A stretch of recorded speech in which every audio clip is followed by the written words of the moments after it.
Okay, Shalom Israel. Hope everybody's doing well.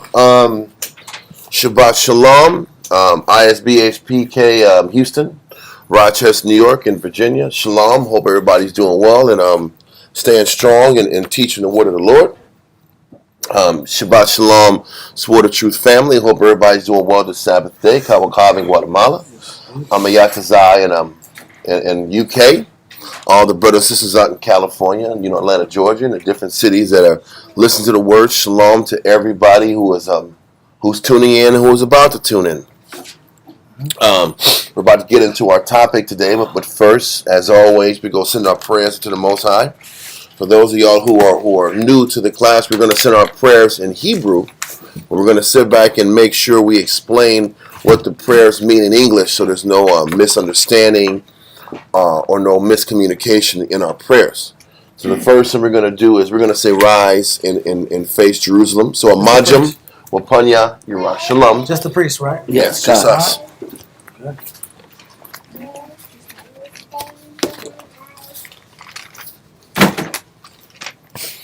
Barakatah Yahweh Ba'Shem Yahushai. Barakatah Yahweh Ba'Shem Yahushai. Ahawa'ah. Nathalanawa. Awar. Zayawam. Tawada. Aman. Bless you, Yahweh, in the name of Yahweh Shai, that gives to us the light this day. Thanks, so be it. Okay. Barakatah Yahweh Ba'Shem Yahushai. Barakatah Yahweh Ba'Shem Yahushai. Ahawa'ah. Nathalanawa. Rayach. Nayachacha. Tawada. Aman. Bless you, Yahweh, in the name of Yahweh Shai, that gives to us sweet savor. Thank you, so be it.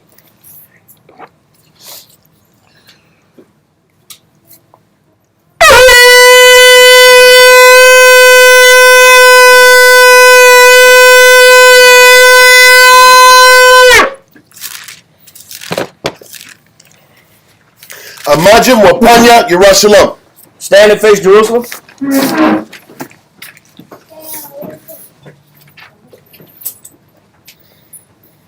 Barakatah Yahweh Ba'Shem Yahushai. Barakatah Yahweh Ba'Shem Yahushai. Ahawa'ah. Nathalanawa. Hashabah. Ba'Shalom. Tawada. Aman. Bless you, Yahweh, in the name of Yahweh Shai, that gives to us the Sabbath in peace. Thank you, so be it. Psalms 121. Anasha. Ayanyamya. All. Hahoyam. Ma'aya. Yabu'ah. Isaiah. Yabu'ah. Ma. Yahweh. Sha'aisha. Shemayim. Ba'aratiza. Ba'a. Yanathan. Lamawat. Regalia. Yala'ah. Nawam. Shashamaya. Hana, Yala'ah, Nawam, Wala'ah, Yashan, Shashamar, Yashua, Yahweh, Shemaya, Yahweh, Cesaria, Ayo, Yanyamya, Yad, Hashemash, Yala'ah, Hakaya, Bayawam, Wala'ah, Halabana, Balayala, Yahweh, Yashemaya, Makol, Right, Yashmar, Napasha, Yahweh, Yashmar, Hawalakia, Wabu'aya, Ma'aitha, Wa'ad, Aman. Psalms 121 in English. I will lift up mine eyes unto the hills, from whence cometh my help. My help cometh from Yahweh, which made heaven and earth. He will not suffer thy foot to be moved. He that keepeth thee will not slumber. Behold, he that keepeth Yasharallah shall neither slumber nor sleep. Yahweh is thy keeper. Yahweh is thy shade upon thy right hand. The sun shall not smite thee by day, nor the moon by night. Yahweh shall preserve thee from all evil. He shall preserve thy soul. Yahweh shall preserve thy going out and thy coming in from this time forth, and even forevermore. Amen. Israelite Credo. Shema Yasharallah, Yahweh, Allahayanu, Yahweh, Achad. Shema Yasharallah, Yahweh, Allahayanu, Yahweh, Achad. Shema Yasharallah, Yahweh, Allahayanu, Yahweh, Achad. The Israelite Credo in English. Deuteronomy chapter 6 verse 4. Hear, O Israel, the Lord our power is one Lord. Lord's Prayer. In Hebrew. Abanawa, Shabbat Shemayim, Kodash, Hayah, Shemkav, Yahweh, Malak with Kaf, Thaba'ah, Ratazaka, Hayah, Aisha, Ba'aratazah, Kawak, Hayah, Bashemayim, Natananaw, Lacham, Kol, Yawam, Wasalachanaw, Chawatinaw, Kasalachanaw, Chawatinaw, Wala'ah, Tabi'anaw, Bonasawan, Abo, Hawashaynaw, Mayan, Right, Kaya, Lakab, Hamalakwa, Waha'ala, Wahathapa'arat, La'awalamyam. Amen. The Lord's Prayer in English. Matthew chapter 6 verse 9. After this manner therefore pray ye, Our Father, which art in heaven, hallowed be thy name. Thy kingdom come. Thy will be done in earth as it is in heaven. Give us this day our daily bread, and forgive us our debts, as we forgive our debtors. And lead us not into temptation, but deliver us from evil. For thine is the kingdom, and the power, and the glory forever. Amen. Amen. 10 Commandments. La'ayahaya, Laka, Alahaya, Achayim, Ayah, Panya. Thou shalt have no other power before me. Number 2. La'ah, Ta'ainah, Laka, Kasal, Wala'ah, Ta'aibarim. Thou shalt not make unto thee any graven image, nor serve them. Number 3. La'ah, Thalach, Sham, Yahweh, Bashawa. Thou shalt not take the name of the Lord thy power in vain. 4. Zakor, Hayawam, Hashabat, Laquanashwa. Remember the Sabbath day to keep it holy. Number 5. Kabad, Abaka, Ya'amaka. Honor thy father and thy mother. Number 6. La'ah, Faratazah. Thou shalt not kill, murder. 7. La'ah, Thana'ah. Thou shalt not commit adultery. 8. La'ah, Thaganah. Thou shalt not steal. Number 9. La'ah, Ta'ainah, Shakur. There shall not bar false witness against thy neighbor. Number 10. La'ah, Thachamat, Kol, Asherah, Lara'aika. Thou shalt not covet anything which is thy neighbor's.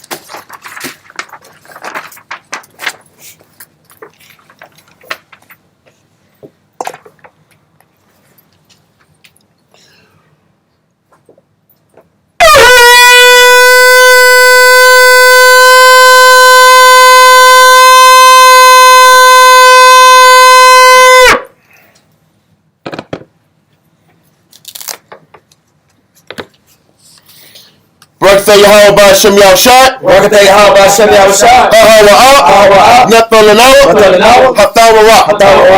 Blessed are you, Yahweh, in the name of Yahweh Shai, that gives to us the law. Okay. Israel Yishavim. Everybody seated?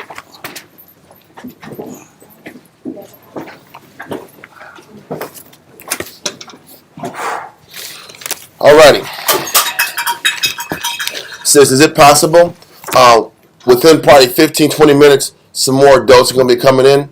Is it possible the young ones can go a little further back? Cool, I appreciate it. Because there's going to be like I'm expecting at least 4 or 5 more people coming through. Okay. So, and that's just for the young ones because the adults, more adults are coming up. That's all. So, what we're going to do is, last week, in the last, I would say 3 weeks, we kind of dealt with King Manasseh. And 3 weeks before that, for the last 3 weeks before that, we were dealing with King Hezekiah. Okay. And now we're going to go into the reign of King Josiah. And this is going to kind of show a turning point in the last of our Hebrew history. Once we get to King Josiah, he had a reign of like 31 years in power. But then shortly after he dies, the kingdom falls into a tailspin. We were never the same after this great king. When you read in the scriptures, the Most High said there were three men. I want to pull it real quick. I think it's in Ecclesiasticus, in the Apocrypha. I think it's 40. That was, 41. 49. 49. 49. Ecclesiasticus 49 and 4. Karai, let's get you set up real quick. And then read that.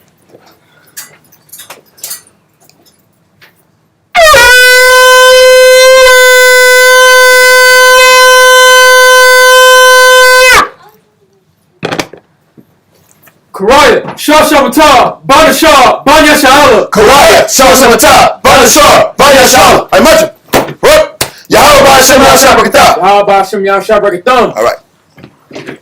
So I need Ecclesiasticus in the Apocrypha, chapter 49 and verse 4. Khan, Page 100. Khan. In the red book, page 100 in the red book. Read that, sir. Ecclesiasticus chapter 49 and verse 4. Hold on 1 second. Everybody get it? Everybody got it? All right. All right. Read that, sir. All right. Ecclesiasticus chapter 49 and verse 4.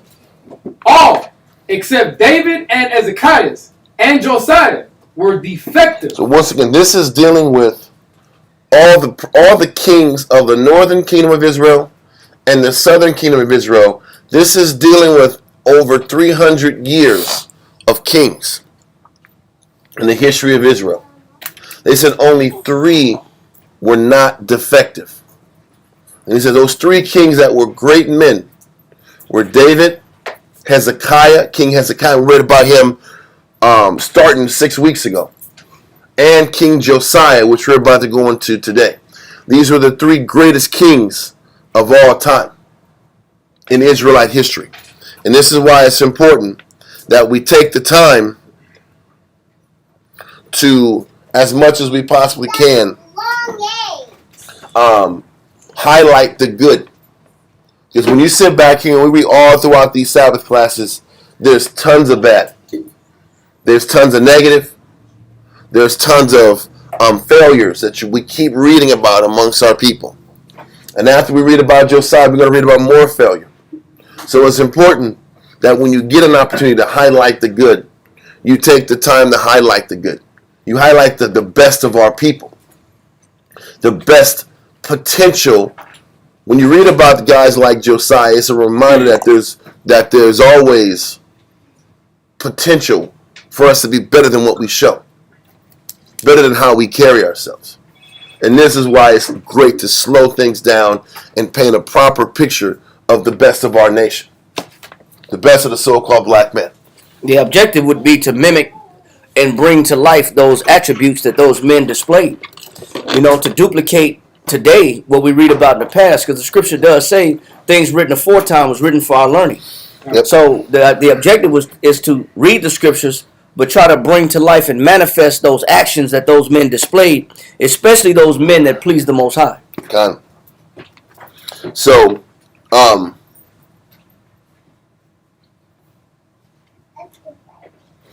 okay, so we're going to let that go. That's all I want to say. The only 3 kings that were not defective was David, King Hezekiah, and King Josiah.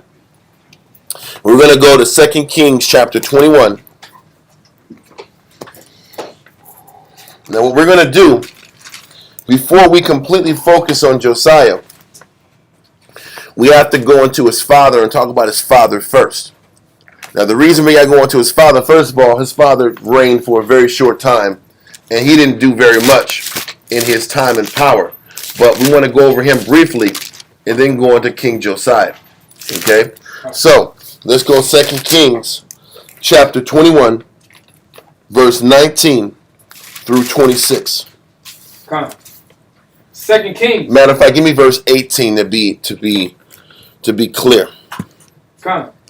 2 Kings chapter 21 and verse 18.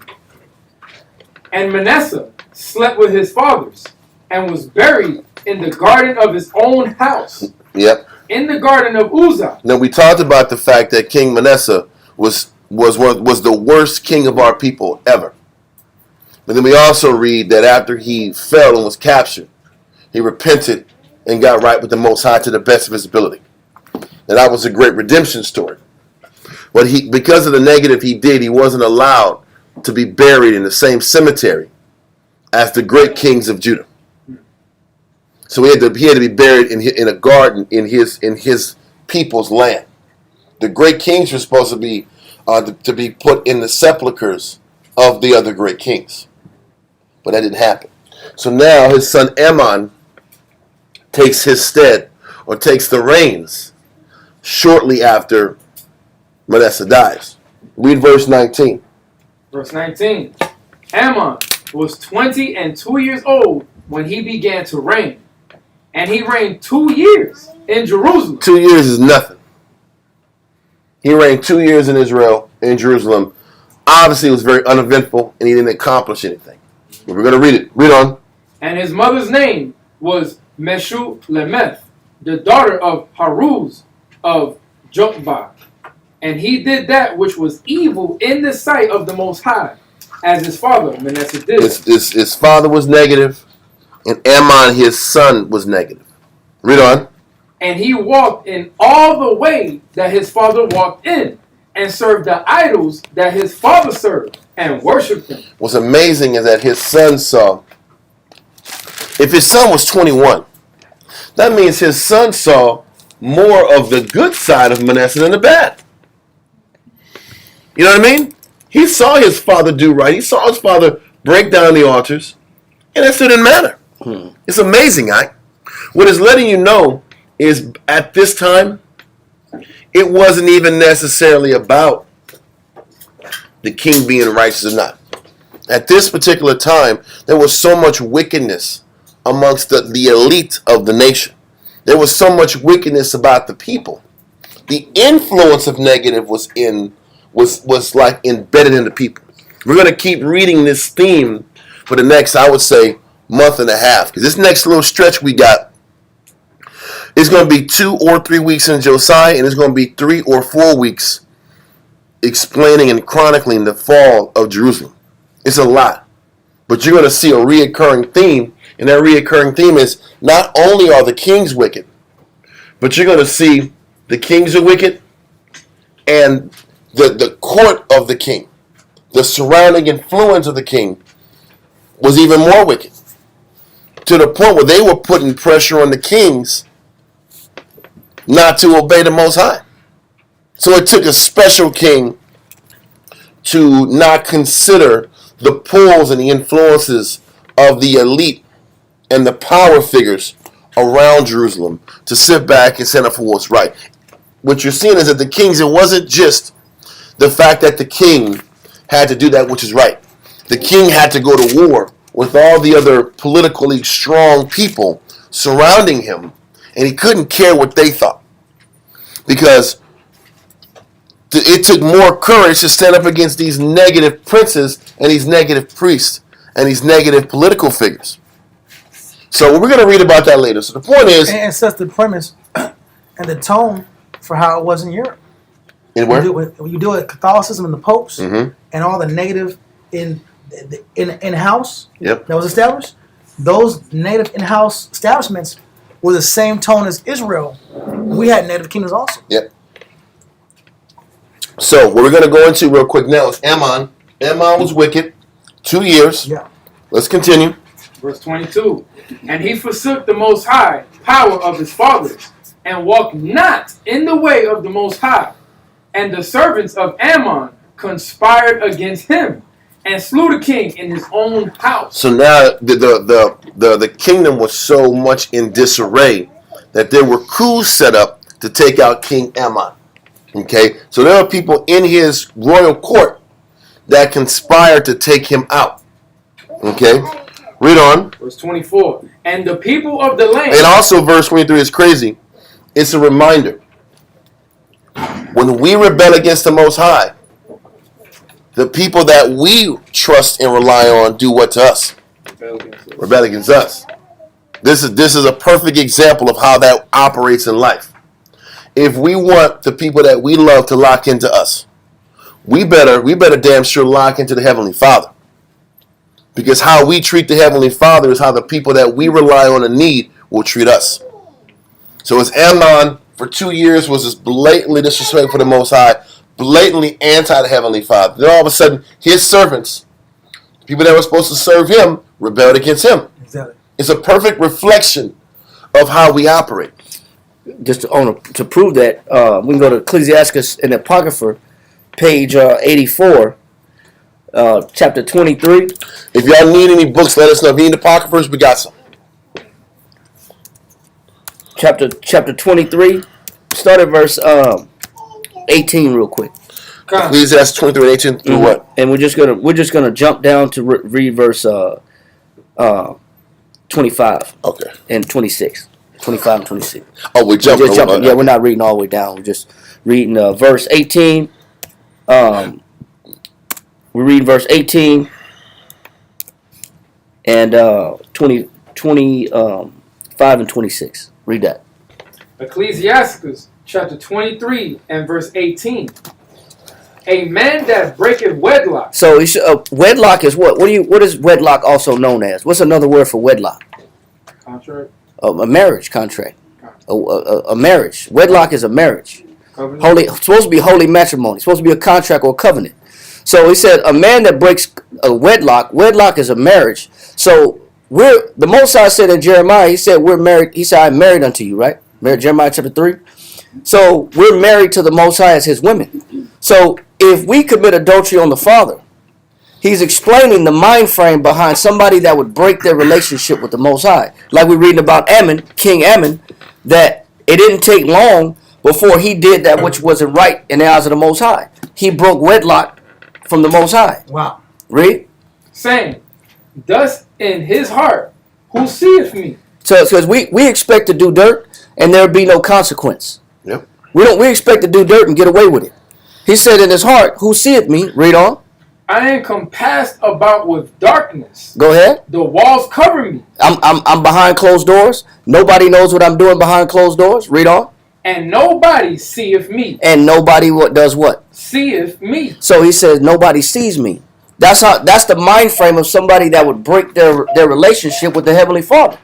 Well, since the Heavenly Father's not here with me, right next to me, I can get away with doing dirt. But that's Israel all the time. But that's Israel nature. When nobody's looking, I get to be me. I'm free to do what I want with no consequence. But that's not the case, because there's always a consequence. And to get to the consequence, just jump down to verse 25. Come, verse 25. Her children shall not take root. Her being the fornicator, the adulterer or the adulteress. He said, her children shall not do what? Take root. So if you do dirt, who does the Most High take it out on? Read the scripture. Read the scripture. It says, her children shall not take root. Who suffers from my mistakes that I make every time I break wedlock or I break the relationship between me and the Most High? Who does the Most High take it out on? Children. The children suffer. Every time I violate the laws of the Most High, there's always a consequence. The children have to suffer. So when you look at making mistakes, this is what happens. It goes past my generation. It goes to the next generation. Read on. And her branches shall bring forth no fruit. And the branches, the extension of the relatives that come out of that broken relationship, they don't grow. Read on. Verse 26. She shall leave her memory to be cursed. And how shall people know you when you break your relationship with the Heavenly Father? Cursed. How should your reputation be? Cursed. How shall people remember you? Cursed. It's a curse to even bring your name up. That's not a good thing when you break. There's always a consequence. Read on. And her reproach shall not be blotted out. And this is why those kings that made those mistakes, that violated their relationship with the Most High, this is why they couldn't be buried even in their death with the rest of their ancestors. Wow. They had to be put in a separate place because their memory was cursed. The Most High didn't go down in the grave in a good place. They went down remembered as somebody that violated the Most High. An infamy. In infamy. They went down in infamy. So he's showing you, we're reading about Ammon, why the Most High let a coup be established in his kingdom. Why did he be overthrown? Because the Most High, there's always a consequence to sin. Always. And if not from you, then he'll get your children. I want to let that go. We can go back to 2 Kings chapter 21 and pick back up on 22. Con. 2 Kings chapter 21, verse 22. And he forsook the Most High power of his fathers, and walked not in the way of the Most High. Okay. And the servants of Ammon conspired against him, and slew the king in his own house. That's treacherous. Crazy, bro. Listen, it was a free for all.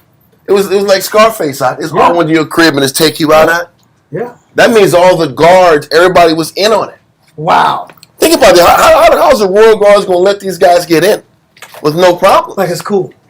That was a coup. But let's keep going. Verse 24. And the people of the land slew all them. And also it shows too, if they let him in his house and the guards and everybody else was in on it, that means there was a financial gain or incentive for them to do it. You look at the president of Haiti that got snuffed out, him and his wife. And his own, I think she survived. But they came in the middle of the night in the palace in Haiti. Yeah. And there was guards there, armed guards. How did these killers come in? Same thing.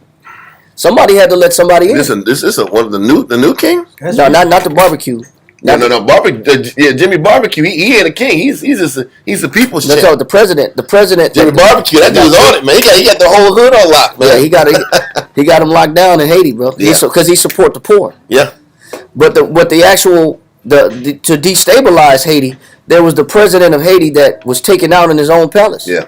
Yep. Somebody let him in. I think that was a white man dropped some checks on people. Like, That was a hit. That's what it was. But okay, so we know that the coup was in. They slew him in his own house. Yeah. Give me verse 24 again. Come, verse 24. Now think about this. Before I go to verse 24, if there was a coup in place, that means they already had somebody else set up to replace King Ammon and put somebody else as a puppet king. Come. Right? Yeah. Okay, that's important to be conscious of. Read on. Verse 24.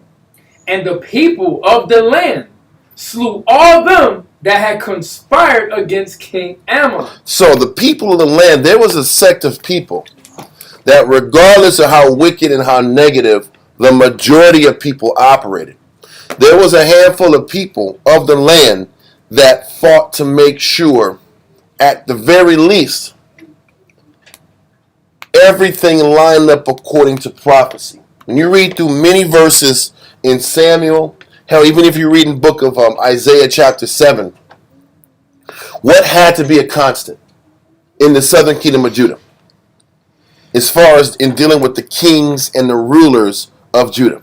What had to happen? David's lineage had to be protected. David's lineage had to be protected. Remember when it was King Pekah and the king of Syria, Rezin, that was who it was. They wanted to sit back here and take out King Ahab, wipe him out, and replace him with the puppet king. The Most High was like, I'm not going to let anybody take over and dethrone the line of David. So even in this time, an attempt to set a coup up to take out Ammon, they were still trying to take out the line and lineage of David.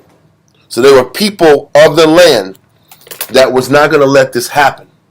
So these people in the land sat back here and killed everyone that were in on the plot to kill Ammon. Because everybody that was in on the plot to kill Ammon was also in on the plot to replace him with somebody else. Yeah. You can't just kill somebody and act like you have to think a little bit further in your plan than just an attempt an assassination. You have to attempt an assassination and then have other plans and orders in effect. Yeah. I don't know if you ever saw that movie with Tom Cruise, and it was about when that attempted assassination of Hitler. Have you ever seen it before? There was What's the name of it? Oh, man, I forgot. So if somebody can look it up, it doesn't matter. The point is, they sat back here. It was inside the German Empire, and they were like, "Listen, we're about to lose this war for the Rhineland, for Deutschland. We need to sit back here and set up a coup to take out Hitler. We're going to sit back here and infiltrate one of his meetings. We're going to plant a bomb in there. But as soon as we plant this bomb. Valkyrie. It was Valkyrie. Okay. It says once we implement this plan, then we have to implement the military takes over Transition. the transition. But they had these protocols that they had set up that were already set up in place, so that in case something happened, a national security threat, the military comes in and takes over responsibility of the nation. So they had all these things intact. But unfortunately, the plan foiled. You can set up all the plans you want. If it ain't meant to be, it ain't meant to be. And all the conspirators got taken out, and they eradicated the threat. But, Germany still lost, and everything happened the way it happened. Point is when you're setting up these plans, you have to think about once you take a person out, who are you bringing back in to replace the king that you took out? No different than Kennedy being assassinated, and then Lyndon B. Johnson was kind of like already in position. Yep. Exactly. You know, and he played ball. Yeah. They pretty much said, hey, listen, your guy's out of here. You gonna play ball, or you gonna be next? You gonna be another fall guy by a mysterious whizzing bullet coming down hundreds of feet away from the target. Anyway, for those of y'all who don't know, when you see those films, the driver did it, man. The driver was doing this. The driver did that. The Gruder films. Right? It was. Listen, the film is kind of hazy, but he was driving, man, and he went like this, man. And then he got hit, and then the wife was trying to get out from there. And then the Secret Service guy that was behind said, you better get your butt in there and stay, or you're next. And then she had to eat that. Point is, it wasn't from the book suppository. It wasn't this guy that this whack job hundreds of feet away from the place. It wasn't that. It was an inside job. Because his body moved back. If you're getting shot from over here, you would move the direction of the shot. Listen, it was here, man. You could see the hand. It was there. Yeah. Point is, what am I trying to say? We're just talking about coups. And we're talking about the fact that they had plans to infiltrate and put another king in its stead. But the people of the land, the people that were going to sit back here and follow the king of David's lineage, regardless, made sure that all the conspirators were taken out. And they also made sure that the son of Ammon was going to be placed as ruler. Okay? Now listen, there's also other reasons. There's also other reasons that make sense as to why they made sure that the son of Ammon had to sit back here and come into power. And we're going to sit back and read this in 1 Kings chapter 13, verse 1 and 3. 1 through 3. 1 Kings chapter 1. I'm sorry. 1 Kings chapter 13, verse 1 through 3. Salakia. 1 Kings. Now, matter of fact, before you go there, Kariah, I want you to read verse 24 again. Then we're jumping into 1 Kings 13. 2 Kings chapter 21 and verse 24. And the people of the land slew all them that had conspired against King Ammon. And the people of the land made Josiah, his son, king in his stead. Why wasn't that just a natural move? Because there was a force and there was a presence at the time that was not going to have Josiah be the king next. There was a movement amongst the people that they were trying to replace Ammon with another puppet king. But he says the people of the land sat back and wiped out all the co-conspirators to make sure Josiah was the king. Now we all already know that the line of David had to be preserved, but there also had to be other reasons as to why Josiah was so important. Now, hold this. Now we're going to go to 1 Kings chapter 13. 1 Kings chapter 13, verse 1 through 3. God. 1 Kings chapter 13, verses 1 through 3. So just a quick recap in what we're about to read in 1 Kings 13. This was right after what? Solomon died. Rehoboam sat back here and put this excessive pressure and responsibility on the northern kingdom when relations were already tense. Jeroboam was brought back out of exile from Egypt. The people rejected Rehoboam from the north, and they chose Jeroboam to be the king of the northern kingdom. The kingdom was split in approximately 922 BC. Okay? So now this is right when Jeroboam was fresh into power, and he was implementing wicked strategies to separate the northern kingdom of Israel from the southern kingdom of Israel. Okay? And then the part of it was like to change the gathering days of the Feast of Tabernacles. Instead of it being in the 10th month, they made it the 11th month. Okay? So they did a lot of changes and alterations to how the observation of the Most High was. And also Jeroboam implemented calf worship into the kingdom. What they said is those calves that were made by Aaron were what delivered us from Israel. Oh, Egypt. Egypt, I'm sorry. It's from Egypt. So what he did is he sat back here and pretty much called the calves the Most High. And he set up the calf worship in Bethel, which is the southernmost part of the northern kingdom of Israel, and Dan, which is the northernmost part of the northern kingdom of Israel. So with that being the case, read verse 1. 1 Kings chapter 13, verse 1 through 3. 1 Kings chapter 13 and verse 1. And behold, there came a man of the Most High out of Judah by the word of the Most High unto Bethel. So that means a prophet was sent to the city Bethel. Like I said earlier, Bethel was the southernmost part of the northern kingdom. And this was where one of the idol-worshiping temples was established. And this was like their ribbon-cutting ceremony, so to speak. This you know, at the ribbon-cutting ceremony, you don't want nobody heckling you at the ribbon-cutting ceremony. Right. You got that big red like ribbon, and you cutting it off with these big pair of scissors. And you want to commemorate this is a day of the Lord, and we want to celebrate the Lord. This prophet came to Bethel. Read on. And Jeroboam stood by the altar to burn incense. The Jeroboam was sat back and made his own priest, eliminated the Levites from being priests. He brought wicked men to be priests of this religion. And they were christening this temple. Read on. Verse 2. And he cried against the altar in the word of the Most High. This prophet, this Judite prophet, attacked and checked Jeroboam when he was on the altar in front of all the people of the southern kingdom that came by to worship. Read on. And said, O altar, thus saith the Most High, behold, a child shall be born unto the house of David, Josiah by name. So this was prophecy. And this was 300 years before it actually happened. Wow.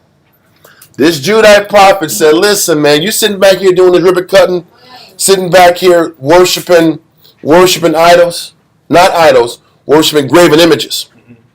Because graven images was one thing, idols was another thing. Graven image was, I have an image of something, and I'm saying that's the Most High. That's against, you're breaking the law there.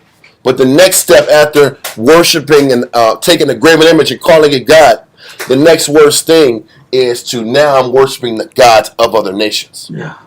So what Jeroboam was doing was taking Israel one step further away from acknowledging the Heavenly Father the way he was supposed to be acknowledged. So this prophet is like, listen, man, don't forget, there is going to be a child named Josiah, and this child's going to be responsible for taking down what you're establishing right now. But they didn't know when Josiah was coming. They had no clue. We're reading about Josiah in literally 2 Kings chapter 21. 300 years approximately after this prophecy this Judite prophet had. Read on. It says, and upon thee shall he offer the priests of the high places that burn incense upon thee. He says, this guy is going to offer the priest up on this high place to be burnt. He said, this guy Josiah is going to make the priest of your ideology die and get killed on these offerings, on this temple. where you're sitting back here killing animals and cattle to this graven image, the actual priests are going to get killed on this same place that are teaching these false doctrines. Read on. And men's bones shall be burnt upon thee. So this was how, he's like, Josiah is going to desecrate these altars. He's going to desecrate these altars, and we know that was 300 years down the line. Okay, read on. And he gave a sign the same day, saying, This is the sign which the Most High hath spoken. Meaning this is the proof that what I'm saying is going to actually happen. Read on. Behold, the altar shall be rent, and the ashes that are upon it shall be poured out. Now listen, we might as well read the whole thing, at least for 3 or 4 more verses, and get the scenario. So he says, this altar that you're about to sacrifice this animal on is going to crack and break to show proof that what I'm saying about Josiah is going to actually happen. Read on. And it came to pass, when King Jeroboam heard the saying of the man of the Most High, which had cried against the altar in Bethel, that he put forth his hand from the altar, saying. So he was doing his altar service, heard this guy talking this prophecy, took his hand from doing his altar work, and did what? Lay hold on him. So he extended his hand and said, that man that's talking this mess, grab him, snatch him up. This guy's going on the brig. This guy's going to the damn joint. Read on. And his hand, which he put forth against him, dried up. So that same hand that he was pointing out, turning that baby hand, Yeah. it got small all of a sudden. Withered. It withered, shriveled up immediately in front of everybody to show the whole world at the time who was boss. Read on. So that he could not pull it in again to him. So, Oh, so whatever, it locked. It was like this. He couldn't bring it in. Severe arthritis. I don't know what the hell happened. Now he like this. Point, who's that man? He's going to jail. It's the Bob Dole hand. Bob Dole hand? You seen Bob Dole? I've never seen the Bob Dole Bob hand. Dole hand was like campaigning to be president. His arm would just never move. And he's like, it's hard to believe this guy, but his arm wouldn't move because it just got calcified. So it's even worse when it's like this and it's calcified. He couldn't move it, right? Besides, the hand you point at, I'm gonna mock you. You're Yes. not gonna mock me. And that's the I'm gonna point. mock you. So this guy's arm locked up Yeah. and he couldn't use it again. Yeah. Read verse 5. That's crazy. The altar was, it says, the altar also was rent. So at the same time his arm got dried up, that altar broke in half. Mm. Read on. And the ashes poured out from the altar, according to the sign which the man of the Most High had given by the word of the Most High. That prophet said the altar was going to break. Now this guy got a locked up arm. The altar's broken, and we're going to see what the king says. King Jeroboam says now. Read on. It says, and the king answered and said unto the man of the Most High, entreat now the face of the Most High. He's like, man of God, come here, my friend. Now we're nice. Talk to God and help me out. You just want to throw him in I jail 5 can't minutes operate ago. with this arm, huh? You want to throw him in jail 5 minutes Well, ago. it don't matter now. Now you got the power. Mercy. Mercy, my Lord. Yeah. So listen, I don't want to go any further with the story. You get the point. What was the point that I read here for? The point was that there was a prophecy of Josiah coming into power of the line of David, and he was going to sit back and break these altars down and destroy these priests on these altars. Now we're here. Let's go back to 2 Kings chapter 21 and verse 24 now. Again, 21 and 24. 2 Kings chapter 21 and verse 24. And the people of the land slew all them that had conspired against King Ammon. And the people of the land made Josiah, his son, king in his stead. So you can put 2 and 2 together, and they understood that this was prophecy. Mm. They understood Josiah was supposed to sit back here and get the throne. Regardless of this push to take out Ammon and replace him with the puppet king, another king, the prophecy said Josiah was supposed to take the reins. So they let Josiah take the reins. Yes, sir. And they were, it was some kind of a social upheaval, some type of a vigilante force that sat back here and made sure that got done. So it's always things working in favor of the Spirit, and there's always forces working against the Spirit. And the Most High made sure he maintained his promise and his words daily. Well, I'm just bringing up the fact there's always that conflict. Yeah. There was that conflict, didn't want Josiah to sit back here and take the reins. Then there's that other force, that opposing force, that wants to sit back here and make sure righteousness is done. Another thing for us to be conscious of. Moses says everything in life is set in twos. For all the good that we're trying to do, a lot of times we get discouraged when negative comes at us. That's true. When negative comes at us to try to slow us down, to impede progress, to impede the good that we're trying to do, we're amazed at it. But in everything in life, for whatever good endeavor you're trying to tap into, there's going to be some type of negative trying to restrain you from accomplishing your good deeds. You can't let that negative opposing force get in the way of you standing on with the Most High and doing right by your brother, by your sister, and by your people. Okay? So that's something to be conscious of even in this story, that there was an opposing force trying to keep Josiah from being the king. It didn't work. Give me verse 25. Now the rest of the acts of Ammon, which he did, are they not written in the book of the Chronicles of the kings of Judah? And it was, but it was nothing. It was 2 years of just being wicked. That's all that was talked about it. Read on. And he was buried in his sepulchre in the garden of Uzzah. Because he was a bad king too. He wasn't allowed to be buried with the great kings of Judah. Read on. And Josiah, his son, reigned in his stead. Now we're going to read chapter 22, verse 1. We're going to read through 20. We're going to take our time though, huh? When King Ammon, when he was buried, he also was buried with Manasseh, or? It was Manasseh. What you got to do, I'm going to give you the answer, but it's in the reading. Okay. It said, Ammon, verse 26, he was buried in the sepulchre in the garden of Uzzah. Go a little further back, verse 18. Read verse 18.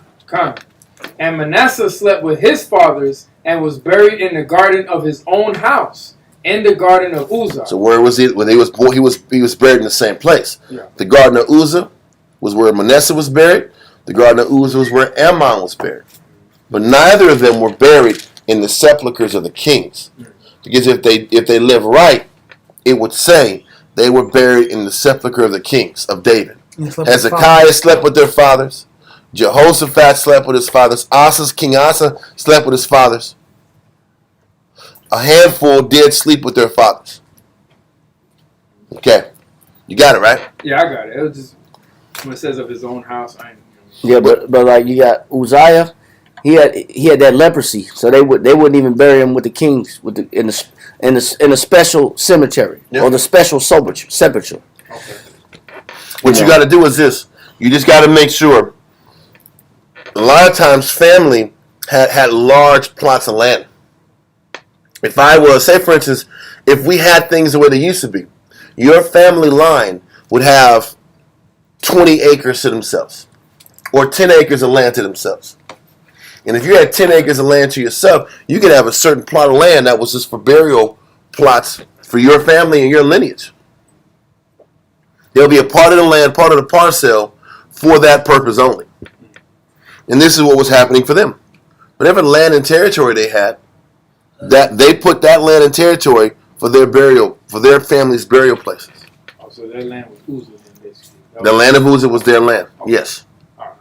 But the great kings, they were put in kingly sepulchres versus regular cemeteries.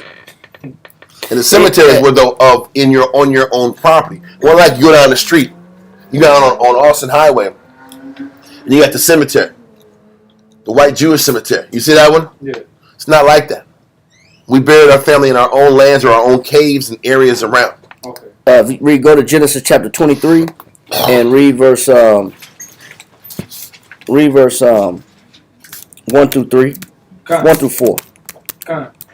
Genesis chapter 23 and verse 1 says, and Sarah was 107 and 20 years old. So Sarah, Abraham's wife, was 127 years old. Read. These were the years of the life of Sarah. She lived a good long life. Read on. And Sarah died in Kirjath Arba The same is Hebron in the land of Canaan. And Abraham came to mourn for Sarah and to weep for her. Read. And Abraham stood up before his dead and spake unto the sons of Heth, saying, I am a stranger and a sojourner with you. Give me a possession of a burying place with you, that I may bury my dead out of my sight. So even Abraham, Sarah died, Abraham's wife, and he said, listen, go ahead, I'll purchase this. You know, when he said give it to me, he said, I'll buy it from you. I'm not asking for it for free. I'll buy the land so I can make this a cemetery for my dead. Read on. Verse 5. Verse 4 one more time. Verse 4. I am a stranger and a sojourner with you. Give me a possession of a burying place with you, that I may bury my dead out of my sight. And the children of Heth answered Abraham, saying unto him. So they agreed. So he put a sepulcher there, a cemetery for his wife. You know what I'm saying? But he purchased that land, so anybody of his family died, they got land to be buried in. Mm-hmm. It's not like us. In our time, our family's so poor, we be having barbecue plates and cookouts and car washes to try to get the money together to try to bury our dead. You know what I'm saying? And you got to put money together to get a casket. You got to put money together to get a headstone.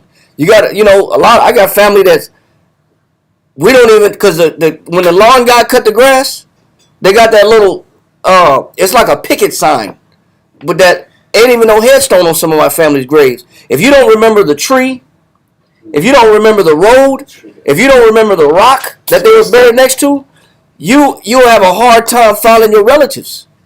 Because when they cut that grass, them little signs come up out the ground because there's no headstone. So it's just an empty place. You're like, okay, I remember it was around this tree. It was around this road when you turn this corner on the cemetery. Don't cut the trees, man. Yeah, don't cut them trees. You in trouble. Them trees are landmarks, man. Them trees are landmarks. You cut that tree down. You don't know where your people at. You know what I'm saying? Because we can't afford even the headstone. We can't afford the casket. You know what I'm saying?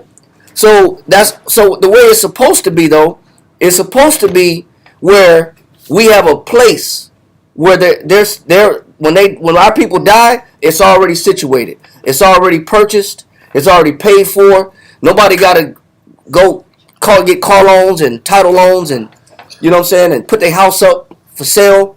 You know what I'm saying? Get loans on the house to try to bury their family members. Yeah. That's not how it's supposed to be. You know what I'm saying?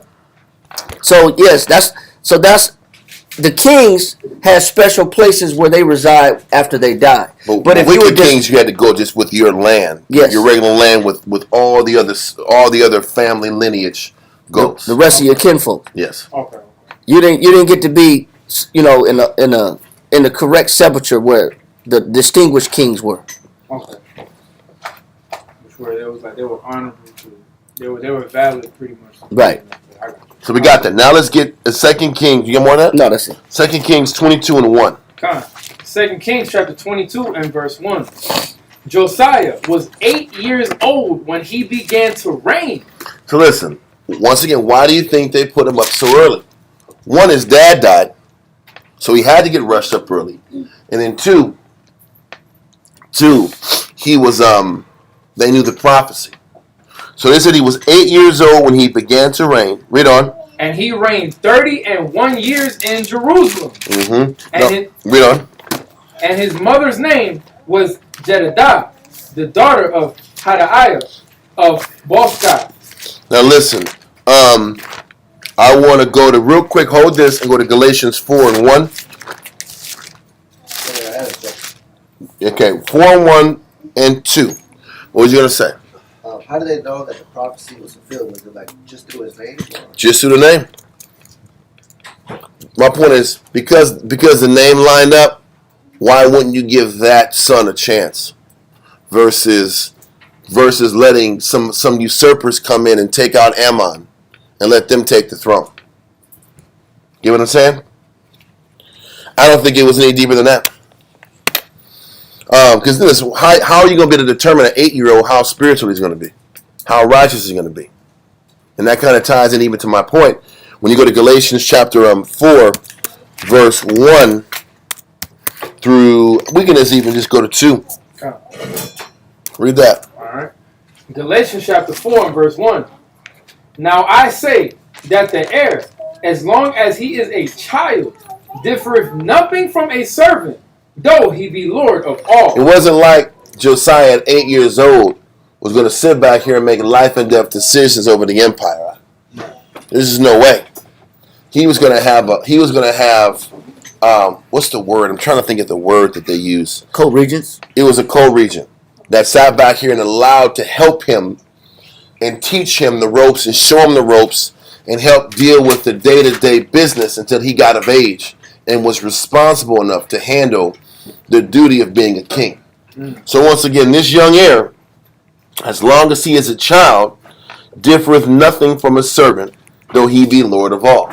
Even Josiah at 8 had governors and tutors, which we're going to read in verse 2, to help instruct him on how to run the kingdom properly. Read verse 2. Verse 2.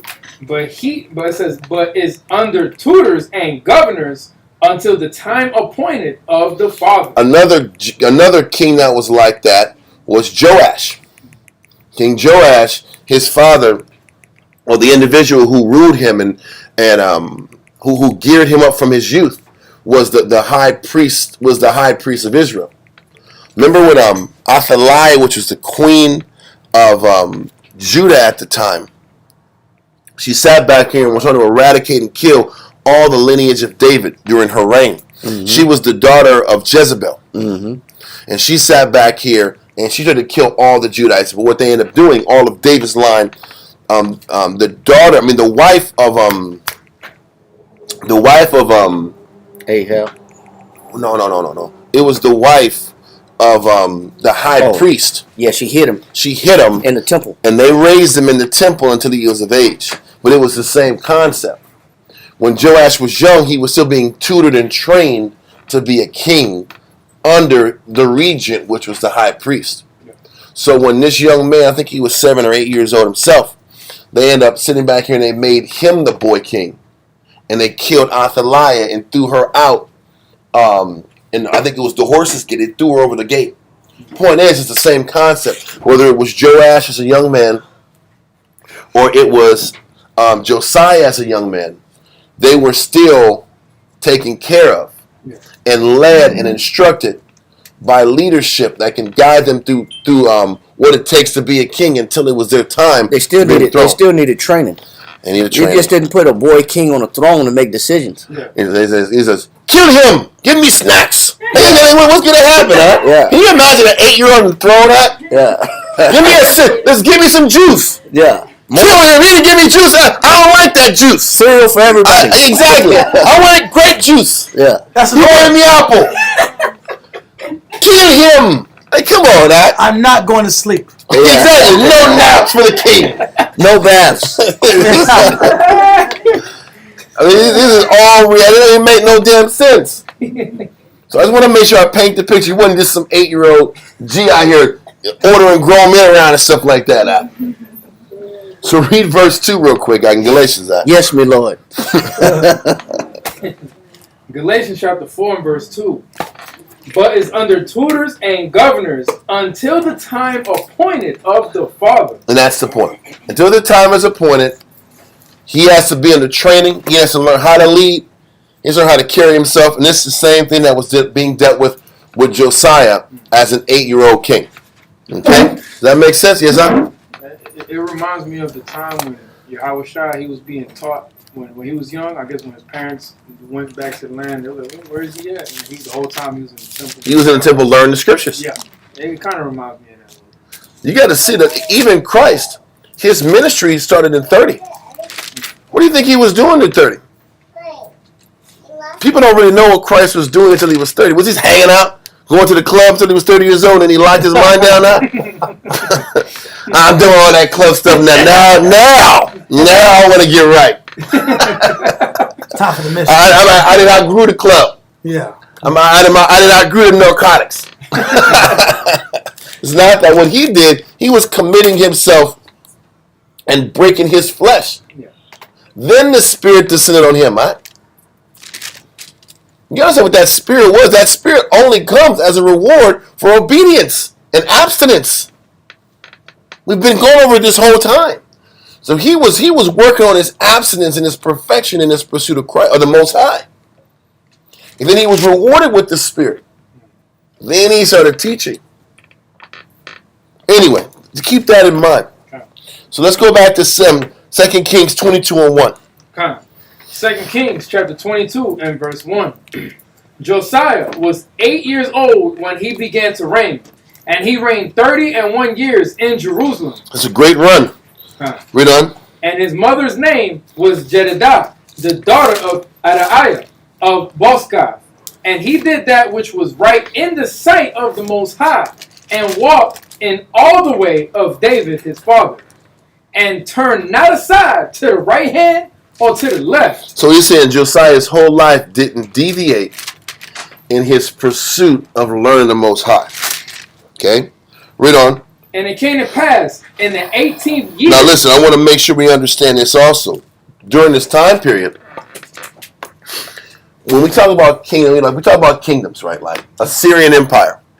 They were still the world power, but they were losing, and they were losing their strength globally. I want to make sure I will go into this in more detail later. But as Josiah was in the power, Assyria was losing their dominance, and the majority of their focus had to be on the emerging country of Babylon that was starting to gain strength in the region around, in that eastern region. Assyria was losing power, and also at the same time, Egypt was gaining power over the entire region around Israel.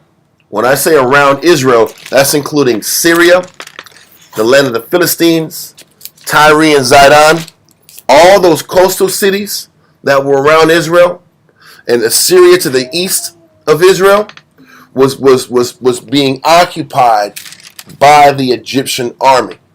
At one time, the Assyrians had that reign. At one time, when Assyria was at their height, they controlled all the way from the Median Empire all the way down to Egypt. When Josiah is in power, now pretty much all they had was from not even the Median area. They had Assyria going eastward till around Turkey.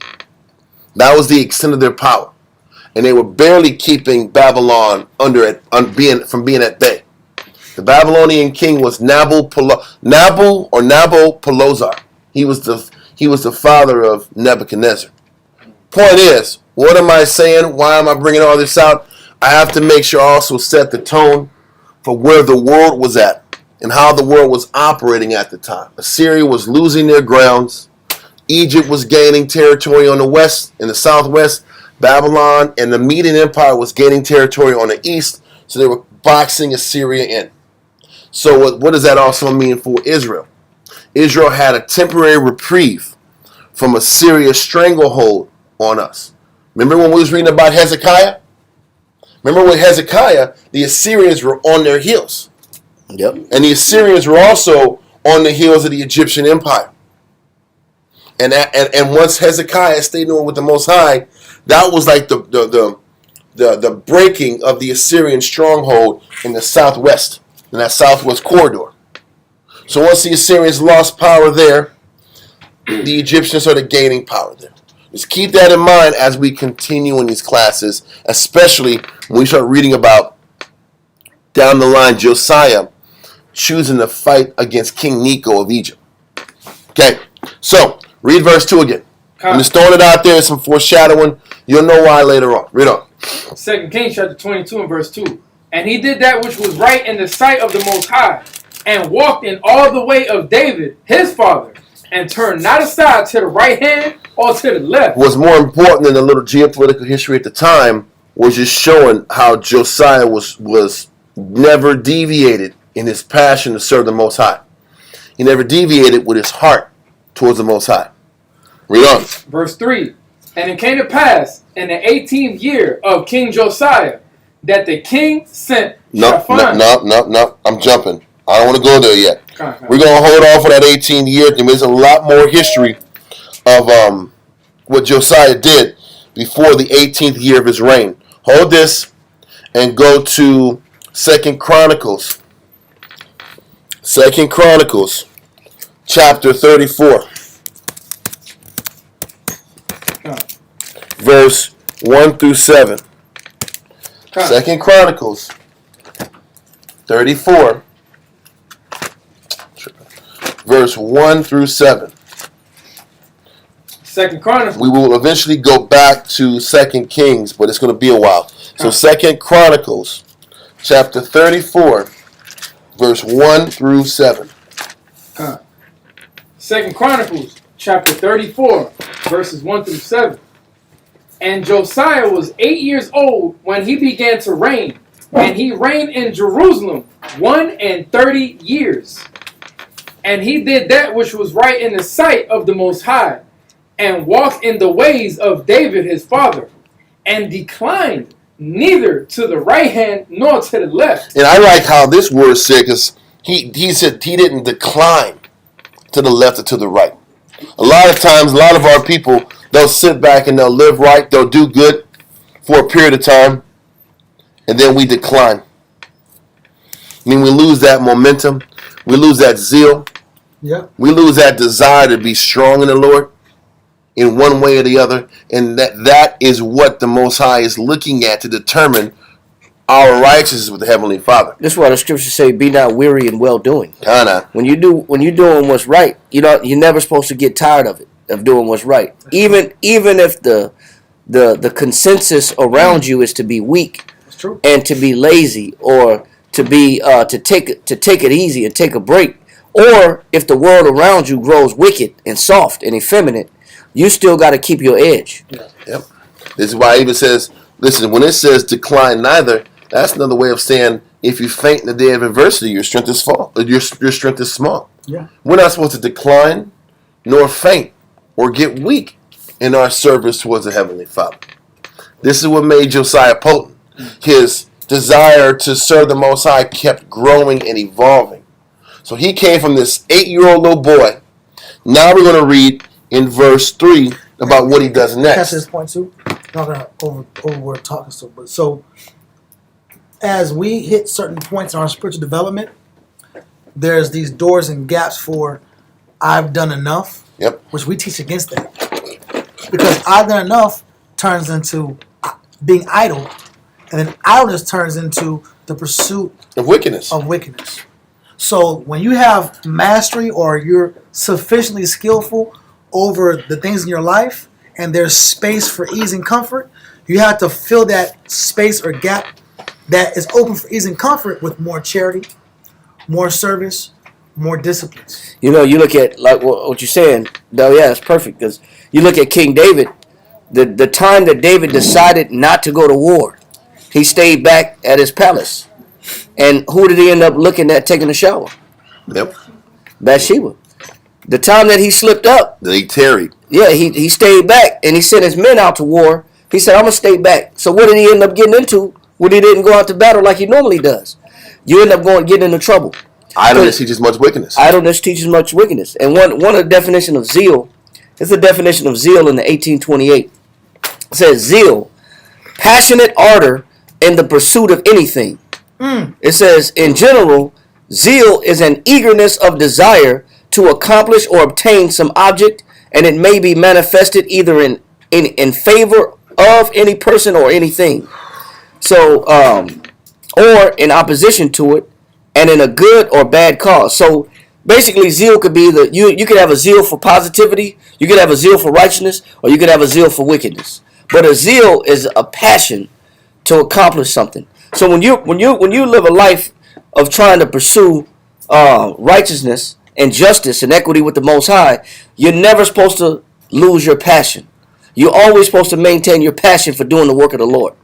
But a lot of times throughout history, you see a lot of the kings, they start off strong and then they fade away. The older they get, the more they stop caring. The more they took their foot off the gas. The more they feel like it's less important. Yep. It's like the men, when you read about the men that killed Ishbosheth. And they brought his head To David. David said, man, you think because I'm an old man that I've lost my zeal or my disposition to the Lord?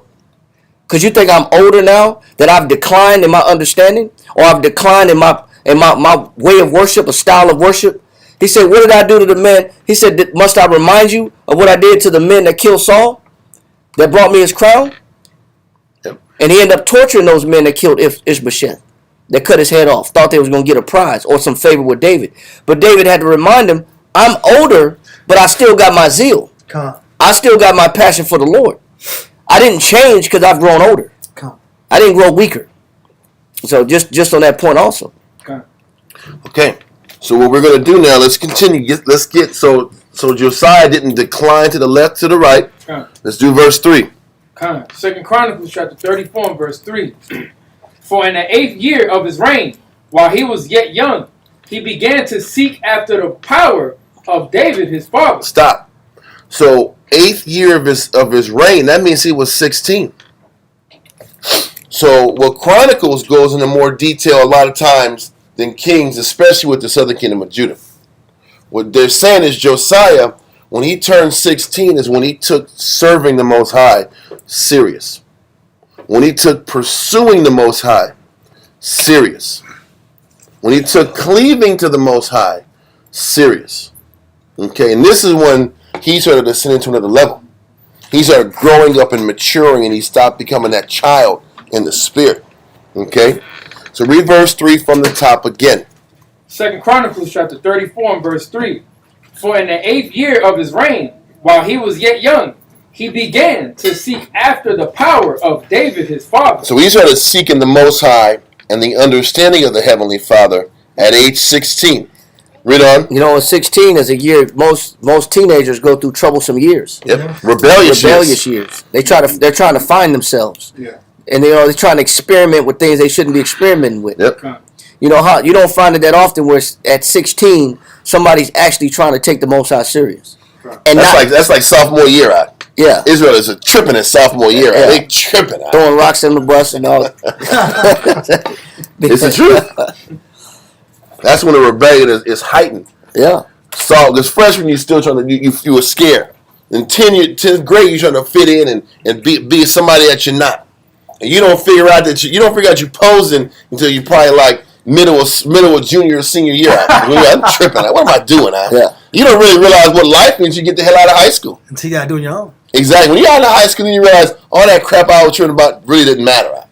It really didn't damn matter. It's a little fishbowl I'm in. Anyway, so at 16, he started. Think about this. Can you imagine at 16 as a king? He had all the opportunities and the power to do what you want to do, and he chose to pursue the Most High with his free time. It just showed you the character of the man he was. You know, you hear about the basketball player Zion Williamson. Oh man, this dude. He's 22. You can't tell him nothing. You can't tell him nothing. He just said on the podcast, he said it's hard to eat healthy when you got all the money in the world. Oh! He did say that. That makes sense. Yeah, he said that's why he can't keep his weight down.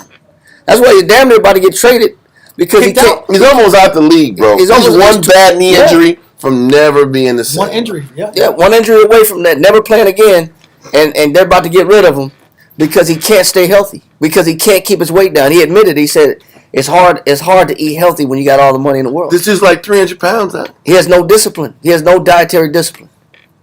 You give a kid that kind of money, he gonna eat snacks and candy and sweets, hot dog, hamburgers all day, order out every day. He ain't cooking nothing. But this is what all the draft pundits said. Is, man, this dude's body type is gonna blow up on.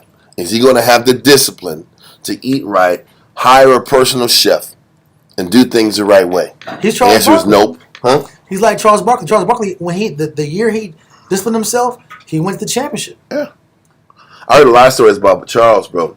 He go to In-N-Out and just buy burgers on burgers. They said he would eat 10 burgers. Yeah. After the game. In-N-Out, he would go crazy. Then he would go to the bar and buy the bar.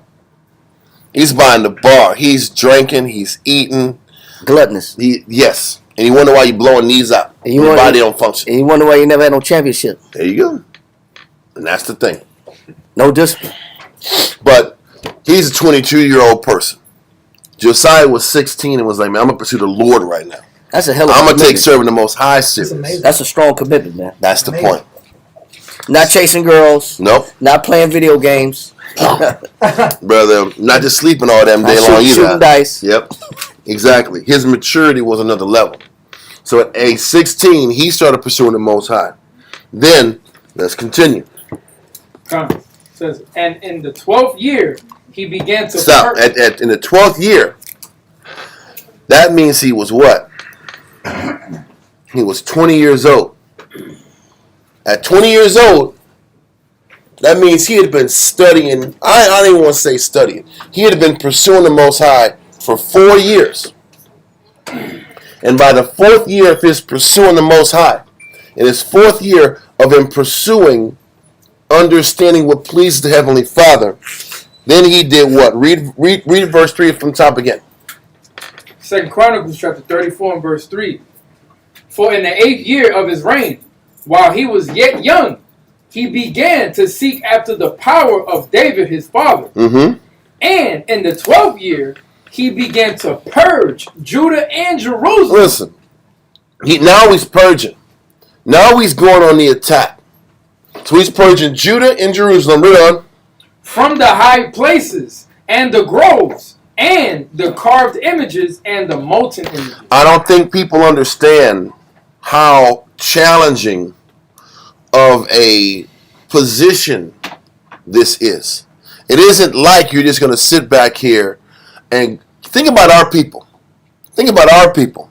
Can you imagine going to our people's places of worship and just going up to their altar and tearing their shit down and walking off and thinking that's going to be accepted? Think about that with our people out. Whether it's going into a 9.5 tribers place where they have their altars, where they have their Our Lady of Guadalupe, Yeah. The brujeria shop. then a brujeria shop, or a Baptist church. Santa Maria Catholic spot. Exactly. You go to a Catholic church saying, man, this is bullshit. We gonna tear this altar up. Mm-hmm. Niggas is gonna die. Somebody gonna die tonight at that location. Now. Yeah.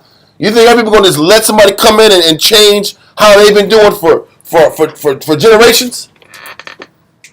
You have to understand what he's doing. Part of what made the kings wicked wasn't just that they served other gods. Remember, we read it constantly in 1st, 2nd Kings about how they served the Most High, but they allowed the high places to run and to operate. They allowed the high places. We read that consistently, have we not? But I don't think we understand why they allowed the high places to be what they were.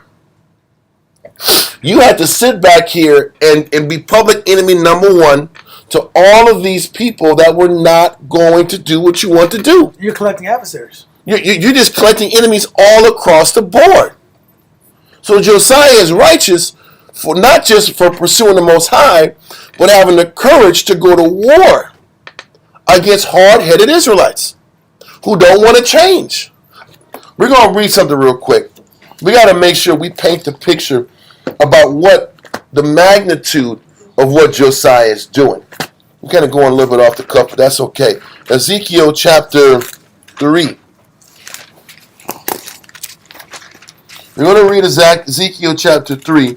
Matter of fact, we're going to read verse 1 down to around verse 10.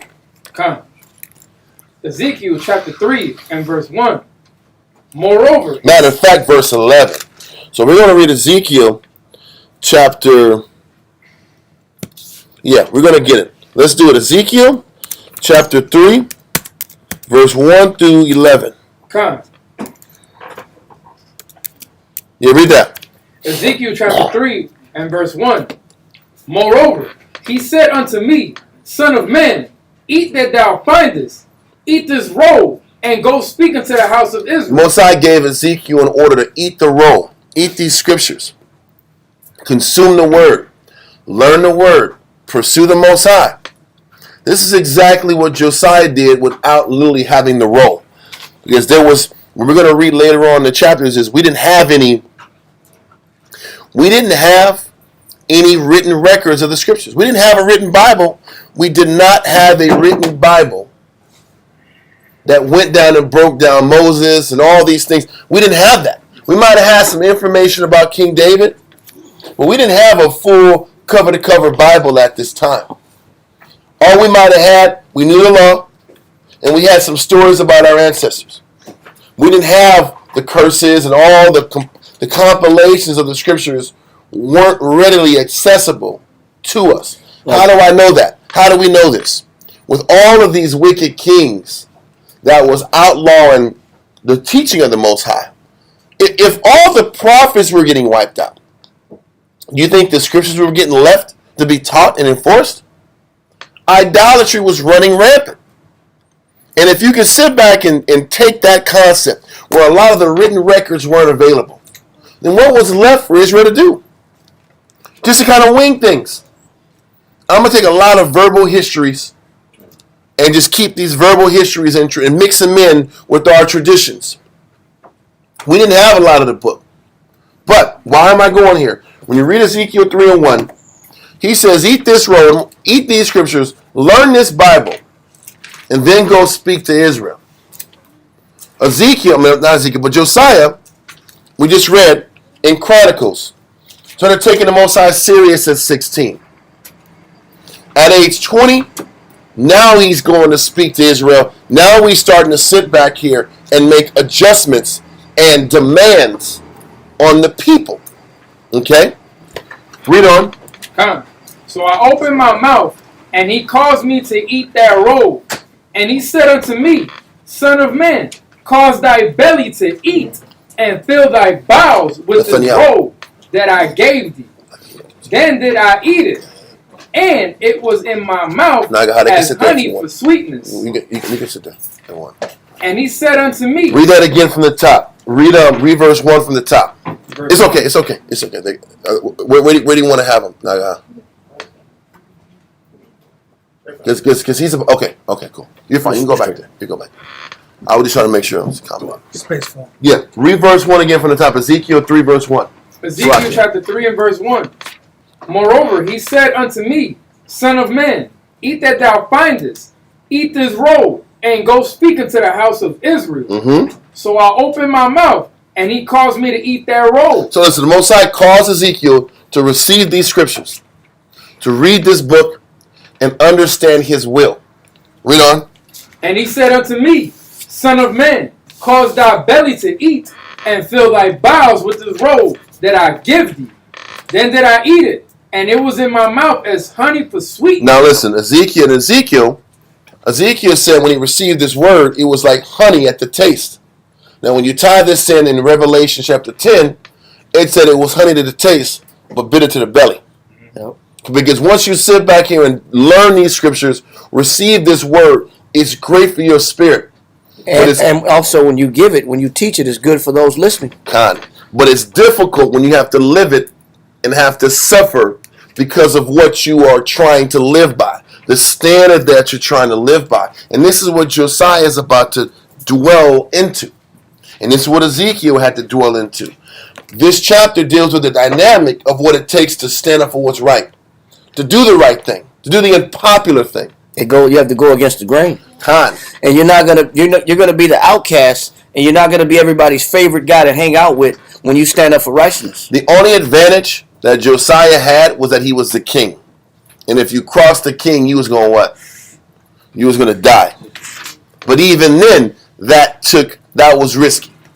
Because you're sitting, imagine, yes, you're the king, but imagine everybody that works up under you doesn't agree with you.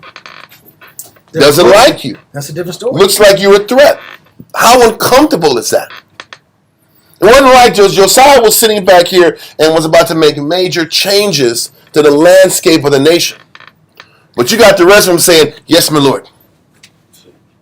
And you know that dude isn't really like what you're trying to say. When he says, we're going to sit back and tear all the high places down. Don't forget, what were the high places representing? It was multiple reasons people did high places.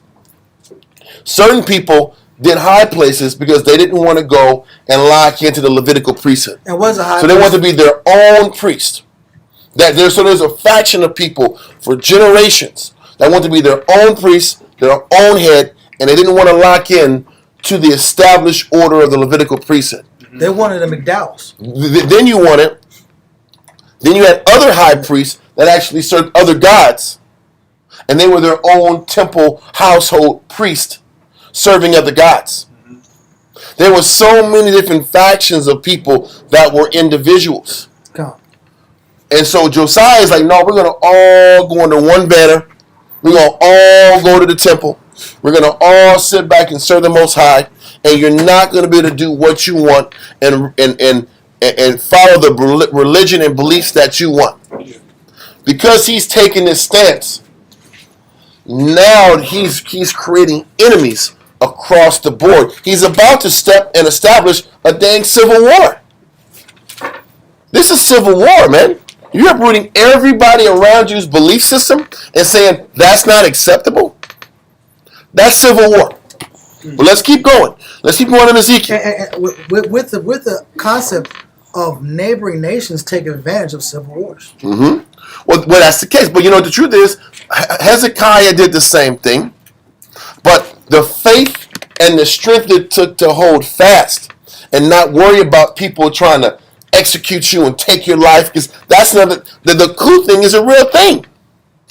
When you try to do the right thing, it's almost like we're going to read eventually when we get to Jeremiah, when we were about to be besieged by the Babylonians, that the king Zedekiah was like, listen, man, I'm going to take you out of this jail temporarily. Let me know what the Lord says. He says, but listen, you can't let all the other princes know that we talked, because they're going to sit back here and try to kill me. This is what the king said. The people, the king was afraid of the people and the elite. And that was one of the reasons why they allowed wickedness to go along for so long. It wasn't just, we read it 2 weeks ago, it wasn't just that Manasseh was wicked. It was that Manasseh was wicked, King Manasseh was wicked, and the princes and the people were committed to wickedness too. So now, even if I'm the king and I want to make reforms, am I willing to go to war with all of these powerful figures that don't want to accept what I'm pushing? This is what Josiah is having to face in this endeavor. Read one verse, Galatians chapter 4, verse 16. The answer is yes to that verse. Mm-hmm. 4:16.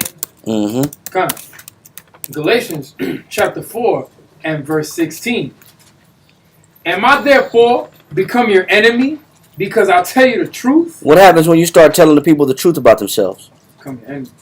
Yes. You stand in opposition to their wants, to their lifestyle, to the things that they believe in. You oppose to everything that they're about. This is war. That's contrary to their belief system. Because when you stand up for righteousness, that means that you have to check your people when they start eating what? Pork, shrimp, crab, lobster. Catfish. Who wants to be told that God doesn't agree with that if I've been eating this all my life? Con. And think about how hard it is to change people's diet. Then say, you got to change people's religion. Because this is what Josiah has to do. His job was to sit back and change people's backwards, twisted belief systems. Because Israel would sit back here and sprinkle a little bit of the law with their idolatry, mix it into one, and make their own beliefs. And have this belief in their family for generations, embedded in them for generations. Imagine what happens when we're teaching our family and our parents and our great-grandparents. What type of blowback you get. What type of resistance you get. This is what Josiah is having to do in reforming Israel. You come in that family tradition. That's the point. You come in that customs, bro. When you go to Jeremiah chapter 10 and you read about Christmas being a Babylonian custom, do you think they want to hear that when they've already bought all the Christmas gifts? Put all the lights up. They already put the lights up. They already put the trees up. They already put everything. Do you think they want to hear that? You're going at years and generations of customs and traditions. You're almost attacking a person for who they are. As a person. They take it personal because this is who I am. Yep. Because this is all I know. This is all I've been doing all my life. You're taking a piece of me away. You think you're going to be somebody's friend? Somebody want to hear that? And you think that there's not going to be violence behind that? Right. Or conflict behind attacking that? All you're going to get is attacking and violence and anarchy. And this is why the prophets caught so much hell, because they didn't have the power of the king. Nope. They didn't have that signet. All you gotta do is dip it in that little red ink, Wax. that little red wax, and write a letter and put your stamp on it, and whoever you want out is out. You don't listen. The prophets don't have that power. So Ezekiel, the Most High saying, teach this book and tell these people that they're wrong, and he's going to explain the blowback that comes from that. Let's continue. Ezekiel 3. Now give me verse 4. So he says that word tastes good. It feels good when you teach it and when you live it. But when you have to deal with people in regards to what you believe in and what the Most High has taught you, that's where the fight comes. Read on. Ezekiel chapter 3 and verse 4. And he said unto me, Son of man, go, get thee unto the house of Israel, and speak with my words unto them. So he says, speak my words to the people. Read on. For thou art not sent to a people of a strange speech. So you're not sitting back here teaching a bunch of people, you're speaking Chinese and they're speaking English. He's like, but they know exactly what you're saying. They know the same language you're talking about. There should be no disconnect in communication. Yeah. Read on. It says, for thou art not sent to a people of a strange speech and of an hard language, but to the house of Israel. We're being sent to a people of a hard head, not a hard language. Yeah. A hard head. Yep. That's what you're dealing with. That's what Ezekiel was being commissioned to do, and this is what Josiah was being commissioned to do. Read on. Not too many people of a strange speech and of an hard language, whose words thou canst not understand. Surely, had I sent thee to them. He said, the funny thing is, if you would have been sent to a people that didn't know your language, if they would have had an interpreter and they would have understood what you were saying, how would a person or a nation that wasn't of your own kindred, how would they have reacted to the God's words? Read on. Come. Had I sent thee to them, they would have hearkened unto thee. They will listen. If we bring this message to Israel, to non-Israelite people, they'd understand it and they'd receive it. Read on. Verse 7. But the house of Israel will not hearken unto thee. He said, Israel's not going to listen to you. This is what you're dealing with when you teach your people. This is what Ezekiel is facing. This is what Josiah is facing when he turned 20. And he said, we got to make reforms in the nation. We got to take down all of these high places. All of this wickedness that's going on has got to change. But you sitting right here, you're talking to a bunch of people who don't want to listen to you. Read on. For they will not hearken unto me. So that if our people don't listen to the Most High, they don't care about what the king says. If they don't want to follow God, why are they going to follow the king? King is just a man. And who they going to follow? You think you're going to follow a prophet? You ain't got no power. You ain't got no weight. You'll get blown off. This is the blowback that comes from trying to help your people. Because all of us at our best, we come here, we read scriptures, we try to teach, we try to engage with people out of the most sincerest motivations. Okay. But even with that, in your most sincerest notion to teach, people take your sincere notions to teach as an attack against them. And this is the challenge, and even the scripture says the foolishness of preaching. The foolishness of preaching is the fact that you teach and you care about people and they take it as an attack. Yeah. They take it as you're an enemy. And because of that, you're going to constantly be hated for the message that you provide and what you stand for and what you represent. But the Most High was telling Ezekiel, you got to prepare your mind for this issue. Read on. They're not going to listen to you. The funny thing is, it's almost like we're chosen to do missions that are guaranteed not to be successful. They're not going to be successful on a percentage level. Because a lot of us, we got to say, well, why am I doing this? This isn't wisdom. The numbers don't fit. The percentage of people listening versus people that we engage doesn't fit. But the Most High has us do it this way so that Israel knows that there was a prophet amongst them.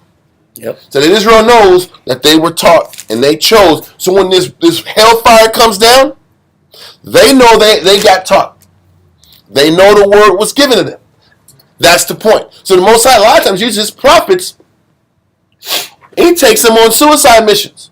Watch and read when we get to Jeremiah and all the hell Jeremiah went through just to warn his people and them not listen. It's amazing. Amazing. What's that? Matthew 13 and 53.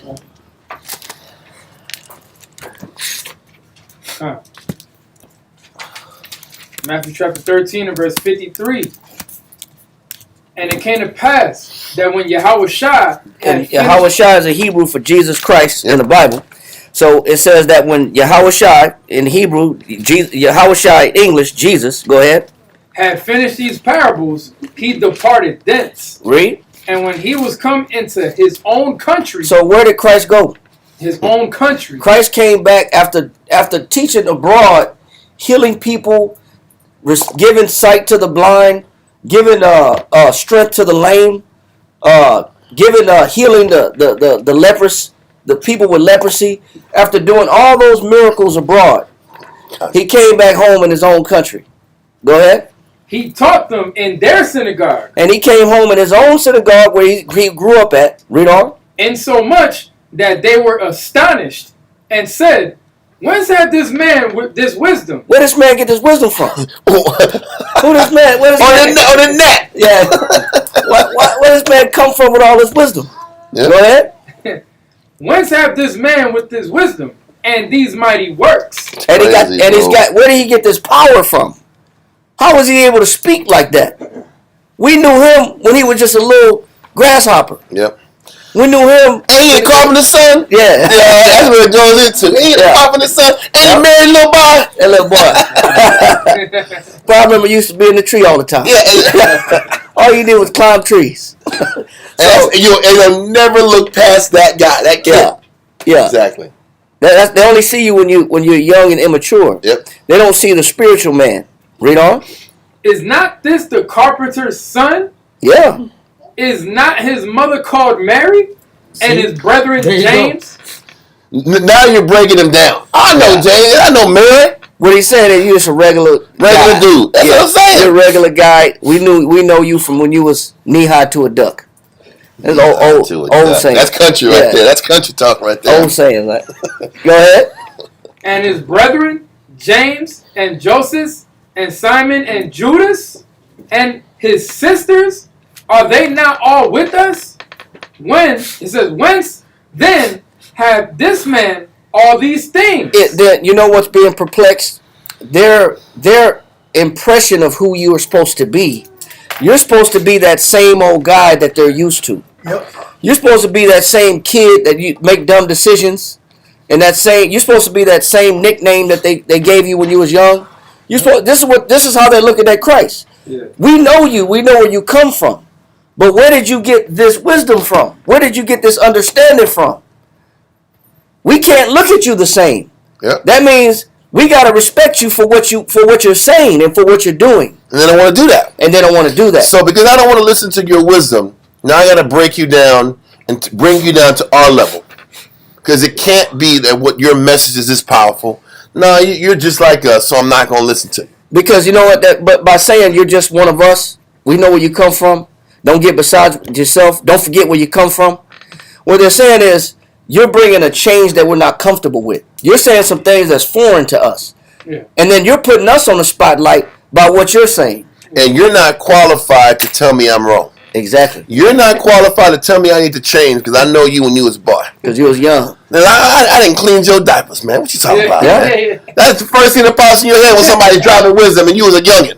Yeah. Man, I'll wipe your you know what. Get out of here, man. Then you gonna sit back, you got some wisdom. You get some wisdom for me. You got some advice for me. Exactly. Bro, it's the truth. That's what he's saying. Yeah. Read on. Verse 57. And they were offended. And that's the point right here. They were what? They were offended. When you start coming with a message that our people are not used to, that goes past their tradition and their customs, and that's out of the way of the norm of what the neighborhood does, or the family functions, or how the family believes, Yep. or what the family believes in, or how they operate, then they get what? Offended. They get offended. And then that offense turns violent when you keep putting the pressure. When you don't allow an escape, then it gets violent. Yep. And this is what the prophets had to face. They had to face getting killed, getting beat, getting lashes. And this is what everybody was facing when Josiah had to come in here. He had to get girded up for 4 years of reading, 4 years of committing himself to the book to even gain the courage to go to war against these Israelites. It took 4 years commitment to the book to find in himself to say, man, I'm not letting none of this slide no more. I'm going at everybody. That took courage. That wasn't some easy thing, because most of the other kings were fearful. Yep. Afraid of the of people. the blowback. Fearful of the elite that was coming at them. Yep. When you sit back and we eventually get back to the time before King Antiochus came and took out the Greeks, it was a constant power struggle in the elites in the upper echelon with the priests and the rest of the Jews about pushing Greek ways. Our people were fighting to do the Greek way, to do the easy way. Path of least resistance. It's constantly that push and pull. There's one fashion that's demanding commitment, total commitment to the Most High, and it's the other fashion that's like, I'm not letting you push this on me. That is a real struggle. That's a real power struggle. But if the nation starts to collapse because the king is not enforcing laws and rules and ethics of the father, then everybody gets to point the finger at the king. People like that point the finger card because things aren't working out. When there's change that's enforced so that things can work out, I resist. And that is why the job of a leader is always a thankless job, because the constant wars, you're not appreciated, and if there's anything that goes against people's comfort, you're hated for this job. And if it's peace and quiet, it's supposed to be peace and quiet. It's a thankless position, but I don't want to drive that too much. Did you anyone in your verse? You're good. Yeah, finish that. Kind of. Verse 57. And they were offended in him, but Yahushua said unto them, a prophet is not without honor, save in his own country. Exactly. And in his own house. So he said, you're not going to be respected when you're around people that know you. Yep. You're not going to be respected. Okay. Because they see you in a smaller light, in a lesser light. And because of that, yes, sis, you got your hand up? On your point when you was finished, I was going to talk about how, more so, is that like when people are, what you say, too comfortable with you, so I don't have to be as respectful. Right. Especially when it comes to the house part, yes. Is I'm too comfortable with you to even receive what you're trying to say. I see that a lot. Yeah. That's why I know I think I asked y'all a question some of that before. It seems like sometimes it's easier to talk to a stranger. Yeah. So at least they give you the benefit of the doubt. Yeah. At the beginning, but people too comfortable with you. Something about that just says that, well, I don't have to respect you. You're just my whatever, my brother, my sister, you just Josiah. I'm just throwing. I've seen people sit back here with husbands and wives dynamics, and the sister listens to other teachers more than the husband teaching. Like, what's going on here? This is the other teachers. Well, what about the teacher that's right there in the house with you? I'm gonna cut on this day's channel. This is so stimulating. This is so good. Like, okay, that's great. That's listen to that teacher. But how come you can't listen to the other teacher that's your husband? Why is that such a challenge? Like, I'm already hearing that all the time. I already hear that. I want to hear this new stuff. This is hot fire. Yeah. What you gonna say, sis? I was gonna say, and then sometimes it goes the other way, whereas your husband may have patience with other students that he doesn't have Yes. with his wife. Yes. So vice versa, it's harder for them to say, okay, you're showing the same weakness that another student would show. Yep. But since you're my wife, I don't have to really deal with Because your actions are attacking against me, and their actions ain't attacking against me. That. That's true. Listen, yeah. I get it. It's crappy across the board. I can't even defend that statement. You're right. That happens a lot. How dare you doubt? How dare you doubt? I completely get that. But that goes both ways. Yeah. Anyway, You finish that last verse. Verse I 58. have no comment for that. I'm like, Con. Why? I don't know why. Not true. Nah, I'm not even Yes, front. That's Yes, it true. is. That's true. Both explanations are Both true. sides. Both sides. Listen, because this is great teaching. Like, so I'm chopped liver out here. I'm chopped liver. I'm a chopped liver ass teacher. But there's nothing but great teaching across the board in Israel. But I can't sit back here and do nothing like on the mic. And the other side that you said was very true too. I'm sorry. Because when people are close to you, they see your flaws also. Yeah. And they judge you by that. Yeah. You know? No doubt. Let's continue, man. Really? 58. And he did not, he says, And in verse 58, he said what? and he did not many mighty works there because of their unbelief. So, Because they weren't going to, anything good he did wasn't going to change it. They weren't going to see it in a pure light. they weren't going to look at it. That's why the miracles weren't performed at home. Think about what the healing power that Christ possessed, that he could have brought back to his family and brought back to his village and brought back to his city. But because they only saw him as the young Christ, the carpenter's son, they didn't see him as a man that actually can heal he had some wisdom, he could actually heal my ailments. They wanted to look at him like the young man. Yep. So for that point, that perspective, he says not many mighty works were done.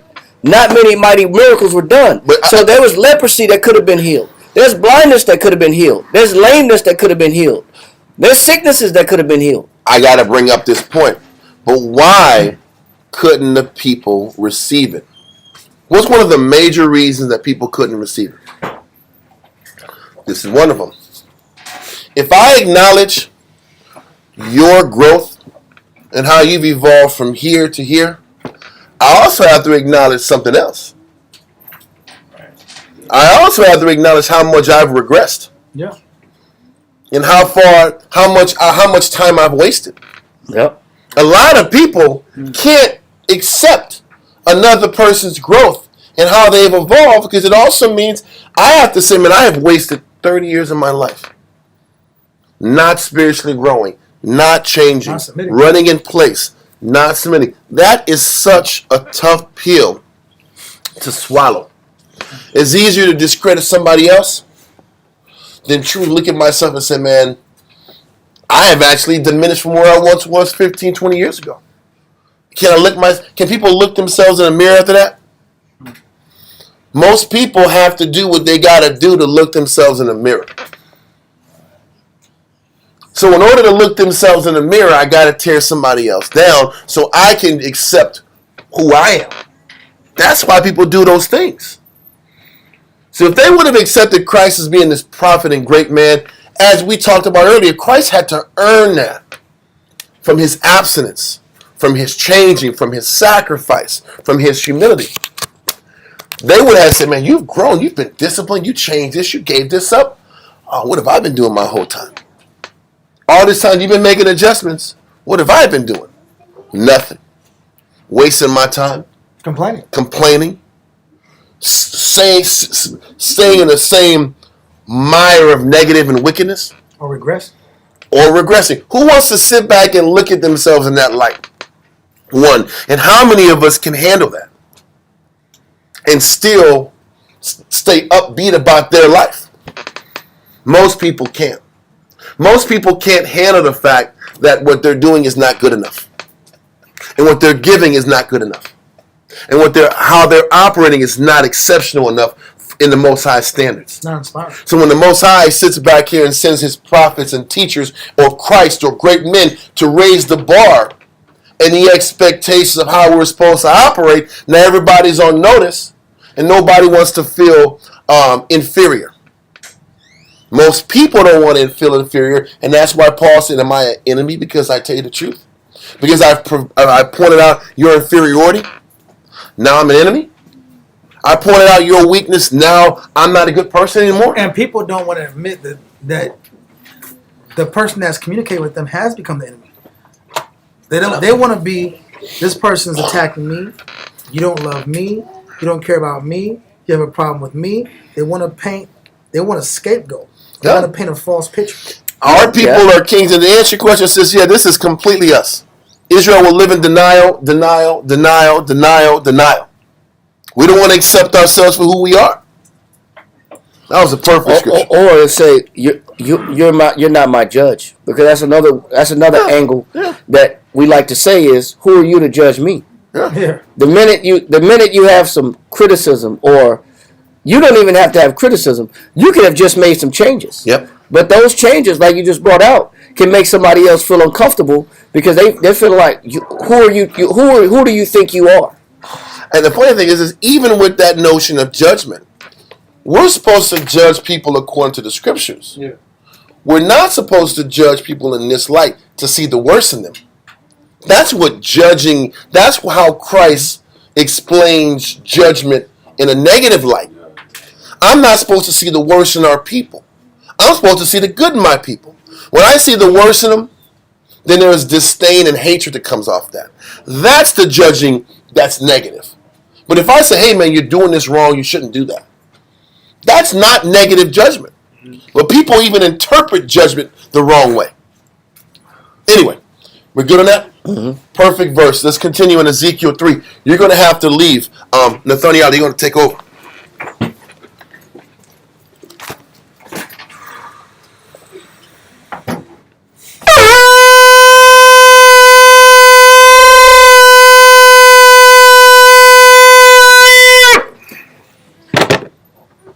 Nathaniel, Shah Shabbatah, Ban La Ya, Ban Ya Shala. Nathaniel, Shah Shabbatah, Ban La Ya, Ban Ya Shala. I'm rushing. What? Yahweh Hashem Yashar Rakatah. Ya Bashim Yashar Braktam. Let's go, La Ya. Okay, so we're in Ezekiel 3 and verse 7. Ezekiel 3 and verse 7. We're going to read to verse 11. Ezekiel chapter 3, verse 7. But the house of Israel would not hearken unto thee. Israel is not going to listen to you when you're pushing Christ or when you're pushing the Most High. And all that means is when you're pushing the Most High, when you're pushing Christ, that means, hey, you got to give more. You got to sacrifice this. Let go of this. Change this way. Amend your ways. That's what teaching Christ means. That's the understanding of it. Read on. For they will not hearken unto me. For all the house of Israel are impudent. He said, all of the house of Israel are impudent. Impudent means shamelessly bold. Shamelessly bold. That means they're going to sit back here and let you know they ain't changing. They're going to get violent. They'll get right in your face and say, I reject your deposit. I'm not accepting what you're going to do. We're going to do what we want to do. And we're going to double down on what we're going to do. We're just not going to listen. We're going to not listen. And we're going to sit back and be aggressive and violent in our way. To prove that we're not budging. It's like they're belligerent. Yeah. And that's our people. I have been around street teaching environments for years. Most people that don't believe Israel, they'll just walk off. You know who fights and argues the most for the nations? Us. If it was Nehemiah, a white guy that doesn't like what we're saying, they just walk off. We was in Cali, they had to sit back and skateboard. They didn't care. We're skateboarding, they're roller skating, bro. They're enjoying the beach. Yep. So they didn't like what we had to say. They're just going to live their life. Forever. Our people is arguing back and forth with us on their behalf. But listen, they're going to sit back here and stop whatever the hell they had planned for that day out. And they're going to argue. And they're going to be there for hours arguing. They will do that. That's our people. That's what being shamelessly bold is. It's not good enough that you just move on. They're going to get in your face and show opposition. Yeah. He says, this is your people. These are the people I'm sending you to. They're bold in their negative. They're bold in their defiance. So once again, this is what Josiah was up against when he was breaking down high places and altars, man. This was civil war. It just is that it's not called civil war, but if you understand the nature of the people, this is civil damn war. Because people weren't going down without a fight. People weren't going to sit back here and just let their carnal, spiritual way of doing things get eradicated. They're going to go down with the ship along with those altars, and everything that they're doing. They're going to die for that. So let's continue. God, it says, for they will not hearken unto me, for all the house of Israel are impudent and hard-hearted. Hard-hearted meaning they refuse to change. They're hard-headed. Read on. Verse 8, behold, I have made thy face strong against their face. But what he's saying that the remedy to deal with Israel's boldness, the remedy to deal with Israel's rebellion, is that your face, meaning your mind, your resilience, has to be stronger or strong against their faces. You can't relent. You can't budge. You can't be fearful. But this was what Josiah, from age 16 to 20, was getting geared up and prepared for. This is why we always tell brothers to study and to read and to commit themselves in the book, because there can't be any shadow of a doubt about what you're doing and why you're doing it. Who you're standing for, whose name you're doing this in, why you're making these sacrifices. This deals with relationships that we have amongst our fellow brothers, relationships we have with our wives, with the people that we love. This is all about showing a strong face for the Most High, towards these adversaries, towards these people that are adversarial of the Heavenly Father's way. Because you have to have strong faces against them. Read on. And thy forehead strong against their foreheads. Because you're dealing with a bunch of hard-headed people that aren't changing. So that means you can't change. You have to be stronger mentally in your spiritual position than they're strong carnally in their fleshly position. That's the truth. This is the dynamic that you have to have in order to sustain your spiritual strength, and also if there's any hope to help fix or rehabilitate your people.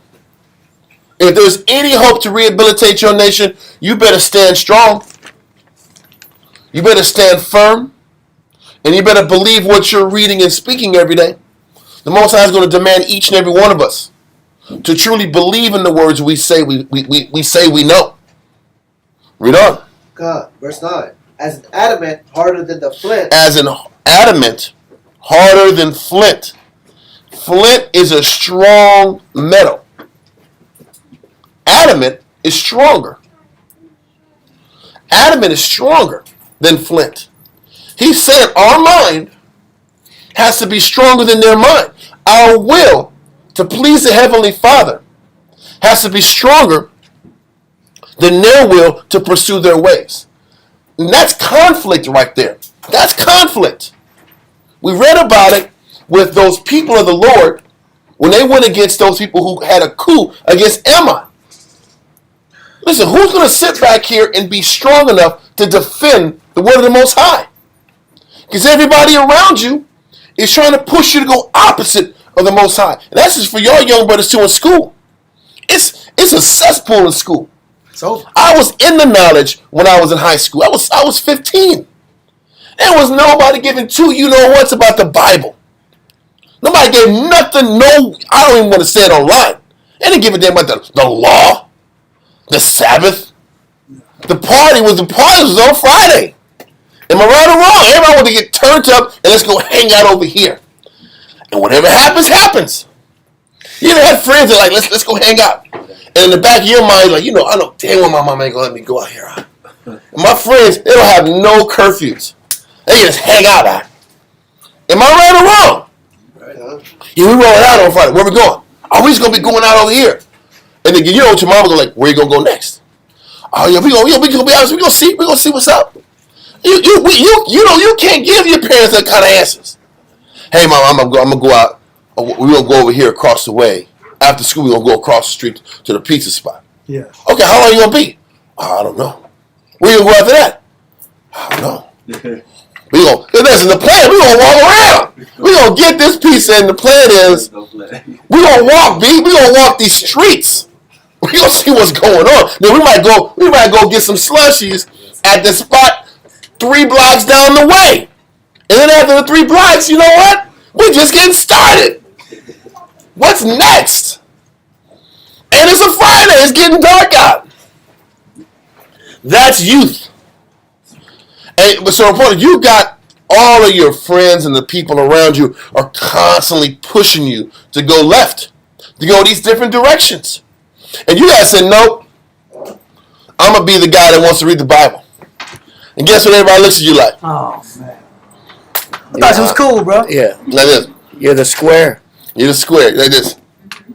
You're the square. Yeah. You're the square, B. We had a good time last Friday, didn't we? Oh, Heck yeah. God. Listen, now then all of a sudden, you don't get the calls to go hang out a whole lot more. Right? You're sitting back here eating lunch, it's just you. You're sitting back here eating lunch, like, damn, where everybody go? I'm eating this. Listen, the sandwich is extra dry. So It's extra dry, huh? If you know what's good for you, just hang with the nerds, man. Or, I'm going to say this, or just be okay being alone. Yep. That's what I had to damn do. I was sitting back here, it was me. And everybody knew I was the weirdo out. And for those who watched, not Boys in the Hood, it was the other one. Minister Society. They used to call me Sharif, huh? They used to call me Sharif, huh? You know, Sharif was always trying to be spiritual in the middle of hood shit. Like, you know you ain't supposed to be eating that pork. You know, there's always that guy throwing something out in the midst of the cats from the hood doing dirt. Yeah. Point is, I had to eat that, bro. I had to sit back and accept that I was that dude. And everybody was like, he's alright, but he's kind of weird. And I had to accept that. I didn't feel good. Shit. But you know what I had to do? I had to make a choice. Then I better sit back here and dig deeper Yes, sir. into what I am. Then I better read the Bible. Then I better sit back here and cleave to this book. Either I'm going to cleave to this book, or I'm going to break, and I'm going to cave in, and I'm going to start wilding out. And be what I'm not. And be what I'm And not. then people won't respect you even more. Because there's a point where you maintain your respect. Listen, I lived that too. There was respect maintained. But if you break, then they mock you even more. Yep. And then they'll sit back here and push you into dangerous situations to try you. Yeah, To try to really see where you at. Because that's what quote-unquote friends do. This guy's suspect, I don't know how down he is, then he got to be the guy that does the ding-dong ditch. He got to be the guy that sits back here and puts hands on this dude. He got to do the dirt. He got to set off all the dirt. How down is this guy? We got to see how down he is. These are real things. But you're scared? Are you scared? Yeah, you scared? Stuff they wouldn't do, though. The funny They part wouldn't do it. They're not going to do it. That's the funny part. I know. We're going to steal something, and you don't want to steal it. Yep. It's the truth. You're like, You're the one that got caught. These are real things. Or you sit back here and accept what you are and dig deep in what you are. And I just tell myself, high school ain't forever, man. I've told myself that before. High school ain't forever. I need to get a head start in this book, so when I get my time, I'll be able to teach. And just accept. I accept. You know what I realize? Do I want to be like these dudes? Do I really want to be like these dudes? That's another thing. Do they really matter that much? Yeah. That's what I had to ask myself. I'm like, these dudes are suckers. Listen, I was okay with saying that. These dudes are suckers. How deep are they? What do they really bring to the table?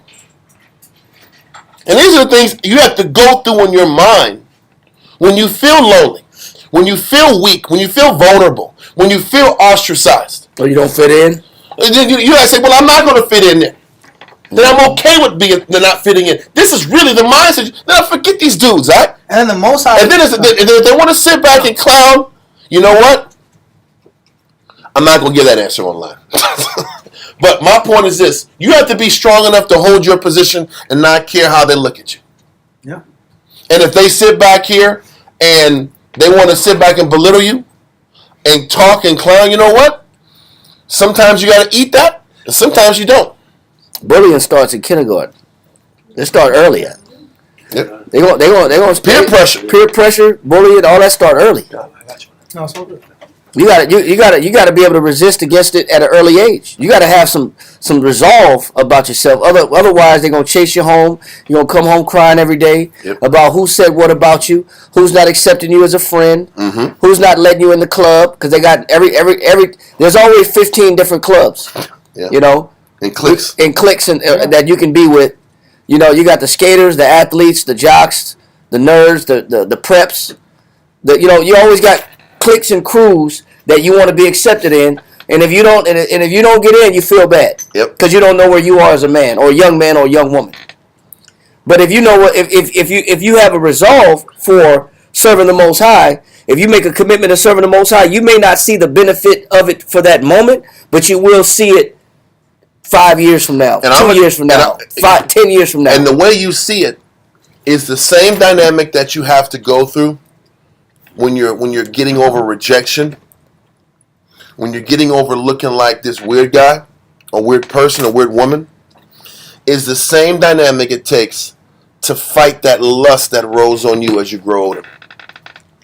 That same dynamic of negative that rides on you as when we're adults and we have negative influences pulling us, and we have to choose righteousness and strength when everything in us doesn't want to do it. You guys are getting a head start now fighting that peer pressure, that desire to fit in. It's the same type of a battle. I have to choose to go against what feels normal. I have to go against that pursuit for acceptance and accept that this life is a lonely life. What the Most High is explained to Ezekiel is you're going against hard-headed people. You are going to feel isolated. Even in Isaiah 53, when they explained about Christ, they said he was going to be a man of sorrows, rejected by men. These are facts. This is what it takes when you choose to live a holy life. You're not going to have a lot of friends. For the most part in high school, you're going to have associates. You're going to have people that you have to learn to work with. You're going to have people that you navigate around and learn. You can't be a complete hermit. You got to know how to operate around people, but still be who you are. And if you can learn that at an early age, it'll be easier to stand on your own as you grow into maturity. Because this is still about, are you guys going to show the Most High that he's first? Or are you going to let your environment dictate who you are? If you're going to let your environment dictate who you are in your teens, you're going to let your environment dictate who you are in your 20s and in your 30s. When I was 16, I remember this. I was like, this is what having character is. Having character is sticking to who you are, regardless how weird it looks. I remember I went to a Catholic school because I was going there for sports. And the summer leading into this Catholic school is when I got the knowledge. So I was like, bro, what am I doing? So they said, yeah, I want you to sit back and tell us something about yourself. Listen to the Catholic teacher had us do it. And I said, I'm going to go over to Deuteronomy 28. So I said, I went over to Deuteronomy 28, and the whole class was like, who is this crazy dude in 1994 talking this Bible? So 1995, talking this Bible stuff out. I was a new person. Listen, when you're a new person in school, you know you worry about how people look at you. Yep. It matters. All the ladies looking at you. Everybody's looking at you. And I sit back here and talk this black extremism out. And they're sitting back here like, nah, no thanks, man. It's cool, all right. No it's thanks cool. to that. It's cool, all right. We'll pass. And I can just feel that everybody, it was just one classroom. But I said, as soon as I leave this room, everybody's going to say, this is the guy. Stay away from Don't this talk guy. to this guy. But I accepted that. I ended up running into this. He was an ordained Baptist preacher at 16. And me and him used to go to war in the Bible at lunch. It was great. It was great times. I learned a lot about the scriptures and learned about debating. But why was I in a classroom debating another Bible guy? That's not cool. Was that cool? That wasn't cool. But it developed my spirit. What did I want? I had to ask myself, what do I want? What am I here to do? And then the more you accept it, the stronger you get. And that's where your power comes in. Your power comes in accepting who you are and accepting who you're not. It's okay to not be what other people are. I know we're kind of going off 10. We have a lot of, for everybody online, we have some young people in class, so I think it was important to kind of take a little time to explain it's okay to not fit in. What's more important than fitting into and blending into everybody in the world is to start learning who you are. People sit back here and say, you got to go to college to figure out who you are. That's not true.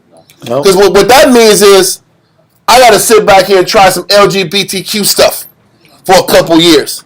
And then realize, oh, this isn't a good thing. I don't like it. I didn't like it. and now I can move on from it. You don't got to try wickedness to realize it's not good for you. Just don't do the wickedness. I got high as hell. And after 10 years of battling drug addiction, I no longer want those drugs anymore. It took me 10 years. Do you really need 10 years of doing drugs to realize drugs are not good for you? Just don't do drugs off GP and you'll be okay. Crack is whack, guy. Just accept that. All I'm saying, y'all. Pull it. Matthew chapter 7 and verse 13. Matthew chapter 7 and verse 13.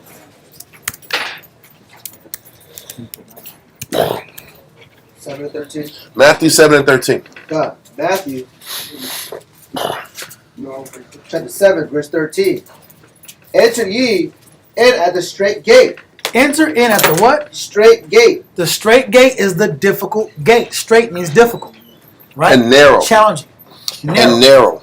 With little to no movement options available. Yeah. That's that straight. There's not a lot of movement walking this path. Not a lot of comfort walking this path. Well, keep going, sorry. Yeah. For wide is the gate, and broad is the way. Wide is the gate, meaning welcoming and inclusive. Inclusion meaning everybody's allowed, everybody's accepted. Because there's a game in life about the desire for acceptance. This whole world's about, are you accepted or not? That's a manipulation tactic. I don't accept you. Or I do accept you. That's how the world manipulates groups of people. Read. That leadeth to destruction. That leads to what? Destruction. So why is the gate? Meaning there's a whole lot of people going through this gate that leads to what? Destruction. Destruction. Read on. And many there be which go in thereat. And there's many people, meaning the majority of people are going to do the stupid thing. Or the easy thing. Come on. This is what he's saying. Most people just follow the easy path. Yeah. What I'm trying to explain to y'all is the challenging path. The path with less provided wiggle room. Yeah. The path with less space to do what you want to do. Yeah. If you take that path, that is the spiritual path, but you can learn these lessons early. You don't have to toil in mistakes for 10 to 15 years to figure this out. You don't have to do that. I bet you if you ask anybody in this room, for those of us who've made mistakes and wasted time, they tell you don't waste time.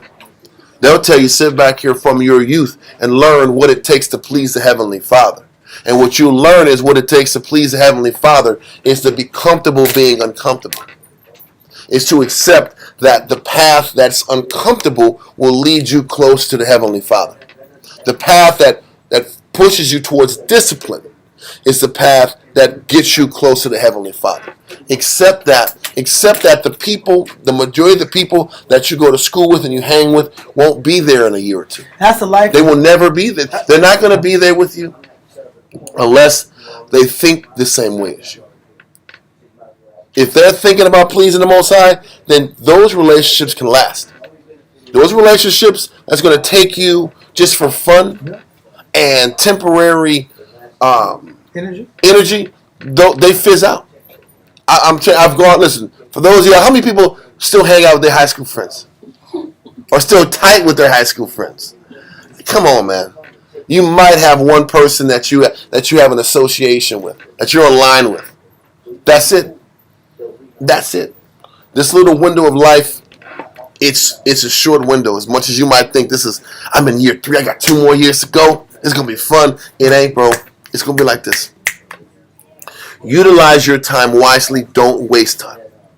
Anyway, I don't want to take too much. Let's get back on topic, man. So we're back in Ezekiel chapter 3, and we're in verse 9, and this is discussing how the Most High was preparing Ezekiel.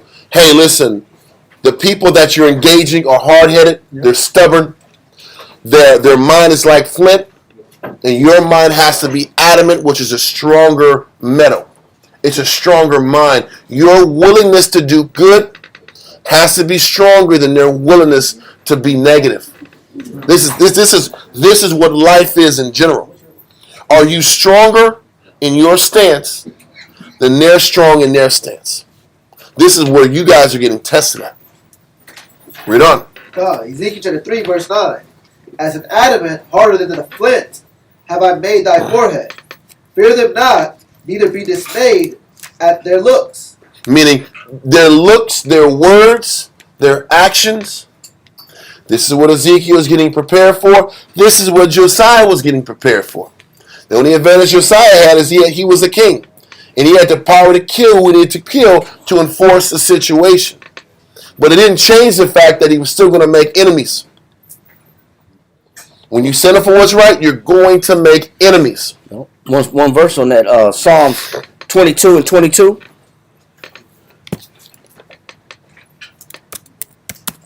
To 24.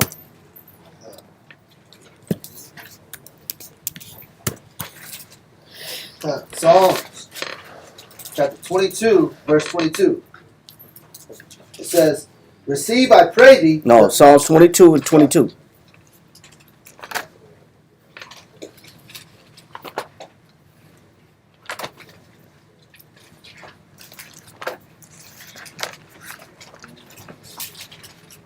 Psalm 22, verse 22. Ye that fear the Most High, praise Him. You're in 22. That's 23. Psalm 22, verse 22. I would declare thy name unto my brethren. So what did he say? I would declare thy name unto my brethren. You can't be afraid to declare the Most High's name to your people. You can't be afraid to do it. You know, the Most High wants to see. A lot of times, he'll put you in those scenarios to determine will you use the Bible in front of your people, or you be too afraid to tell them the truth on how the Most High looks at things. You can't be afraid to stand up for the Most High. Read on. It says, I will declare thy name unto my brethren in the midst of the congregation. Will I praise thee? Read. Ye that fear the Most High, praise Him. Go ahead. All ye seed of Jacob, glorify Him, and fear Him, all ye the seed of Israel. Verse 24. Verse 24. For he that not despiseth, nor abhorreth, for he hath not despised. For he hath not despised, nor abhorred the affliction of the afflicted. So when you stand up for the Most High, and people are afflicting you, guess who stands up for you? The Most High stands up for you. So you're saying that when you stand up and try to teach your people, you're going to get afflicted. You're going to get afflicted. He's saying, but because you weren't afraid to call His name and to glorify His name, when people come back and stand against you and cause you affliction, then the Most High will step in for you.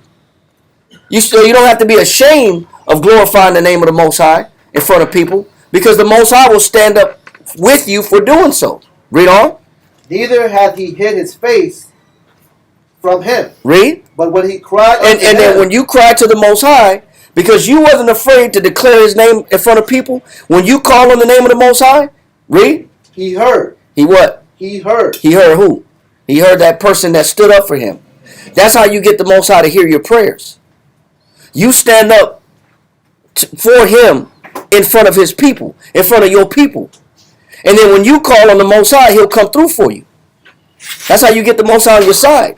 So don't be afraid when you're in school, you're around your classmates, your peers, your co-workers on the job. Don't be afraid to bring the Bible out.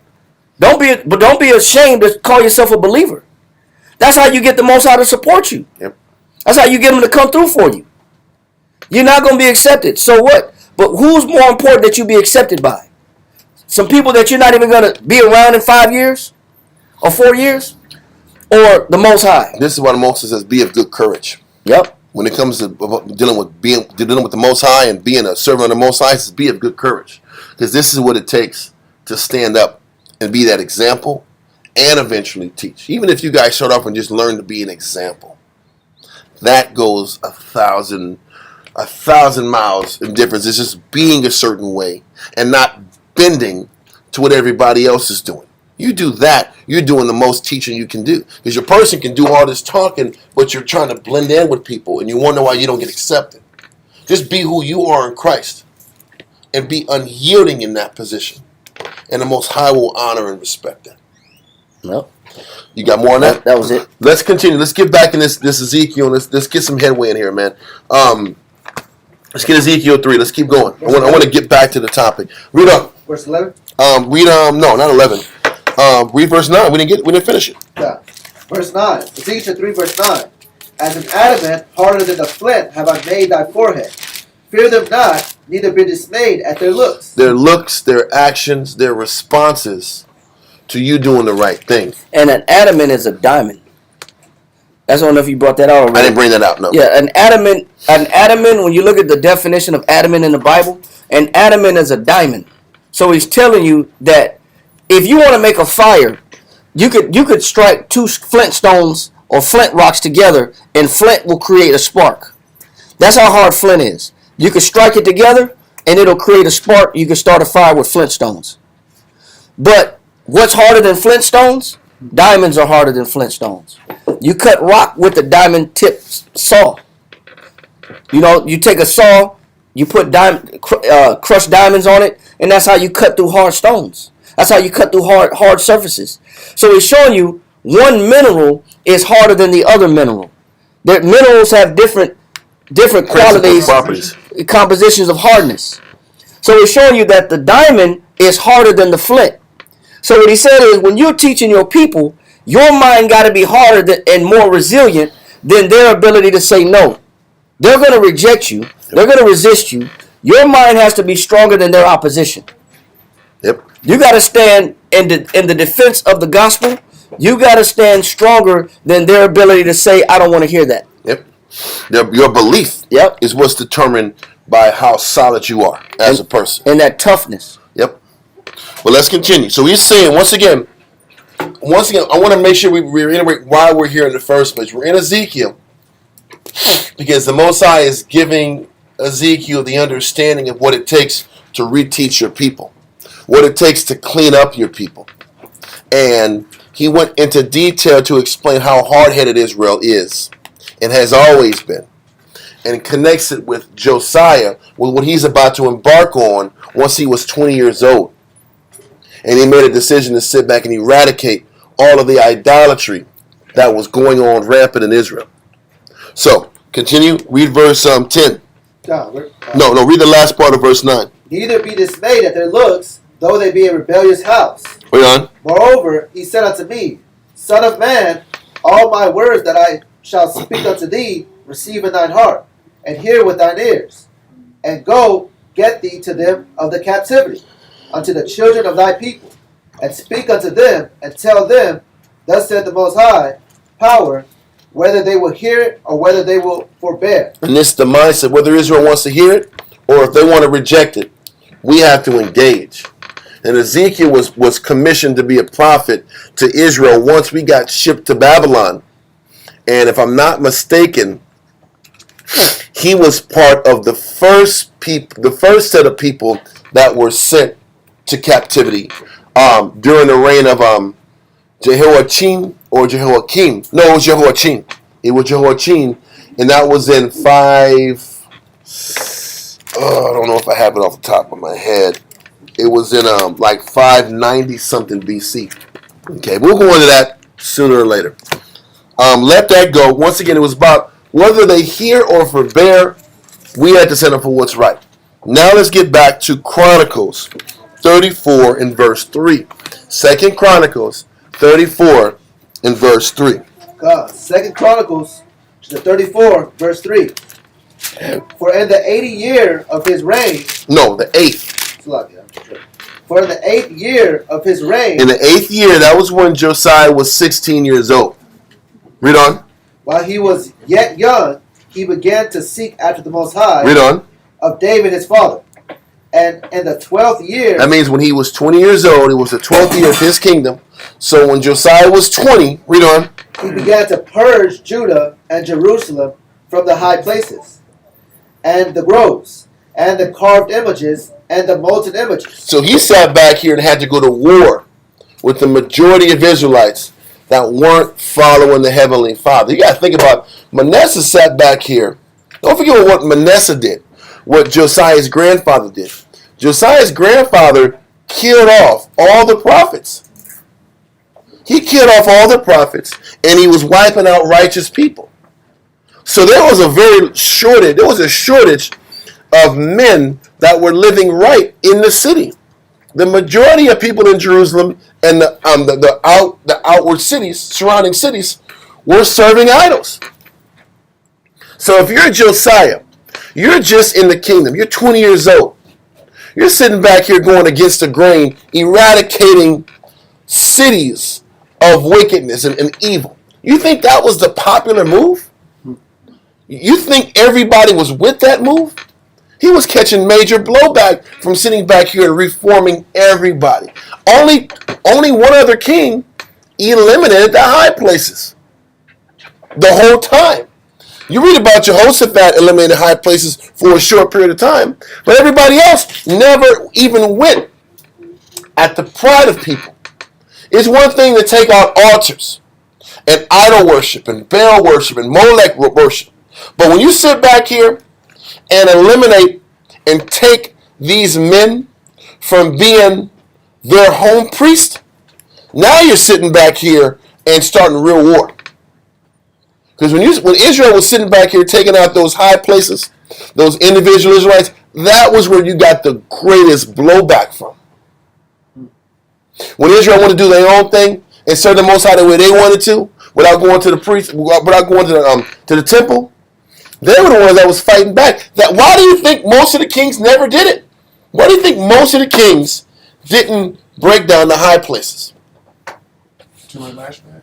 Too much of a lashback. Too much political pushback. These influential people were not going to let that just go down without the king having to feel some kind of repercussion. So, this is at age 20, Josiah starts to do this. Give me verse 4. Verse 4. And they break down the altars of Baalim in his presence. So they're breaking down all the wicked Baal altars. Read on. And the images that were on high above them. Mm-hmm. He cut down, and the groves and carved images. The groves were the female deities that were being served. Baal was a masculine deity. The groves had the female deities. Then they said and the carved images. All the carved images that showed honor to these different idols, they destroyed them too. Read on. And the molten images he brake in pieces, and made dust of them, and strode it upon the graves of them that had sacrificed unto them. So he said, and he brake it in pieces, and he broke them to powder. He broke them down to powder, and strode it upon the graves of them that had sacrificed to them. Which means what? Who are the people that sacrificed to these altars? He was killing them. He was killing the people sacrificing these idols. And they would break down the idols themselves into powder and put the powder on the graves. This was bloody. This was bloody. This was revolutionary. This was civil war. In order to have peace in the kingdom, he had to kill all the idol worshippers that weren't backing down. Do you think he sat back and said, listen, stop your evil ways? And then guess what? They didn't want to stop. So guess what? They had to die. He was killing people, and he was sitting back here breaking down the idols and tearing out all the dust and sprinkling on the graves to send a message. You're going to die with your idols. Is this what you want to do? It took strength. It took 4 years of committing himself to the Lord to even be ready for this situation. Read on. Verse 5. And he burnt the bones of the priests upon their altar. He said he burnt the bones of the priests on the altars. First of all, what that does is sends a message. If you're about these idols, you're going to die with them. But also, it's disrespectful even to their gods to burn the priests on the altar. Now the altar's no good anymore. Now this altar's no good. You can't sacrifice over there. That area is defiled. So he kills two birds with one stone. But this is also going back to the prophecy that was written in 1 Kings chapter 13, verse 1 through 13. This is what the prophet was telling King Jeroboam about. Listen, there's going to be a Josiah that comes here and kills you guys, kills your priests, and destroys your altars. He's doing it right now.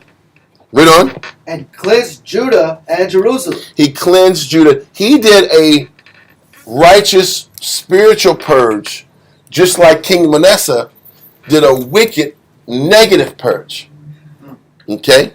He did the same thing that his grandfather did, just on the right-hand side. But all these purgings is always bloody. You're not going to sit back here and change the culture or something with people that don't want to change unless these type of, what do you call Events. it? These events or these measures have to be done. They're extreme measures. Read on. Verse 6. And so did he in the cities of Manasseh and Ephraim and Simeon, even unto Naphtali, with their mattocks round about. So what's happening here is, he said, so did he in the cities of Manasseh, Ephraim, Simeon, and even Naphtali. This verse tells us a lot of things. This verse tells us that Simeon obviously had migrated up to the north. That's what this tells us. Simeon migrated up north. And it also tells us another thing, that the 9.5 tribes were still there, just in lower numbers. You still had Ephraimites there, you had Manassites there, you had Simeonites there, you had Naphtaliites still up north. They just were in fewer numbers, still mingled with the other nations that were sent by the Assyrian king at the time. Also, you're looking at a third thing, that Josiah expanded his kingdom beyond just Judah.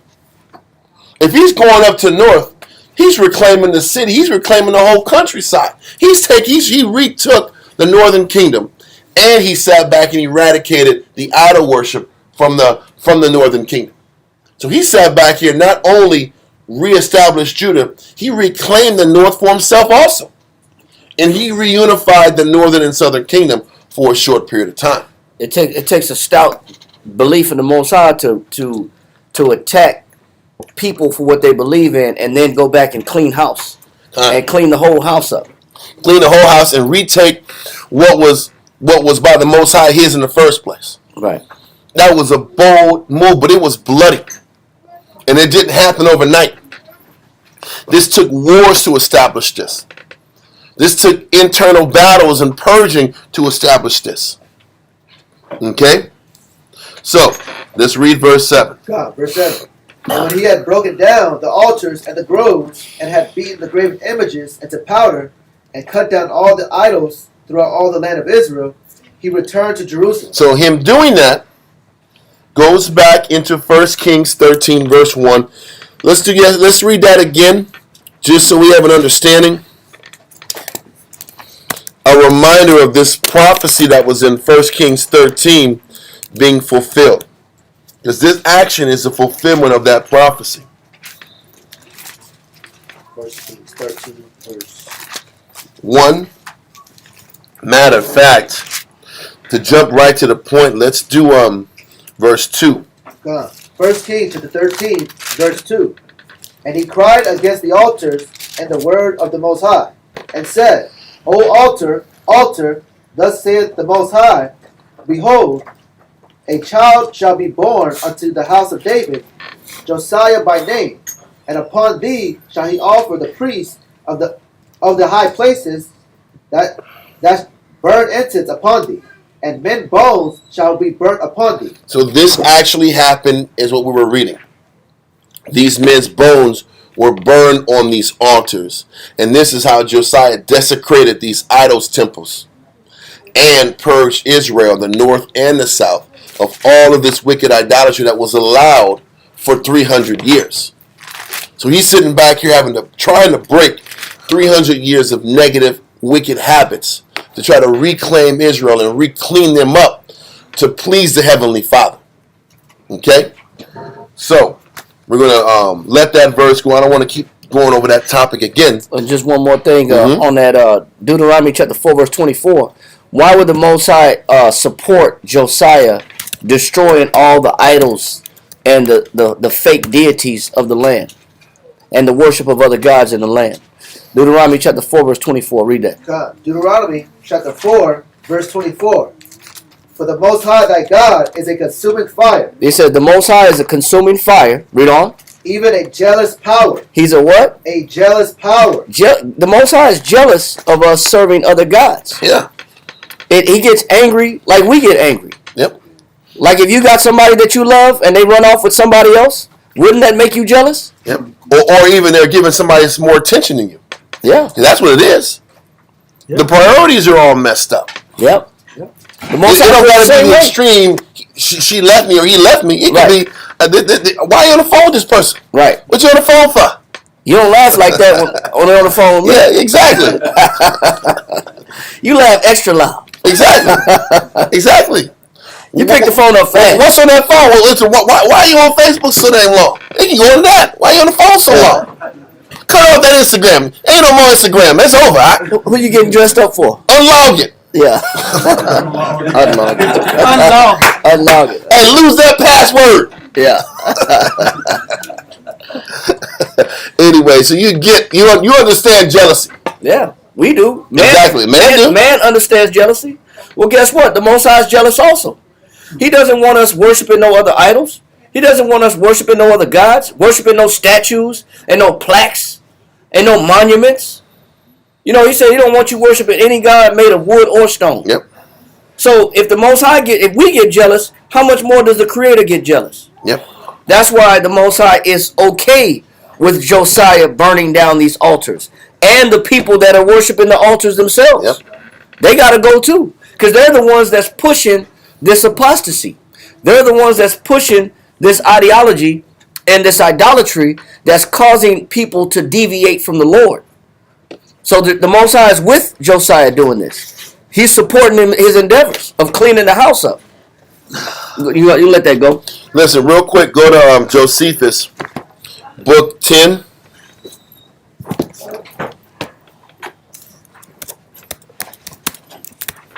Paragraph 4. Chapter 4, paragraph 4. Josephus 10. Let's see. I'm tripping. We have book 10, chapter 4, paragraph 4.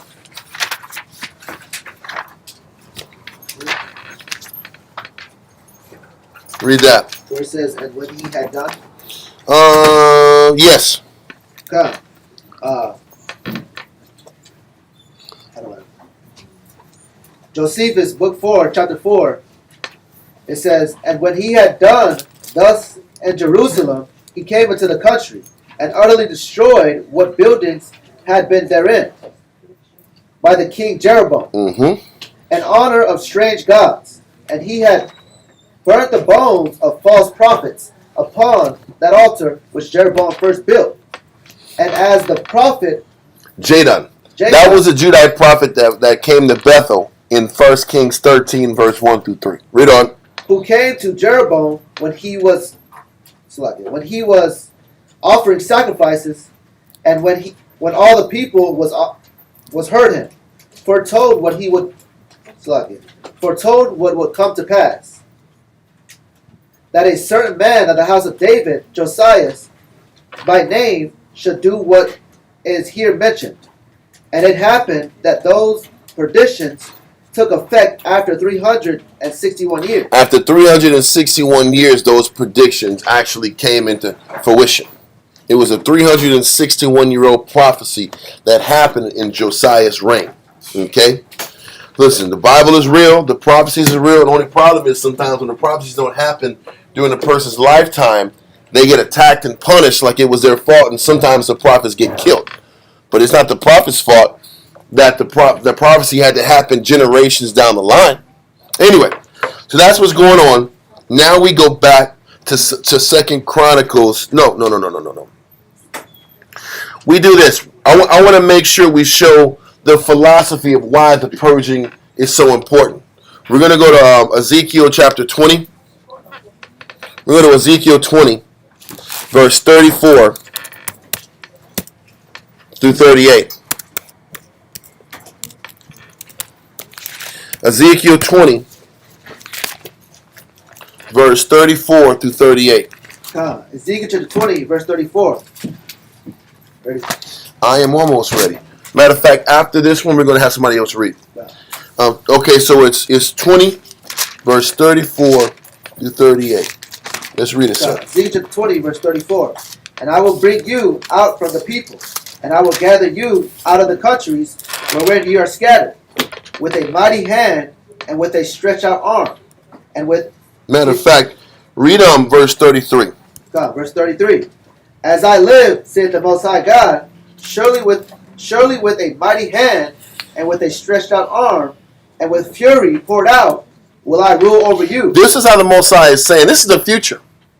He says, with a mighty hand and a stretched out arm and with fury poured out will I rule over you. Why does the Most High have to rule us with this level of fierceness and fury? He gave us the answer in Ezekiel chapter 3. Are we hard-headed and hard-hearted? Yeah. So the only way to sit back here and rule over hard-headed people is with fury and consequences. You can't speak softly to us. That's the problem. And when you sit back here and you're the nice guy, what happens? You get pushed over. You don't get respected. It's the truth. Hey, brother, I think you need to change that. Okay, I will, but I got you, Kimfo. I got you, dog. I got you. Don't smoke that, my brother. What? Brother, please put that down. Please, brother, put that down. Okay, brother. Like I was saying. Yeah. That's our people, like. Yeah. Our people will sit back here and laugh and blow you off because they don't take you serious. That's our people. Why does Israel don't respect just good-hearted people? Because they don't. Because they're hard-headed. They don't want to hear a suggestive tone. First of all, they don't want to hear when you're loud and you're strong either. No. But they'll respect it when you stand firm.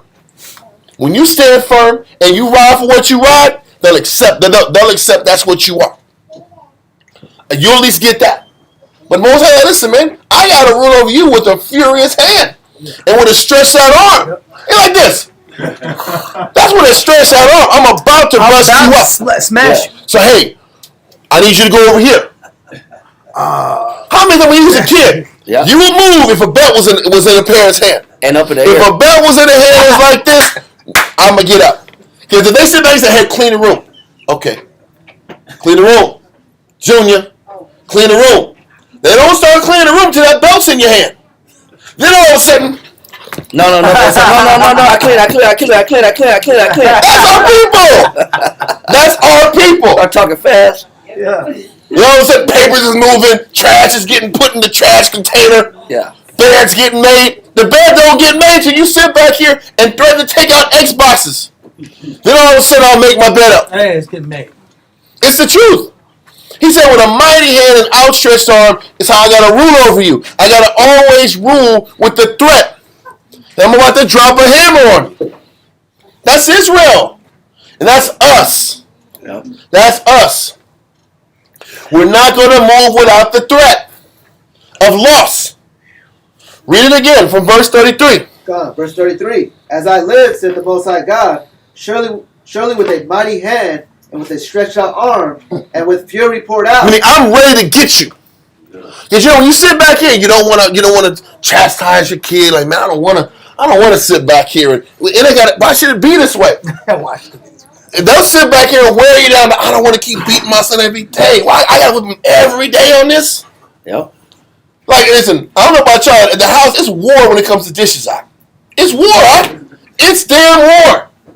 I say, hey, as soon as you eat, wash the dish. I'm right there. I'll be right there.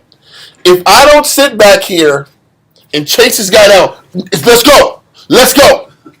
If I sit back here and say, okay, you gonna do it? You gonna do it? Okay, I'm gonna go do what I gotta do. And 5 minutes later, it ain't done. I'm telling you. You got to sit back and say, okay, when are you going to do it? 5 minutes? That's your ETA? Okay, I'm going to check back in 4 minutes and 50 seconds. How can you ain't down here, bro?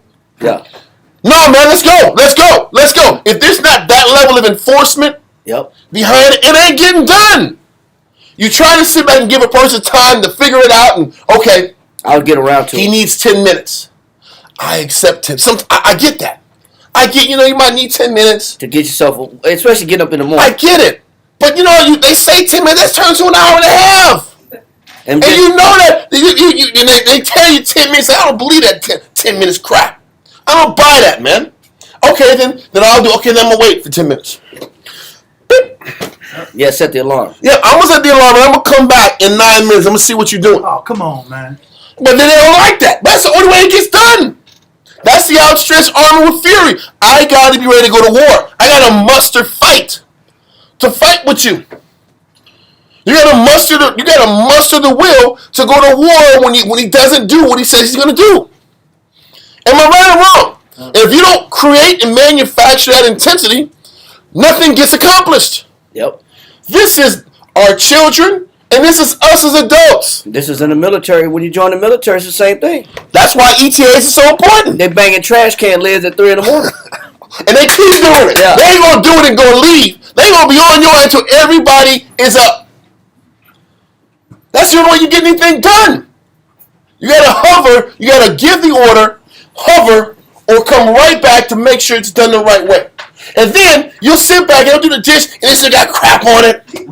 Or they'll cook some nuggets or whatever the hell, and the damn pot is still slimy and grimy. They just ran it with some water and did a half-ass scrub and put it in there. Like, this is whack, bro. Get down here. This isn't good enough.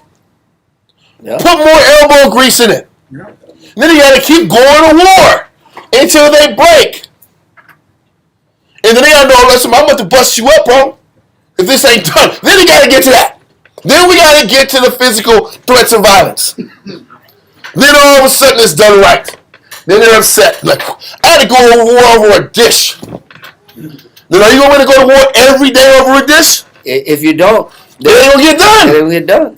You're going to see flies, roaches, and mold. But that's the point. But this is what kids do. Y'all end up tiring the parents out. Because they got to muster fury every damn day to give you orders to do something. It's orders, and you better have fury behind it. There better be the will to just go at them. Of course. If there's no will, guess what happens? They're going to win. And the house is going to be a mess. Yep. There's going to be Doritos and Cheetos upstairs on the floor. Roaches will rule. There's all kind of critters upstairs. It's ants first. Yeah. That's the Most High sending mercy. It's mercy.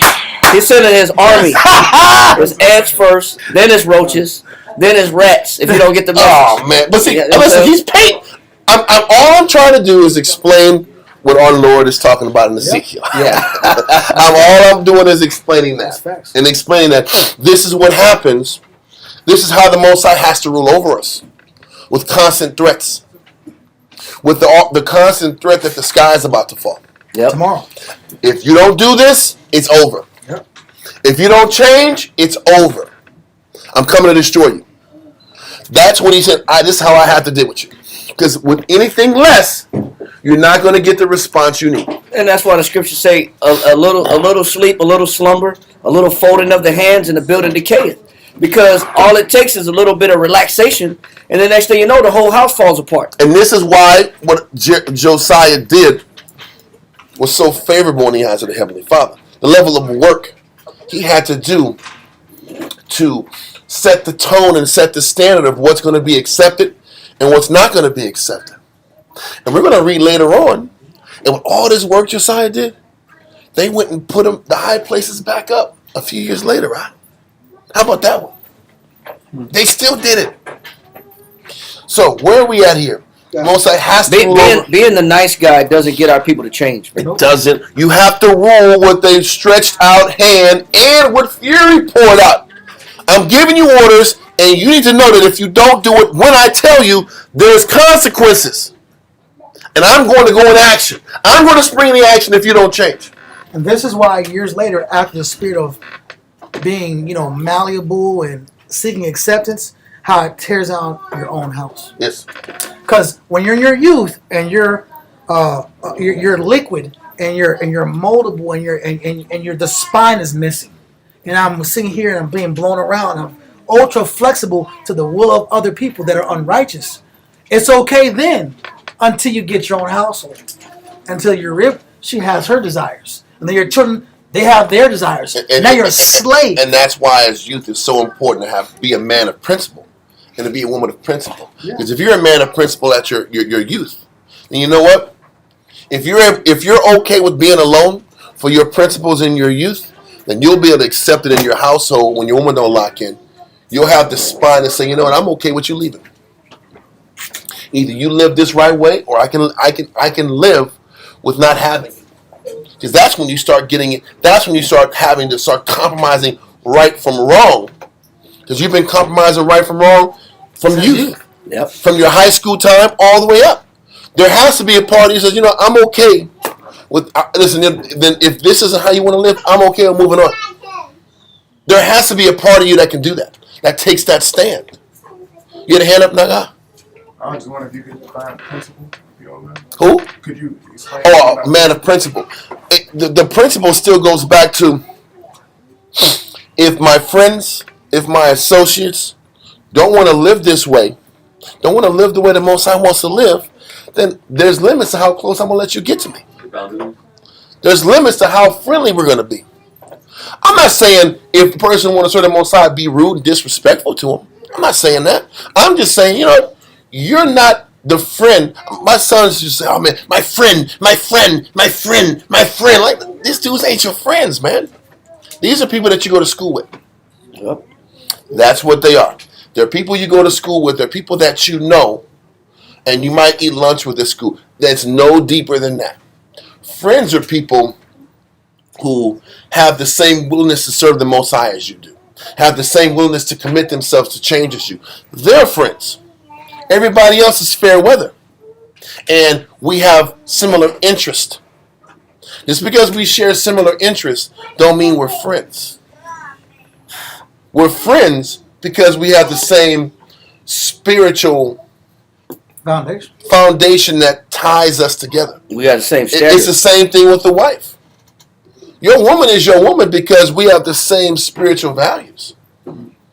If she don't got the same spiritual values you got, then she's not your woman. She belongs to the streets.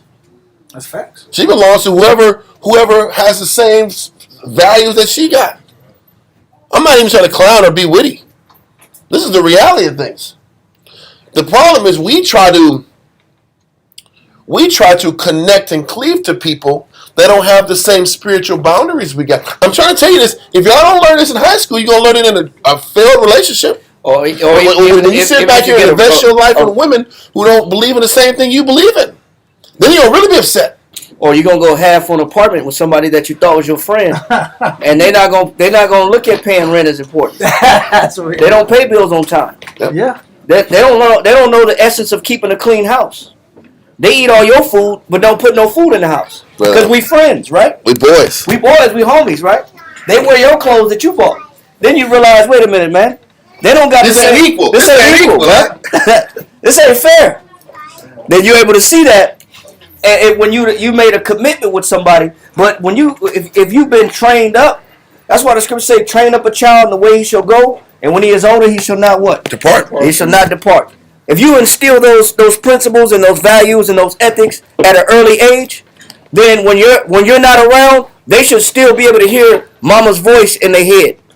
When they get their own place, they should still be able to hear their father's voice in their head when they get their own place. Man, my dad wouldn't accept this. Yep. Man, my mom wouldn't accept this for the way I'm living right now, or these people that I'm with.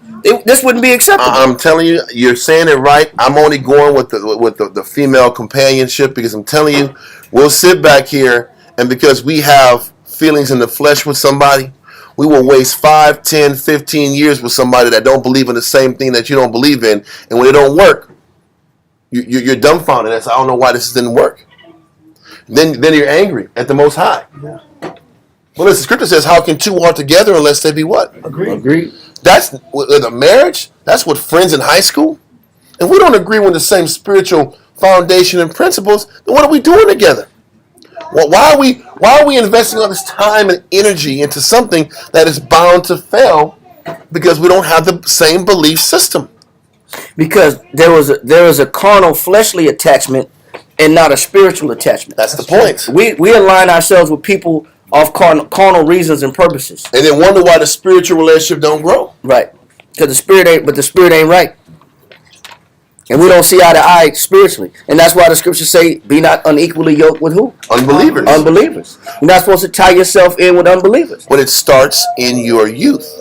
If you guys have opportunities to learn that concept early, and if you can overcome it in your high school years, it's so much easier to navigate the rest of your life with those principles.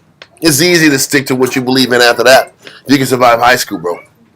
So, let's continue back in Ezekiel 3 and 33. Right, you want 33 again? I want 33 because this verse is real. It's the truth. This verse is real. It's 33, Ezekiel 20 and 33. It shows us why, you know what it does? It shows us why the Most High is so hard on us. Why is the Most High so hard on me? This is why. Read on. Ezekiel chapter 20, verse 33.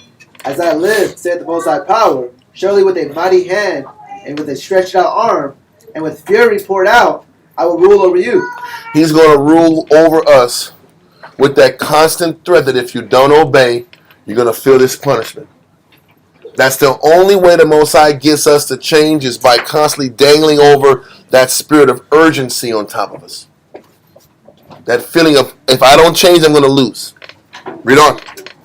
And I will bring you out from the people and will gather you out of the countries wherein you are scattered, with a mighty hand and with a stretched out arm. People think that even when Christ comes back to deliver us, that things are going to be light and easy and comfortable. Nope. He says, after I deliver you, I'm going to sit back and rule over you with that same mighty hand and stretched out arm and with fury poured out. When he delivers us and those chariots pick us up, it's going to still be a tense situation. And we're going to always be under that threat that if we rebel, we're going to lose and fall. Read on. Verse 35. And I will bring you into the wilderness of the people. And he says he's going to bring us into this wilderness. Read on. And there will I plead with you face to face. But when the Most High is pleading with us face to face, how is he going to plead with us face to face? With a mighty hand and stretched out arm and with fury poured out. He says, when I sit back and deliver you guys from America and these places, he's going to still put this pressure on us and that demand to change. And it's not going to be over. We think that when Christ comes and gets us and these chariots get us, we're going to get to the kingdom. No. We got another thing coming. You're going to get pleaded with that fury. Read on. Like as I pleaded with your fathers in the wilderness of the land of Egypt. When the Most High pleaded with us, when Christ pleaded with us in Egypt, guess what happened? Our actions had significant consequences. Yep. When we sat back here and wasn't appreciative, the number one issue we had was a lack of appreciation. If we weren't appreciative back then, we suffered. And also, in the land of Egypt, everything didn't go our way. We didn't get what we wanted when we wanted. So when we get to this new wilderness, he's going to plead with us the same way. You're not going to get what you want when you want.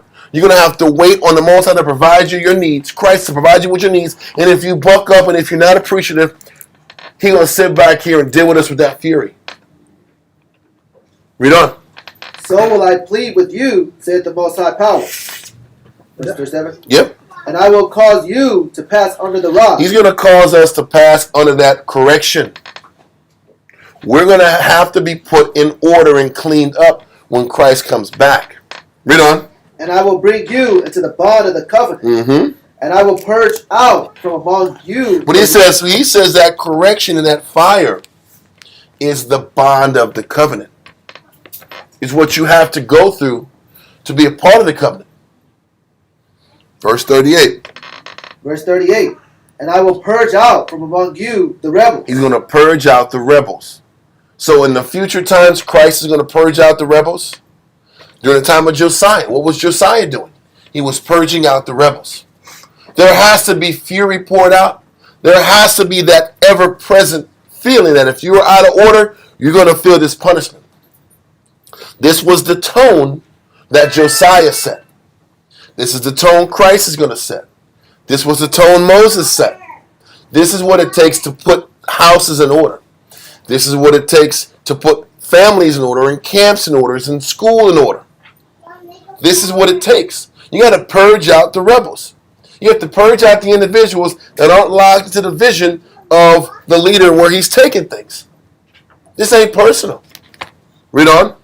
And them that transgress against me. So it's the ones who break the law who got to get purged out, and the people that don't want to lock into the leadership and don't want to follow leadership. It's both things. That's the point. The high place guys and the people who broke the law had to get purged during the time of Josiah.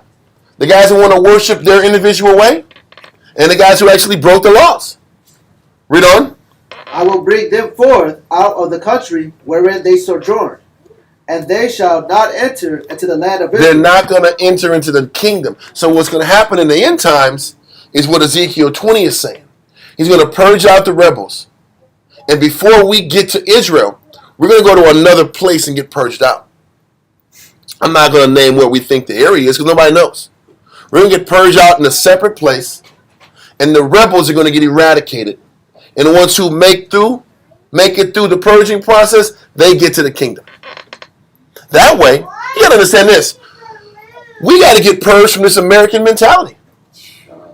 That has to get eradicated first before we're ready for the kingdom. True. So that's why there has to be a separate place set up before we get to our new Canaan. God, one verse on that, Hebrews chapter 3, verse 8.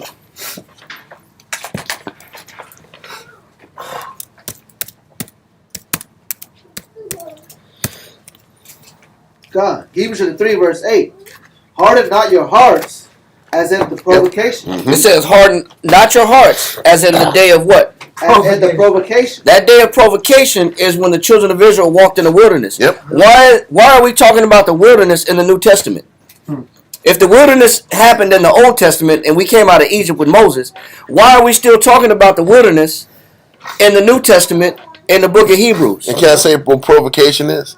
Provocation is anything that excites anger. Yeah. So when you don't get what you want, guess what happens? You get angry. Some at it. anger going on. So when we sit back here and deal in the future time, when we get picked up by these chariots, we're going to still get provoked to anger when you don't get what you want. Yep. And the Most High is going to look at your heart and see where your heart really is at. That's why. That's the day of provocation. That's why this life's about not tripping on what you don't get now. Because this is how you rehearse the righteous acts. Yeah. So when you don't get what you want in the wilderness, we don't flip out and we keep the right mind frame. Exactly. Huh. Keep going, Chuck. I'm sorry. Go ahead. God, in the day of temptation in the wilderness. It said in the day of temptation and what? In the wilderness. So read on. God, verse 9. When your fathers tempted me, proved me, Yeah. and saw my works 40 years. Mm-hmm. Wherefore I was grieved with that generation. And why was the Most High so angry with that generation? Read. And said, they do always err in their heart. Where's our biggest error at? In their hearts. In our minds. We make mistakes in our minds because we like to be stubborn. We're stubborn. We're hard-headed. He said that's where they... Read that last part again. God, and said, they do always err. It says they do always err. Err means to make a mistake. Where's our biggest mistake at? In their heart. In their heart. The way we want to hold on to our thought process, we want to hold on to our pride. We don't want to change. We want to be rebellious. We want to see things how we look at it. He said that's our biggest mistake. Nobody can show you anything. Nobody can instruct you. Nobody can manipulate you. Nobody can chastise you, edify you, build you up. Nobody can offer instruction to you. Nobody can offer criticism to you. For that reason, he says that's our biggest mistake.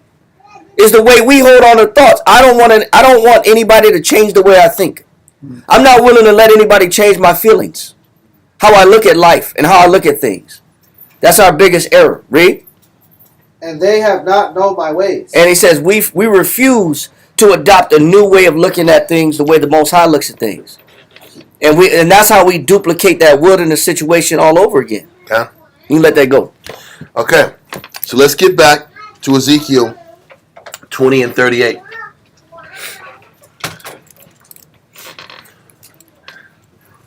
Ezekiel 20 and 38. Ezekiel chapter 20, verse 38. It reads, "And I will purge out from among you the rebels, Mm-hmm. and them that transgress against me. I will bring them forth out of the country wherein they sojourn, and they shall not enter into the land of Israel." So I want to go to the next verse. Is going to be Ezekiel chapter 9, verse 1 through 11. Ezekiel 9, verse 1 through 11. Next man, Nagahashi cancer. I'm going to get you saluted in real quick.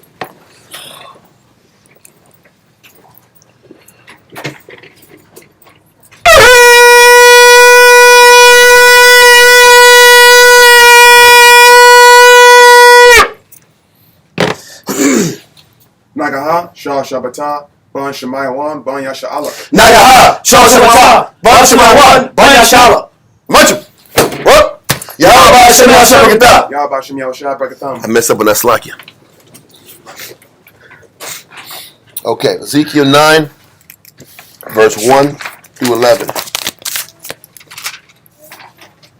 Once again, this is still dealing in that process of purging and what it takes to do something the right way, to put things in order.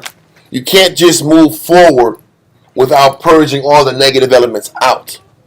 This is what Josiah did when he was king, when he was 20, when he gathered up the spiritual strength and understanding and conviction to execute this. All these destroying of temples and idols and high places, this was necessary to eradicate and purge out the rebels so that he can sit back here and reestablish the kingdom the way it was supposed to be done. Ezekiel 9. Ezekiel chapter 9, verse 1. He cried also in mine ears with a loud voice, saying, Cause them that have charge over the city to draw near, even every man with his destroying weapon in his hand. He's telling you this is what it takes. This when it says the revolution will not be televised, that's what it's talking about. He said everybody with a destroying weapon and the people that have charge over the city, prepare yourself to do what it takes to put the house in order. Read on. Verse 2. And behold, 6 men came from the way of the higher gate, which lieth toward the north, and every man a slaughter weapon in his hand. Listen, what's this? What's this shit? A regular weapon and a slaughter weapon? What's the difference? Like, we do a knife and a slaughter weapon. There's a nice death which is quick and easy. There's a ripping you to pieces type. A slaughter weapon? That's an extreme word. The back of hooks when you pull. Probably so. They used to call it back in medieval times. They called it a morning star, and it was a big stick with a chain and a ball that was made out of metal with spikes on it. Yeah. And it's called a morning. Used to like Oh, a mace. boom. Yeah. They call it a morning star. It's one with the chain. Right, I like that one in Kill Bill. Yeah. Like this. Boom. I mean, That just Kill Bill. That was bad. just That give was him tough. another sword out. This sword brother called a day, let him bleed out. He's gonna get beaten with spikes out. Bro. That's a It's slaughter heavy weapon. too. That ball is heavy. Yeah, man. Yeah, it ain't no joke. But keep going. This is slaughter. Get your slaughter weapons out. It's gonna get bloody. That's what it is. It's gonna get bloody, man. Read on. And every man a slaughter weapon in his hand. And one man among them was clothed with linen, with a writer's inkhorn by his side. Mm-hmm. And they went in and stood beside the brazen altar. Mm-hmm. And the glory of the power of Israel was gone up from the cherub, whereupon he was to the threshold of the house. And he called to the man clothed with linen, which had the writer's inkhorn by his side. This is the angel. Read on. And the Most High said unto him, Go through the midst of the city, through the midst of Jerusalem. So this is the order for all the people that were in the leadership. This is prophecy. Read on. Go through the midst of the city, through the midst of Jerusalem, and set a mark upon the foreheads of the men that sigh and that cry for all the abominations that be done. This template of what it takes to purge out a city is the same template that Josiah is sitting back here and was setting up. Who's down with the Most High? Who's not down with the Most High? Didn't Moses do the same thing? He said, everybody that's here to serve the Most High, go to the right. Yeah. Everybody that's following Dathan and Korah, go to the left. Before all the slaughtering weapons are used, what has to be done is the lines have to be set. People have to make their decision. Whose side are you on? Once that is determined, and once this angel is setting the mark on the foreheads of the people that don't like this wicked world, that aren't okay with the way the world is, then you can sit back and unleash whatever fury has to be unleashed. This is what Christ is saying. This is what the angel is saying. Find the people who are disgusted with how this world is operating. Mark them, separate them. It's like Christ did when the order was with the houses that had the blood on it. That death angel passed by that house. He's been doing this the entire time. These spirits that are with the Most High, separate them. The spirits that are about what they want to do, mark them. Mark them people too.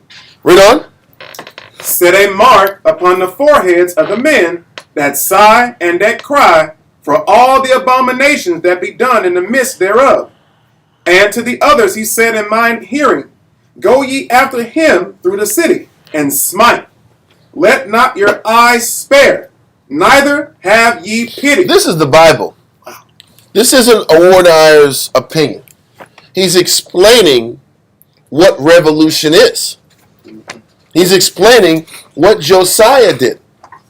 This was the revolution that Josiah even established. It's the same mindset. The ones who believe in the Most High and want to stand up for what's right, protect them.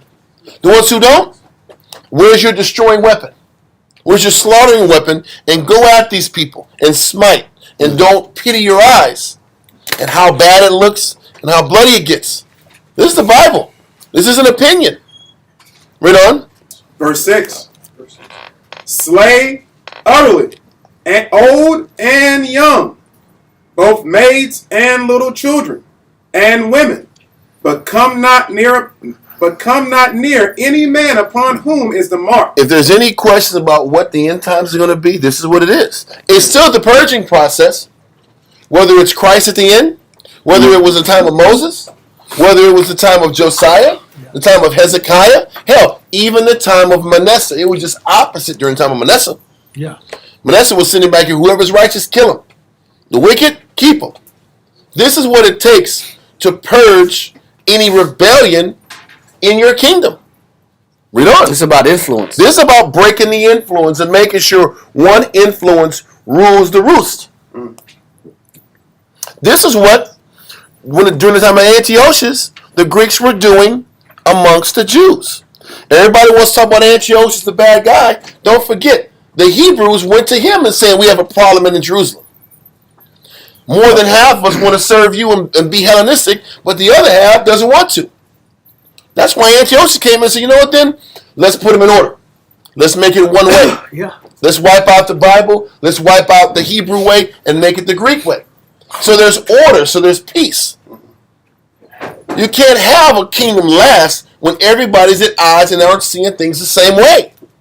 Your kingdom is destined to fall. There's a scripture that says that a kingdom divided against itself is brought to desolation. So this is what Josiah did, what we're reading about, and this is what's being talked about in Ezekiel for the end times. Read on. Ezekiel chapter 9, verse 6.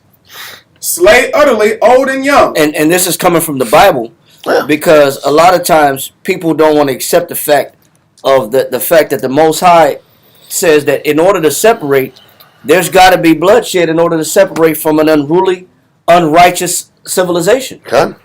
You know, our people's perspective of God and the Most High is God wouldn't do that. Yep. God is love. God is tender. But what they're saying is when God wants you to have a separate form of living without influence, just real quick, if you can go to Deuteronomy chapter 7. He's saying the same thing. Deuteronomy chapter 7, read verse 2 through 4. Deuteronomy chapter 7, verse 2.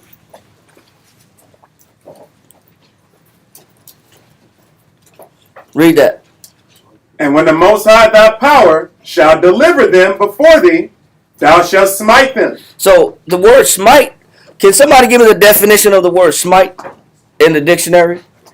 Because this is what the Most High is saying when he brings the children of Israel into their land.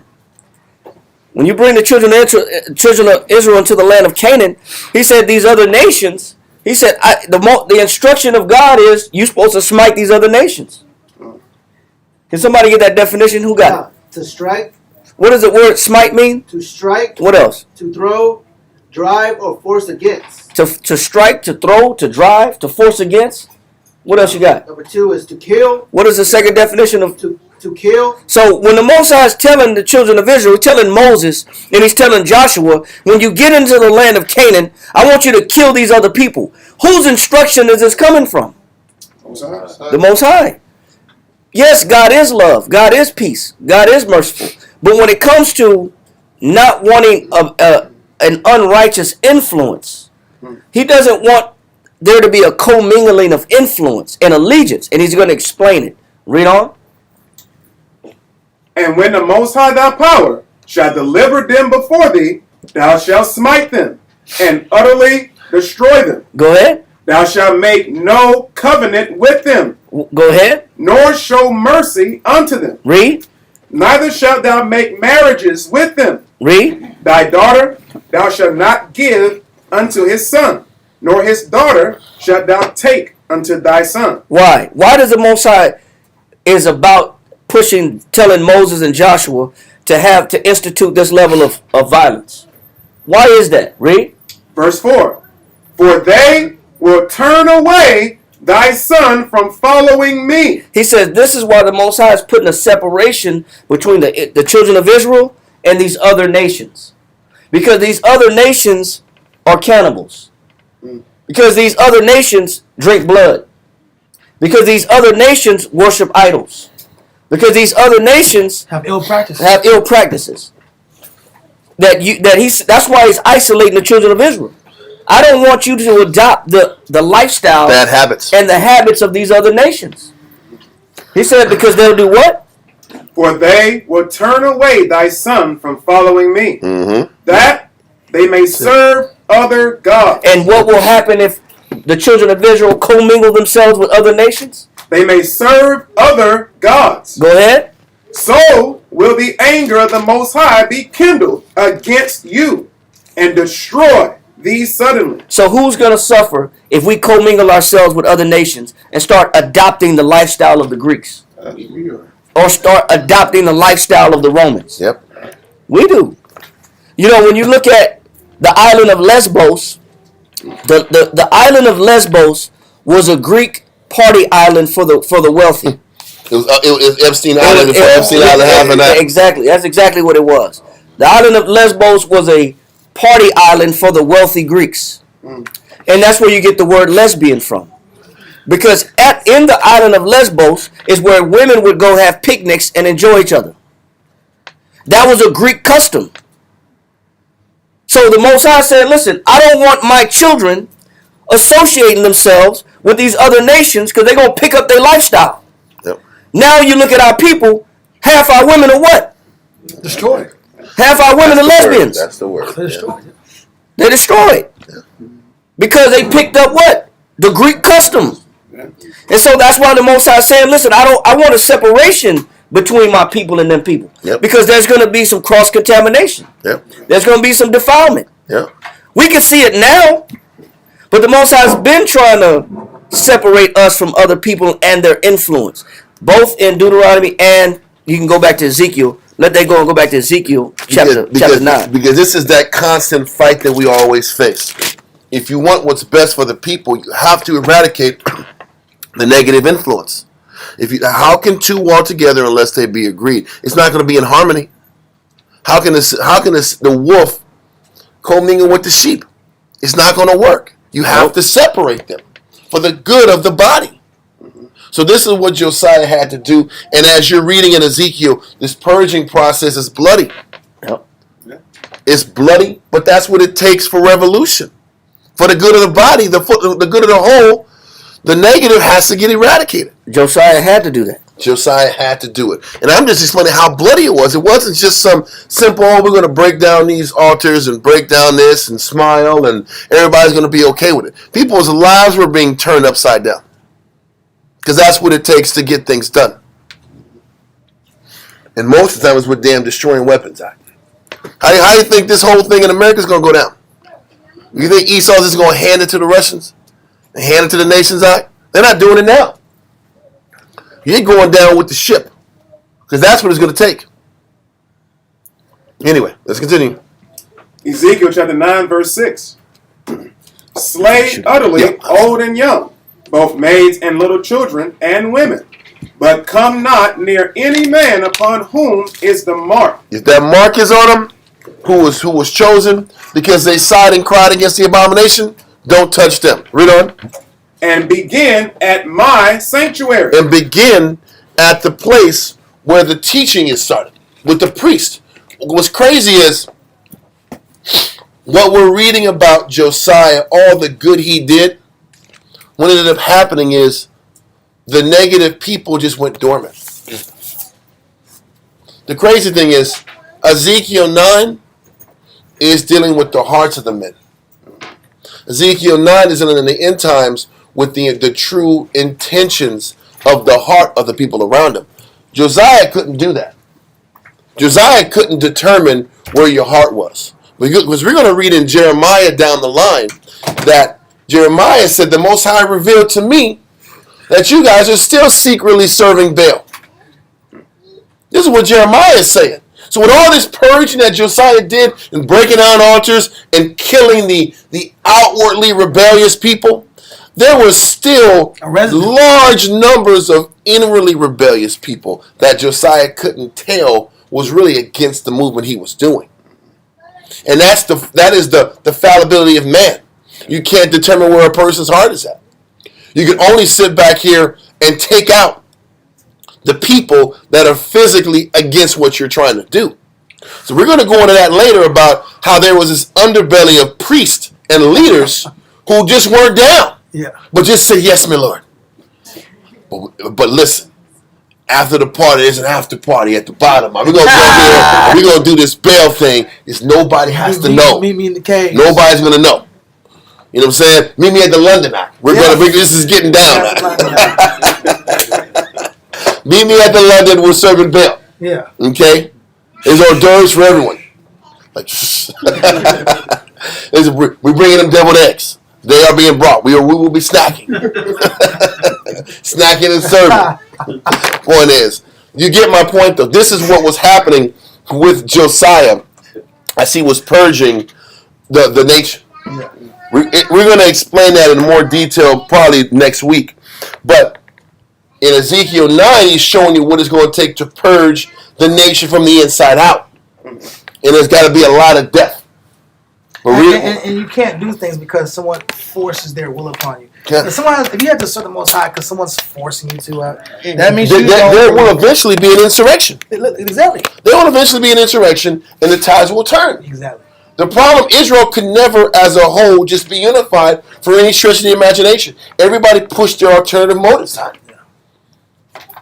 That is the damn problem with Israel. You can't get them to lock in for the right reasons. Let's keep going. In Ezekiel. Ezekiel chapter 9, verse 6. So it says it begins with the ancient men in the house. The purge has to start from the top down in leadership. Read on. Then they began at the ancient men which were before the house. And he said unto them, defile the house and fill the courts with the slain. So listen, you got to sit back. Mosiah said, listen, The hell with it. go in that holy place and wipe out the people that operate in the holy place that are wicked.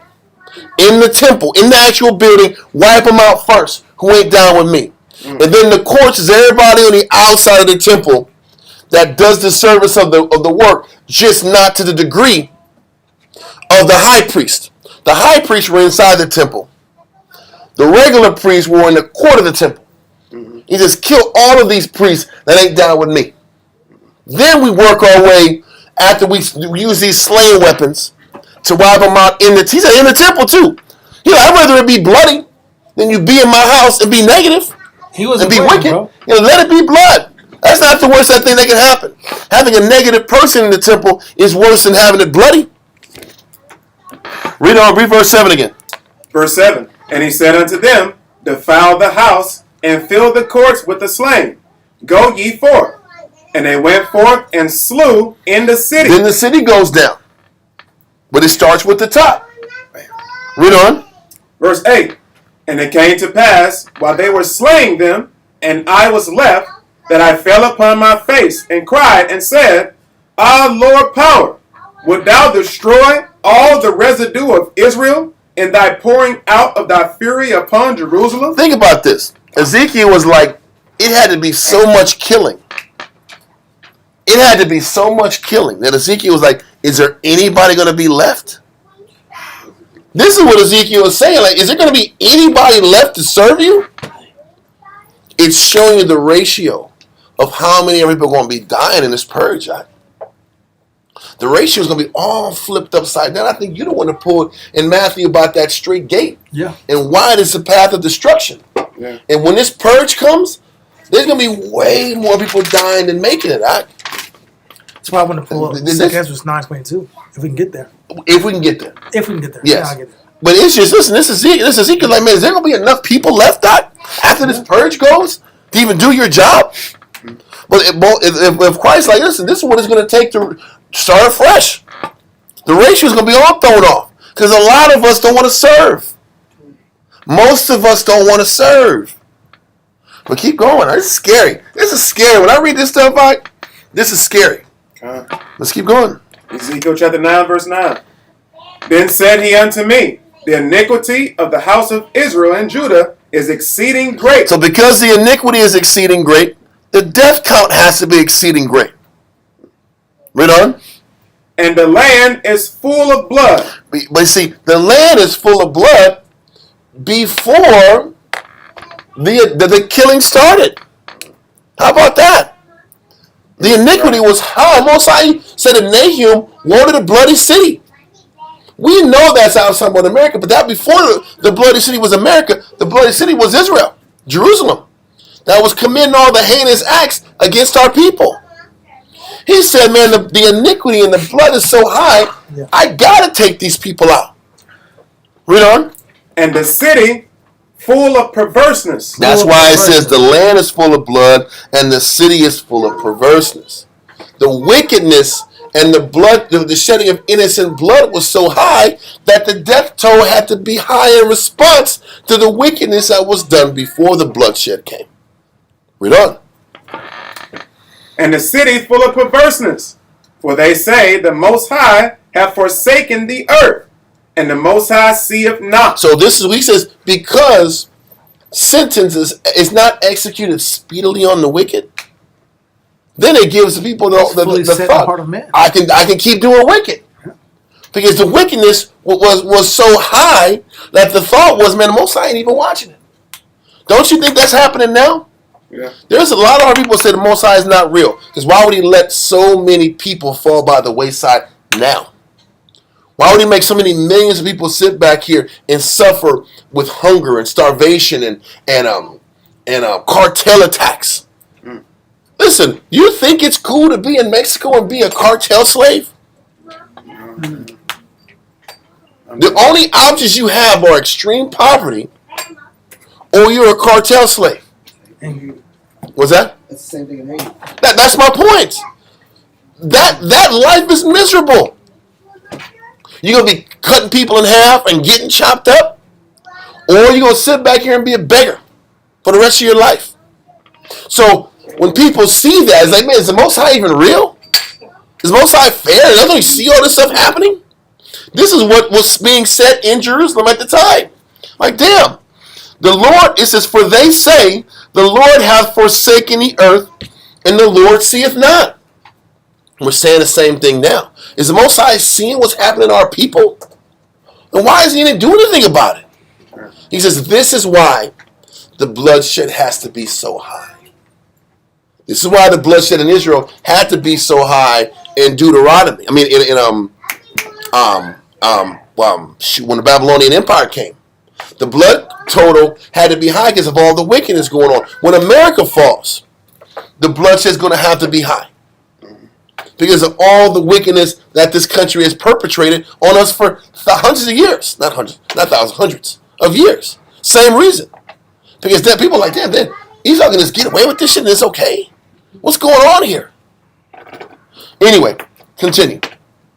Verse 10. And as for me also, mine eye shall not spare, neither will I have pity, but I will recompense their way upon their head. And most of the time, I'm not going to have pity when I finally sit back here and tear up. When he finally tears up Israel, I'm not going to have pity. He's not going to have pity on Esau when he tears him up. Because he's let so much other stuff slide. Read on. And, behold, the man clothed with linen, which had the inkhorn by his side, reported the matter, saying, I have done as thou hast commanded me. That's all I want from that verse. I'm just trying to make sure we understand that this was the same process that King Josiah had to do. The eradicating of wicked, the eradicating of that wicked influence, separating the ones who want to do good from the ones who don't want to change. This had to happen before all the killing and this civil war kind of came to a head. Okay? Let's go now to Josiah. I mean, not Josiah. Josephus. Yeah. Chapter 10. Book 10. Where's Josephus in his hat? I don't know. Is it over your side, man? It's right here. I think you put it here, man. Josephus. Book 10. Chapter 4. Paragraph 1. Book 10, chapter 4, paragraph 1. This goes into, quickly Ammon, but it goes into Josiah's disposition and the type of man he was and what it took for him to be in order to sit back and put Israel in order again. Read that. Page 269. 269, book 10, chapter 4, paragraph 1. This Ammon imitated those works of his father, which he insolently did when he was young. So he had a conspiracy made against him by his own servants, and was slain in his own house, when he had lived 24 years, and of them had reigned 2. But the multitude punished those that slew Ammon, and buried him with his father, and gave the kingdom to his son Josiah, who was 8 years old. His mother was of the city of Boscath, and her name was Jedediah. He was of a most excellent disposition. Listen, he goes back into that disposition. We're going to go into that probably on Monday about disposition and heart. But let's keep going. He was of a most excellent disposition and naturally virtuous. Naturally virtuous. He had this disposition towards the Lord was great. And he said he was just naturally virtuous. Read on. And followed the actions of King David as a pattern and a rule to him in the whole conduct of his life. This is what it takes to please the Heavenly Father, right?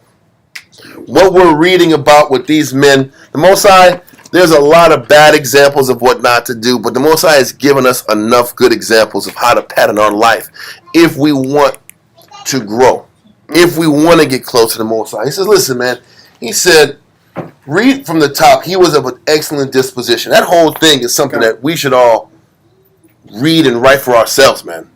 Read that. Line 49. He was of a most excellent disposition and naturally virtuous, and followed the actions of King David as a pattern and a rule to him in the whole conduct of his life. And when he was 12 years old, he gave demonstrations of his religious and righteous behavior. So once again, when he turned 12 is when he started showing that righteous behavior. Now we know, when he was 16 was when he started taking it way more serious. But he showed the signs of virtue at 12 that was beyond, obviously, most 12-year-olds' conduct. Read on. For he brought the people to a sober way of living. No, it wasn't at 12. We're going to stick to the scriptures. We're not going to stick to what 16. Yes. We're going to sit back here because really, when it said when he was 12 years old, really was when he was in his 12th year of leadership. Is when he started sitting back here and bringing the people together. It wasn't 12 years old. It was when it was his 12th year of leadership. So, once again, we use a Josephus until the Josephus got some bones in it. Okay? Because really, when he was 8 was when he was king.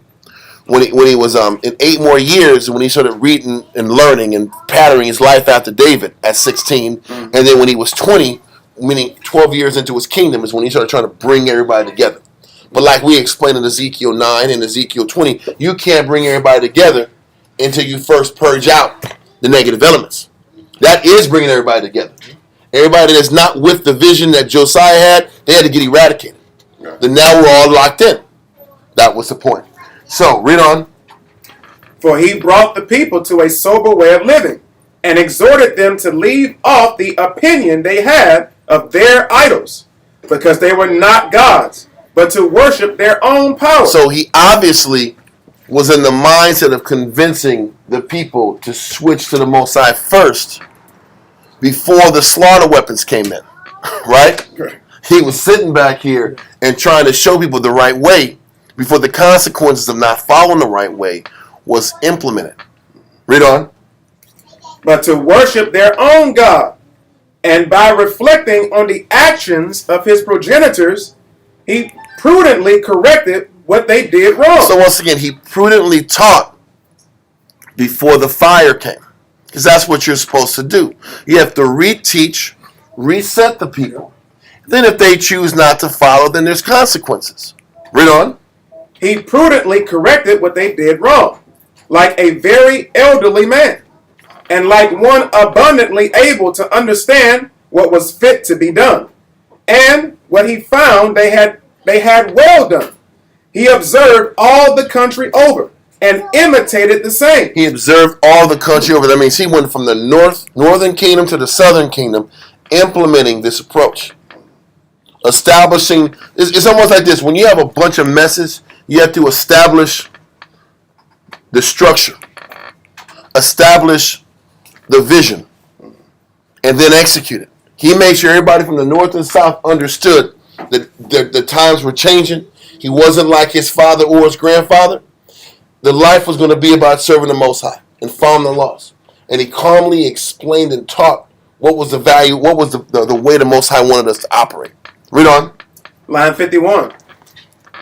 And thus he acted in following the wisdom and sagacity of his own nature, and in compliance with the advice and instruction of the elders. It also lets you know that from the time he was 8, he followed wise elders and followed wise elders' explanations.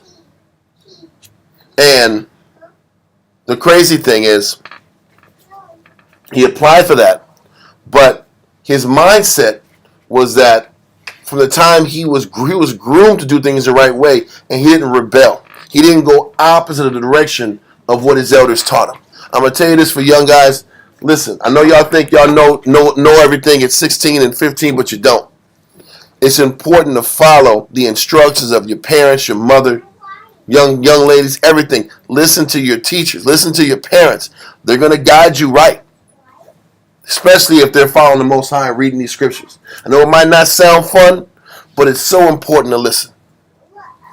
Josiah listened at an early age and got structured the right way so he can make the right decisions down the line. But let's continue.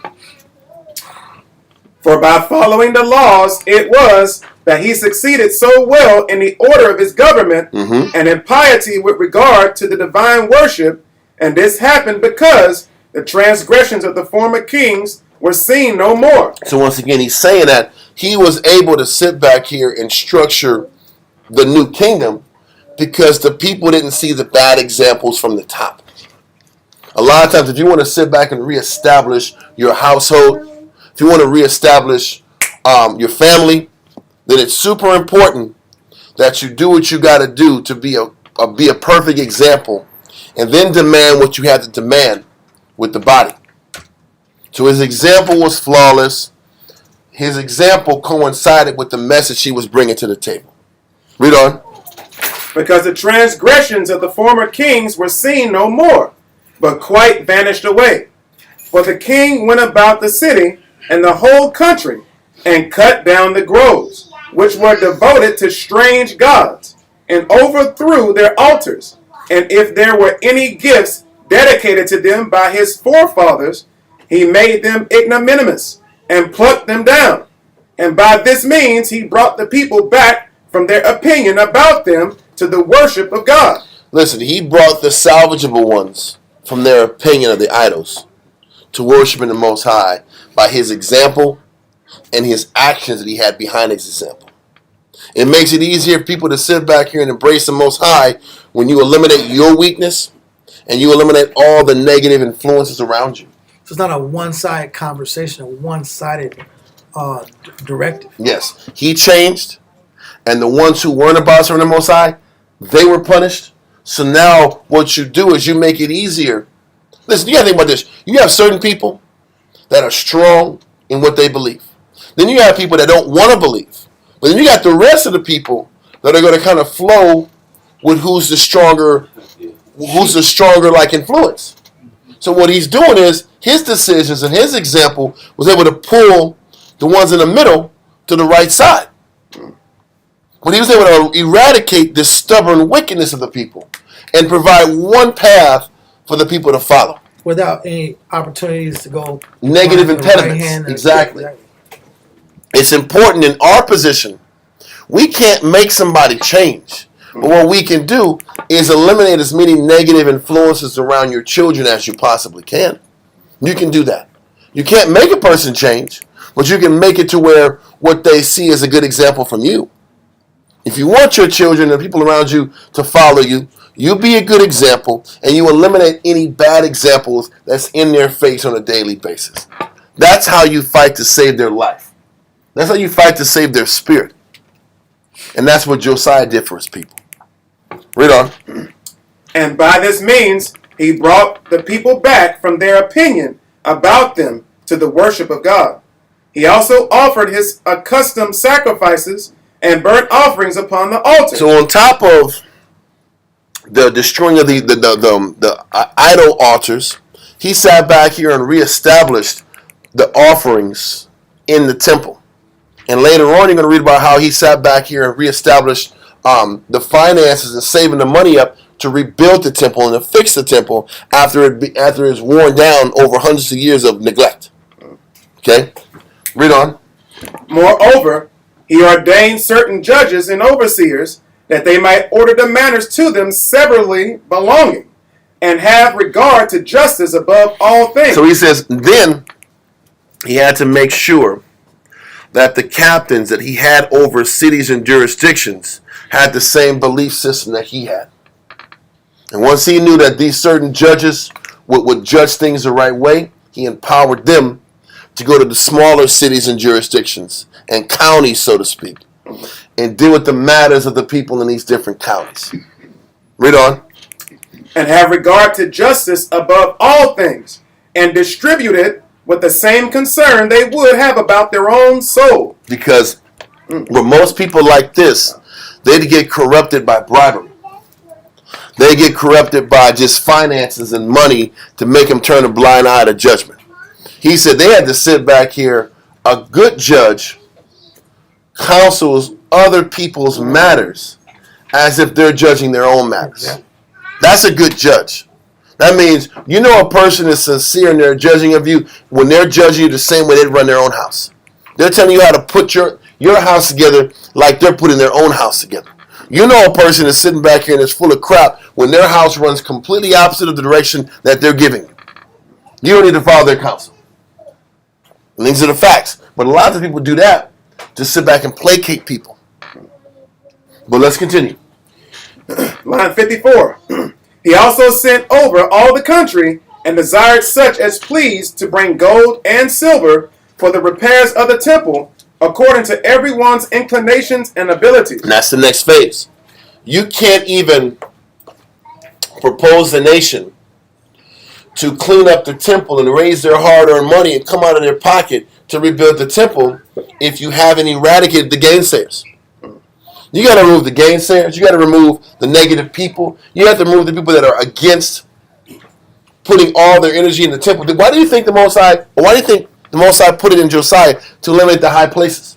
Because those are the points that coagulate scragglers. Yes. People that are undecided and I want to be an individual. They don't have the courage to be outwardly rebellious. So let me hide behind the cloak of a person that's bold enough to be outwardly rebellious. So now I'm like, I'm going to eliminate these high places to funnel everybody to the temple.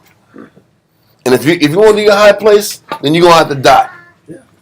Either let it go and make it about this temple, or you can't cohabitate in Jerusalem. So after he did that, the next move was to sit back here and make sure that the temple and all the monies and extra monies went to the rebuilding of the temple. Everything was systematic. That's why when you read Josephus, says he acted like a man and knew exactly what he was doing. He had to eradicate the negative, the gainsayers, the idolaters. He had to eradicate that high place spirit. Now we put our monies up to rebuild this temple. Now it makes sense. Now it to makes invest sense. finances into it. Now it does, because it wasn't going to get any steam and nobody was going to commit to it if every other person in the city wasn't down with the temple getting restructured. That makes complete sense. Read on. Line 55.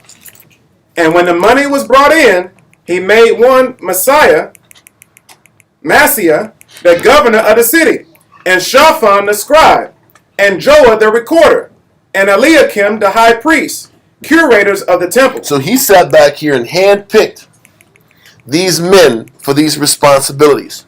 Shaphan, Eliakim, and Maaseiah, which is the governor of the city. He picked these guys from different places. He said, you guys are going to sit back here and run this temple and be in charge of the construction of the temple. And you guys are going to help reinstitute the Bible being the number one and the only focus in the land. Okay? Read on. And of the charges contributed thereto, who made no delay, nor put the work off at all, but prepared architects, and whatsoever was proper for those repairs, and set closely about the work. So the temple was repaired by this means, and became a public demonstration of the king's piety. So once he sat back and eradicated the negative, then he sat back and set up the building and construction to show the people he put his money where his mouth is. Okay? Now we're going to let this go for a second and go now into, let's see. I want to read 2 Chronicles. Let me see. I want to know if I really want to go into this, because this kind of goes into a whole nother transition. Let's do 2 Kings. Let's do 2 Kings 22, verse 3 through 7. And this would be probably where we ended up, because I don't want to keep changing thoughts and modes of the class. I want to kind of stay on topics, because next week goes into the renovation of the temple repair, and then that goes into another thing. Because once you go into that temple and they start repairing the temple, they discover something that changes Josiah's whole mindset. 2 Kings 22 and verse 3. 2 Kings chapter 22, verse 3. See, this is going to go into it. This is going to go into it. I'm not going to do it. We're going to sit back here and go into that next week, because that opens the door for a whole other path. What I am going to go into, though, is let's do Jeremiah chapter 1, verse 1 and 2. Because I want to make sure now that we start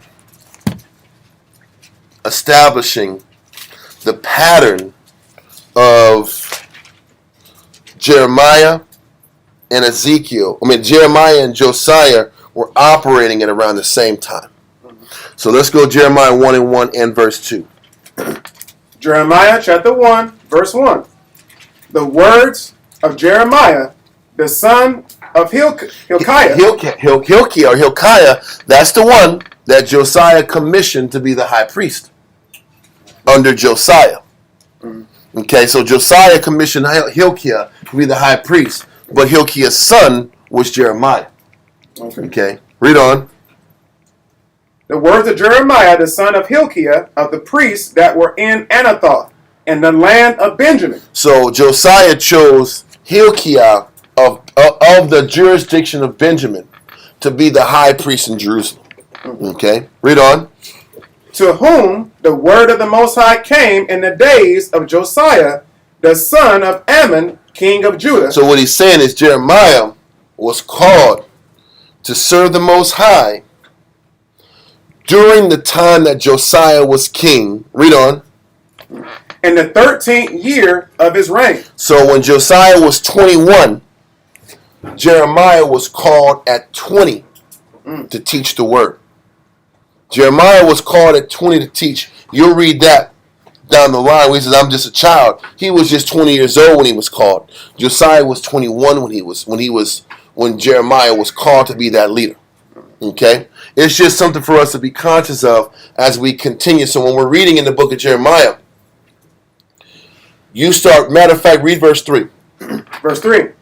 It came also in the days of Jehoiakim, the son of Josiah, king of Judah, unto the end of the 11th year of Zedekiah, the son of Josiah, king of Judah, unto the carrying away of Jerusalem captive in the 5th month. So what we're going to be reading in Jeremiah as we continue in these next few weeks is parts of Jeremiah that he's prophesying from chapter 1 down deals with when he was a prophet during the time of Josiah.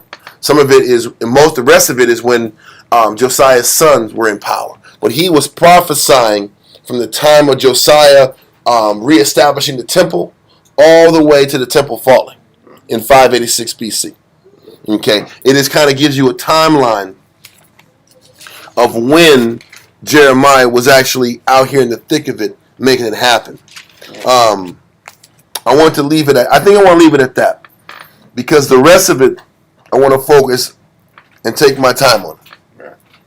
Are there any questions? Yes, sir. So when it says unto the carrying away of Jerusalem captive in the 5th month, that's the 586 BC? Yes, but it's in the 5th month of 586 BC. And what we're going to read about is that there were 3 different times the people were scooped up and taken to Babylon out. The people were. It was 3 different breakdowns. The first one happened, if I'm not mistaken. I got to get the date. I think it was. Sheesh, I think it was. I want to say 597. It was 598. No, it wasn't. It was 598. December. When the first time they got taken out. Then 3 months later, they came back again and took more people out in 597. In the 3rd month of 597. I'll get confirmations in another. I got it on me. I'm not going to go into it. So we first got broken down in 598, but the bigger one came in 597 in March. So in December of 598 is when one of Josiah's sons got taken out. His son got captured in 597 in March, and that was when they took the largest number of people as captives. We can prove that in going to Ezekiel chapter 1. Ezekiel 1 and 1. Ezekiel chapter 1, verse 1. And 2. And 2. Verse 1. Now it came to pass in the 30th year, in the 4th month, in the 5th day of the month, as I was among the captives by the river of Shabar, that the heavens were opened, and I saw visions of the Most High. In the 5th day of the month, which was the 5th year of King Jehoiakim's captivity. So he came to Babylon during King Jehoiakim's captivity. King Jehoiakim's captivity came in March of 597 BC. The majority, the chunk of the elites and the royals came out then. Daniel's was sent to Babylon in that first run in December of 598 BC. The princes, the young princes were sent then. The youth and the leadership were sent then. The strong men and the strong warriors of the city were sent 3 months later. Then the rest were left for another 11 years. Then it completely fell apart in 586. But it was already falling apart in 597 and 598. So that just so we know that when we're reading, let's go to Daniel's real quick. Daniel's 1.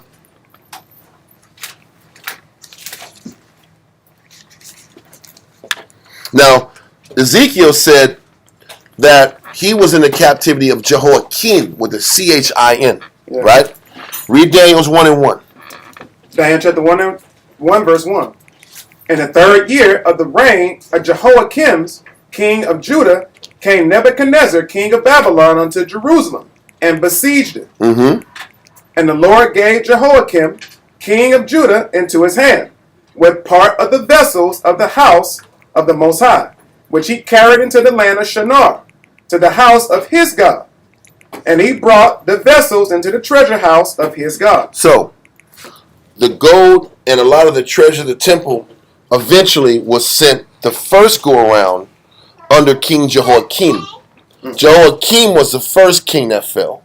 That was 598 BC in around December. His son Jehoiachin gave up 3 months later when Nebuchadnezzar came back after the wintertime and came back and finished the job. Because Jehoiakim got murdered in Israel. He got murdered. They took him out and they put his son in charge. And then, so the first group was Daniel's group. They were the first ones to go to Babylon.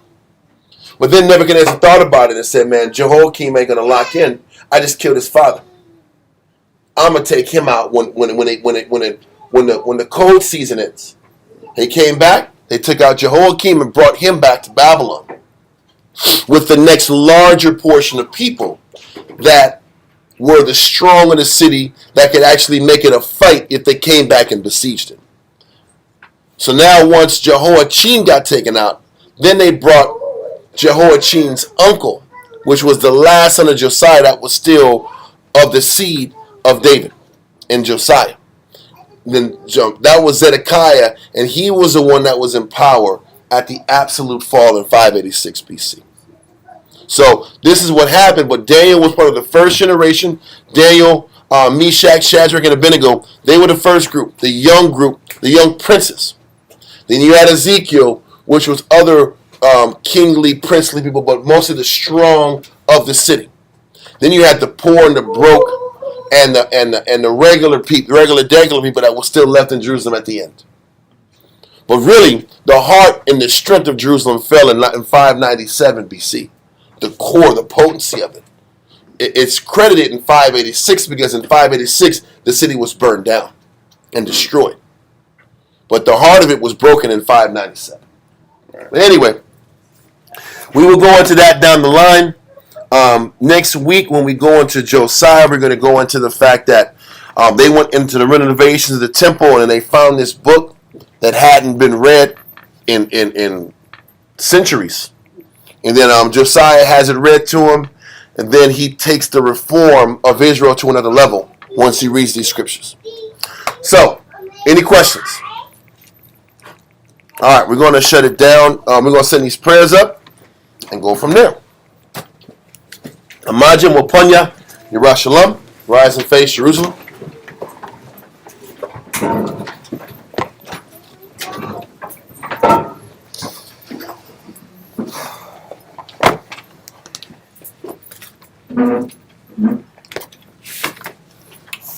Yahweh, in the name of Yahweh, please listen to us right now.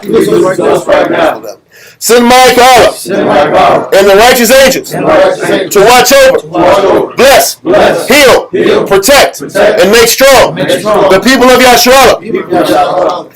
Also send unto us much wisdom, much knowledge, much understanding, much patience, much faith, much brotherhood, and much love, spiritual power, and forgive all of our sins.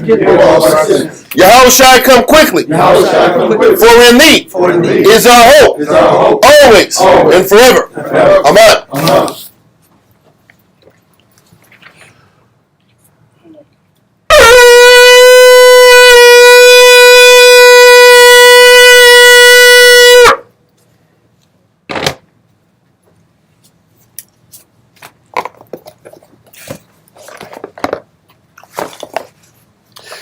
Yahweh Ba'Shem Yahushai.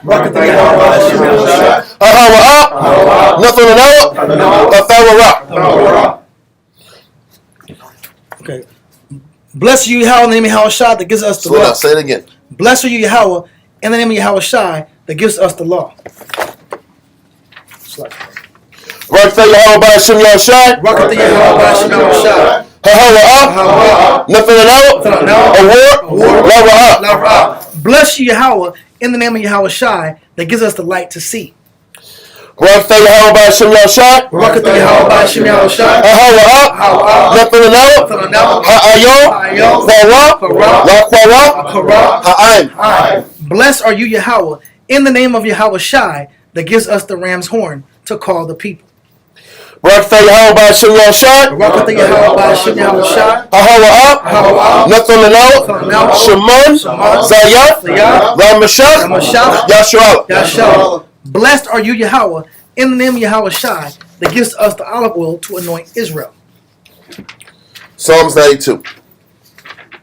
It is a good thing to give thanks unto the Lord. It is a good thing to give thanks unto the Lord. And to sing praise unto thy name. Sing praise unto thy name. O Yahweh. To show forth thy loving kindness in the morning. To show forth thy loving kindness in the morning. And thy faithfulness every night. And thy faithfulness every night. Upon an instrument of 10 strings. Upon an instrument of 10 strings. And upon the psaltery. And upon the psaltery. Upon the harp. Upon the harp. With the solemn sound. The solemn sound. For thou Yahweh hast made me glad through thy word. Has made me glad to thy word. I will triumph in the works of thy hands. And the works of thy hands. O Yahweh, how great are thy works, and thy thoughts are very deep. A brutish man knoweth not, neither doth the fool understand this. When the wicked springeth the grass, and when all the workers of iniquity do flourish,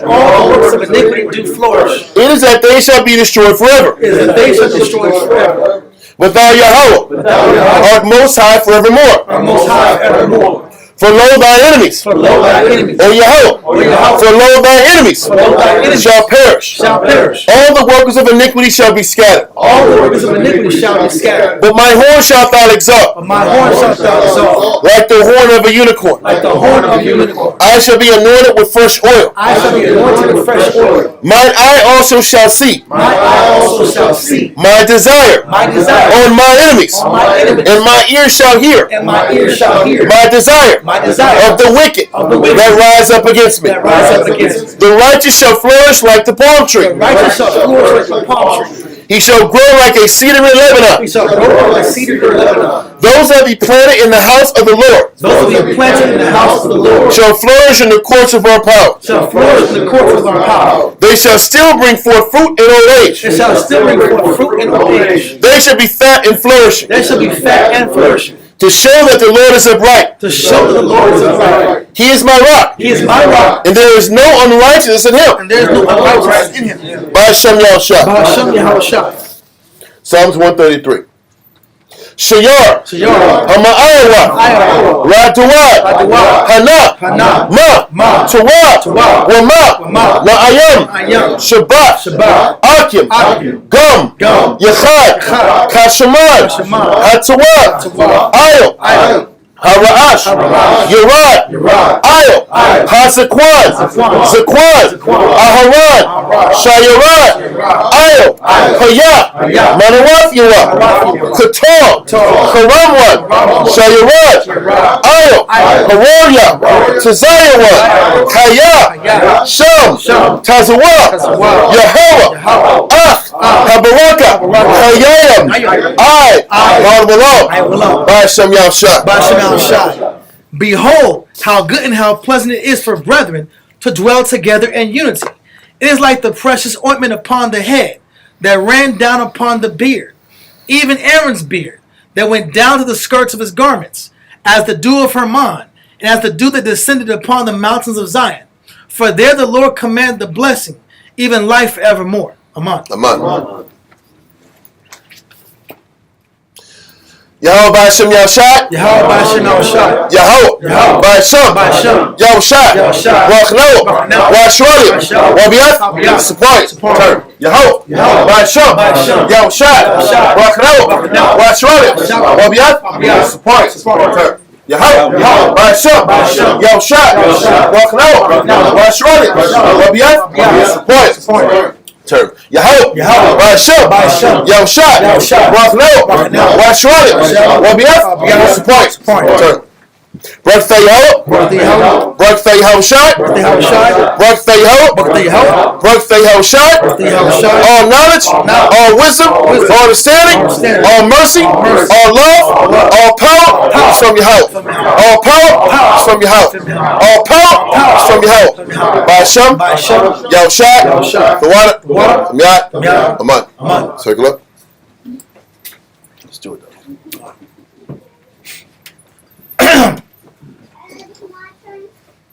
Saluting out in the heavenly order. Yahweh, Yahweh Shai, Wokaya Sha'ala, men of Israel, Muslim, Barak. Yahweh Ba'Shem, Yahweh Shai, Wakathon. From the top, turn to faces sisters. Sisters, please stand. Saluting out the daughters of Zion, men of Israel, Muslim, Barak. Yahweh Shema Wakathon, Ba'Shem, Yahweh Shai. Yes, what's up? Dismissed? Fall out. See y'all on Monday, y'all. The water.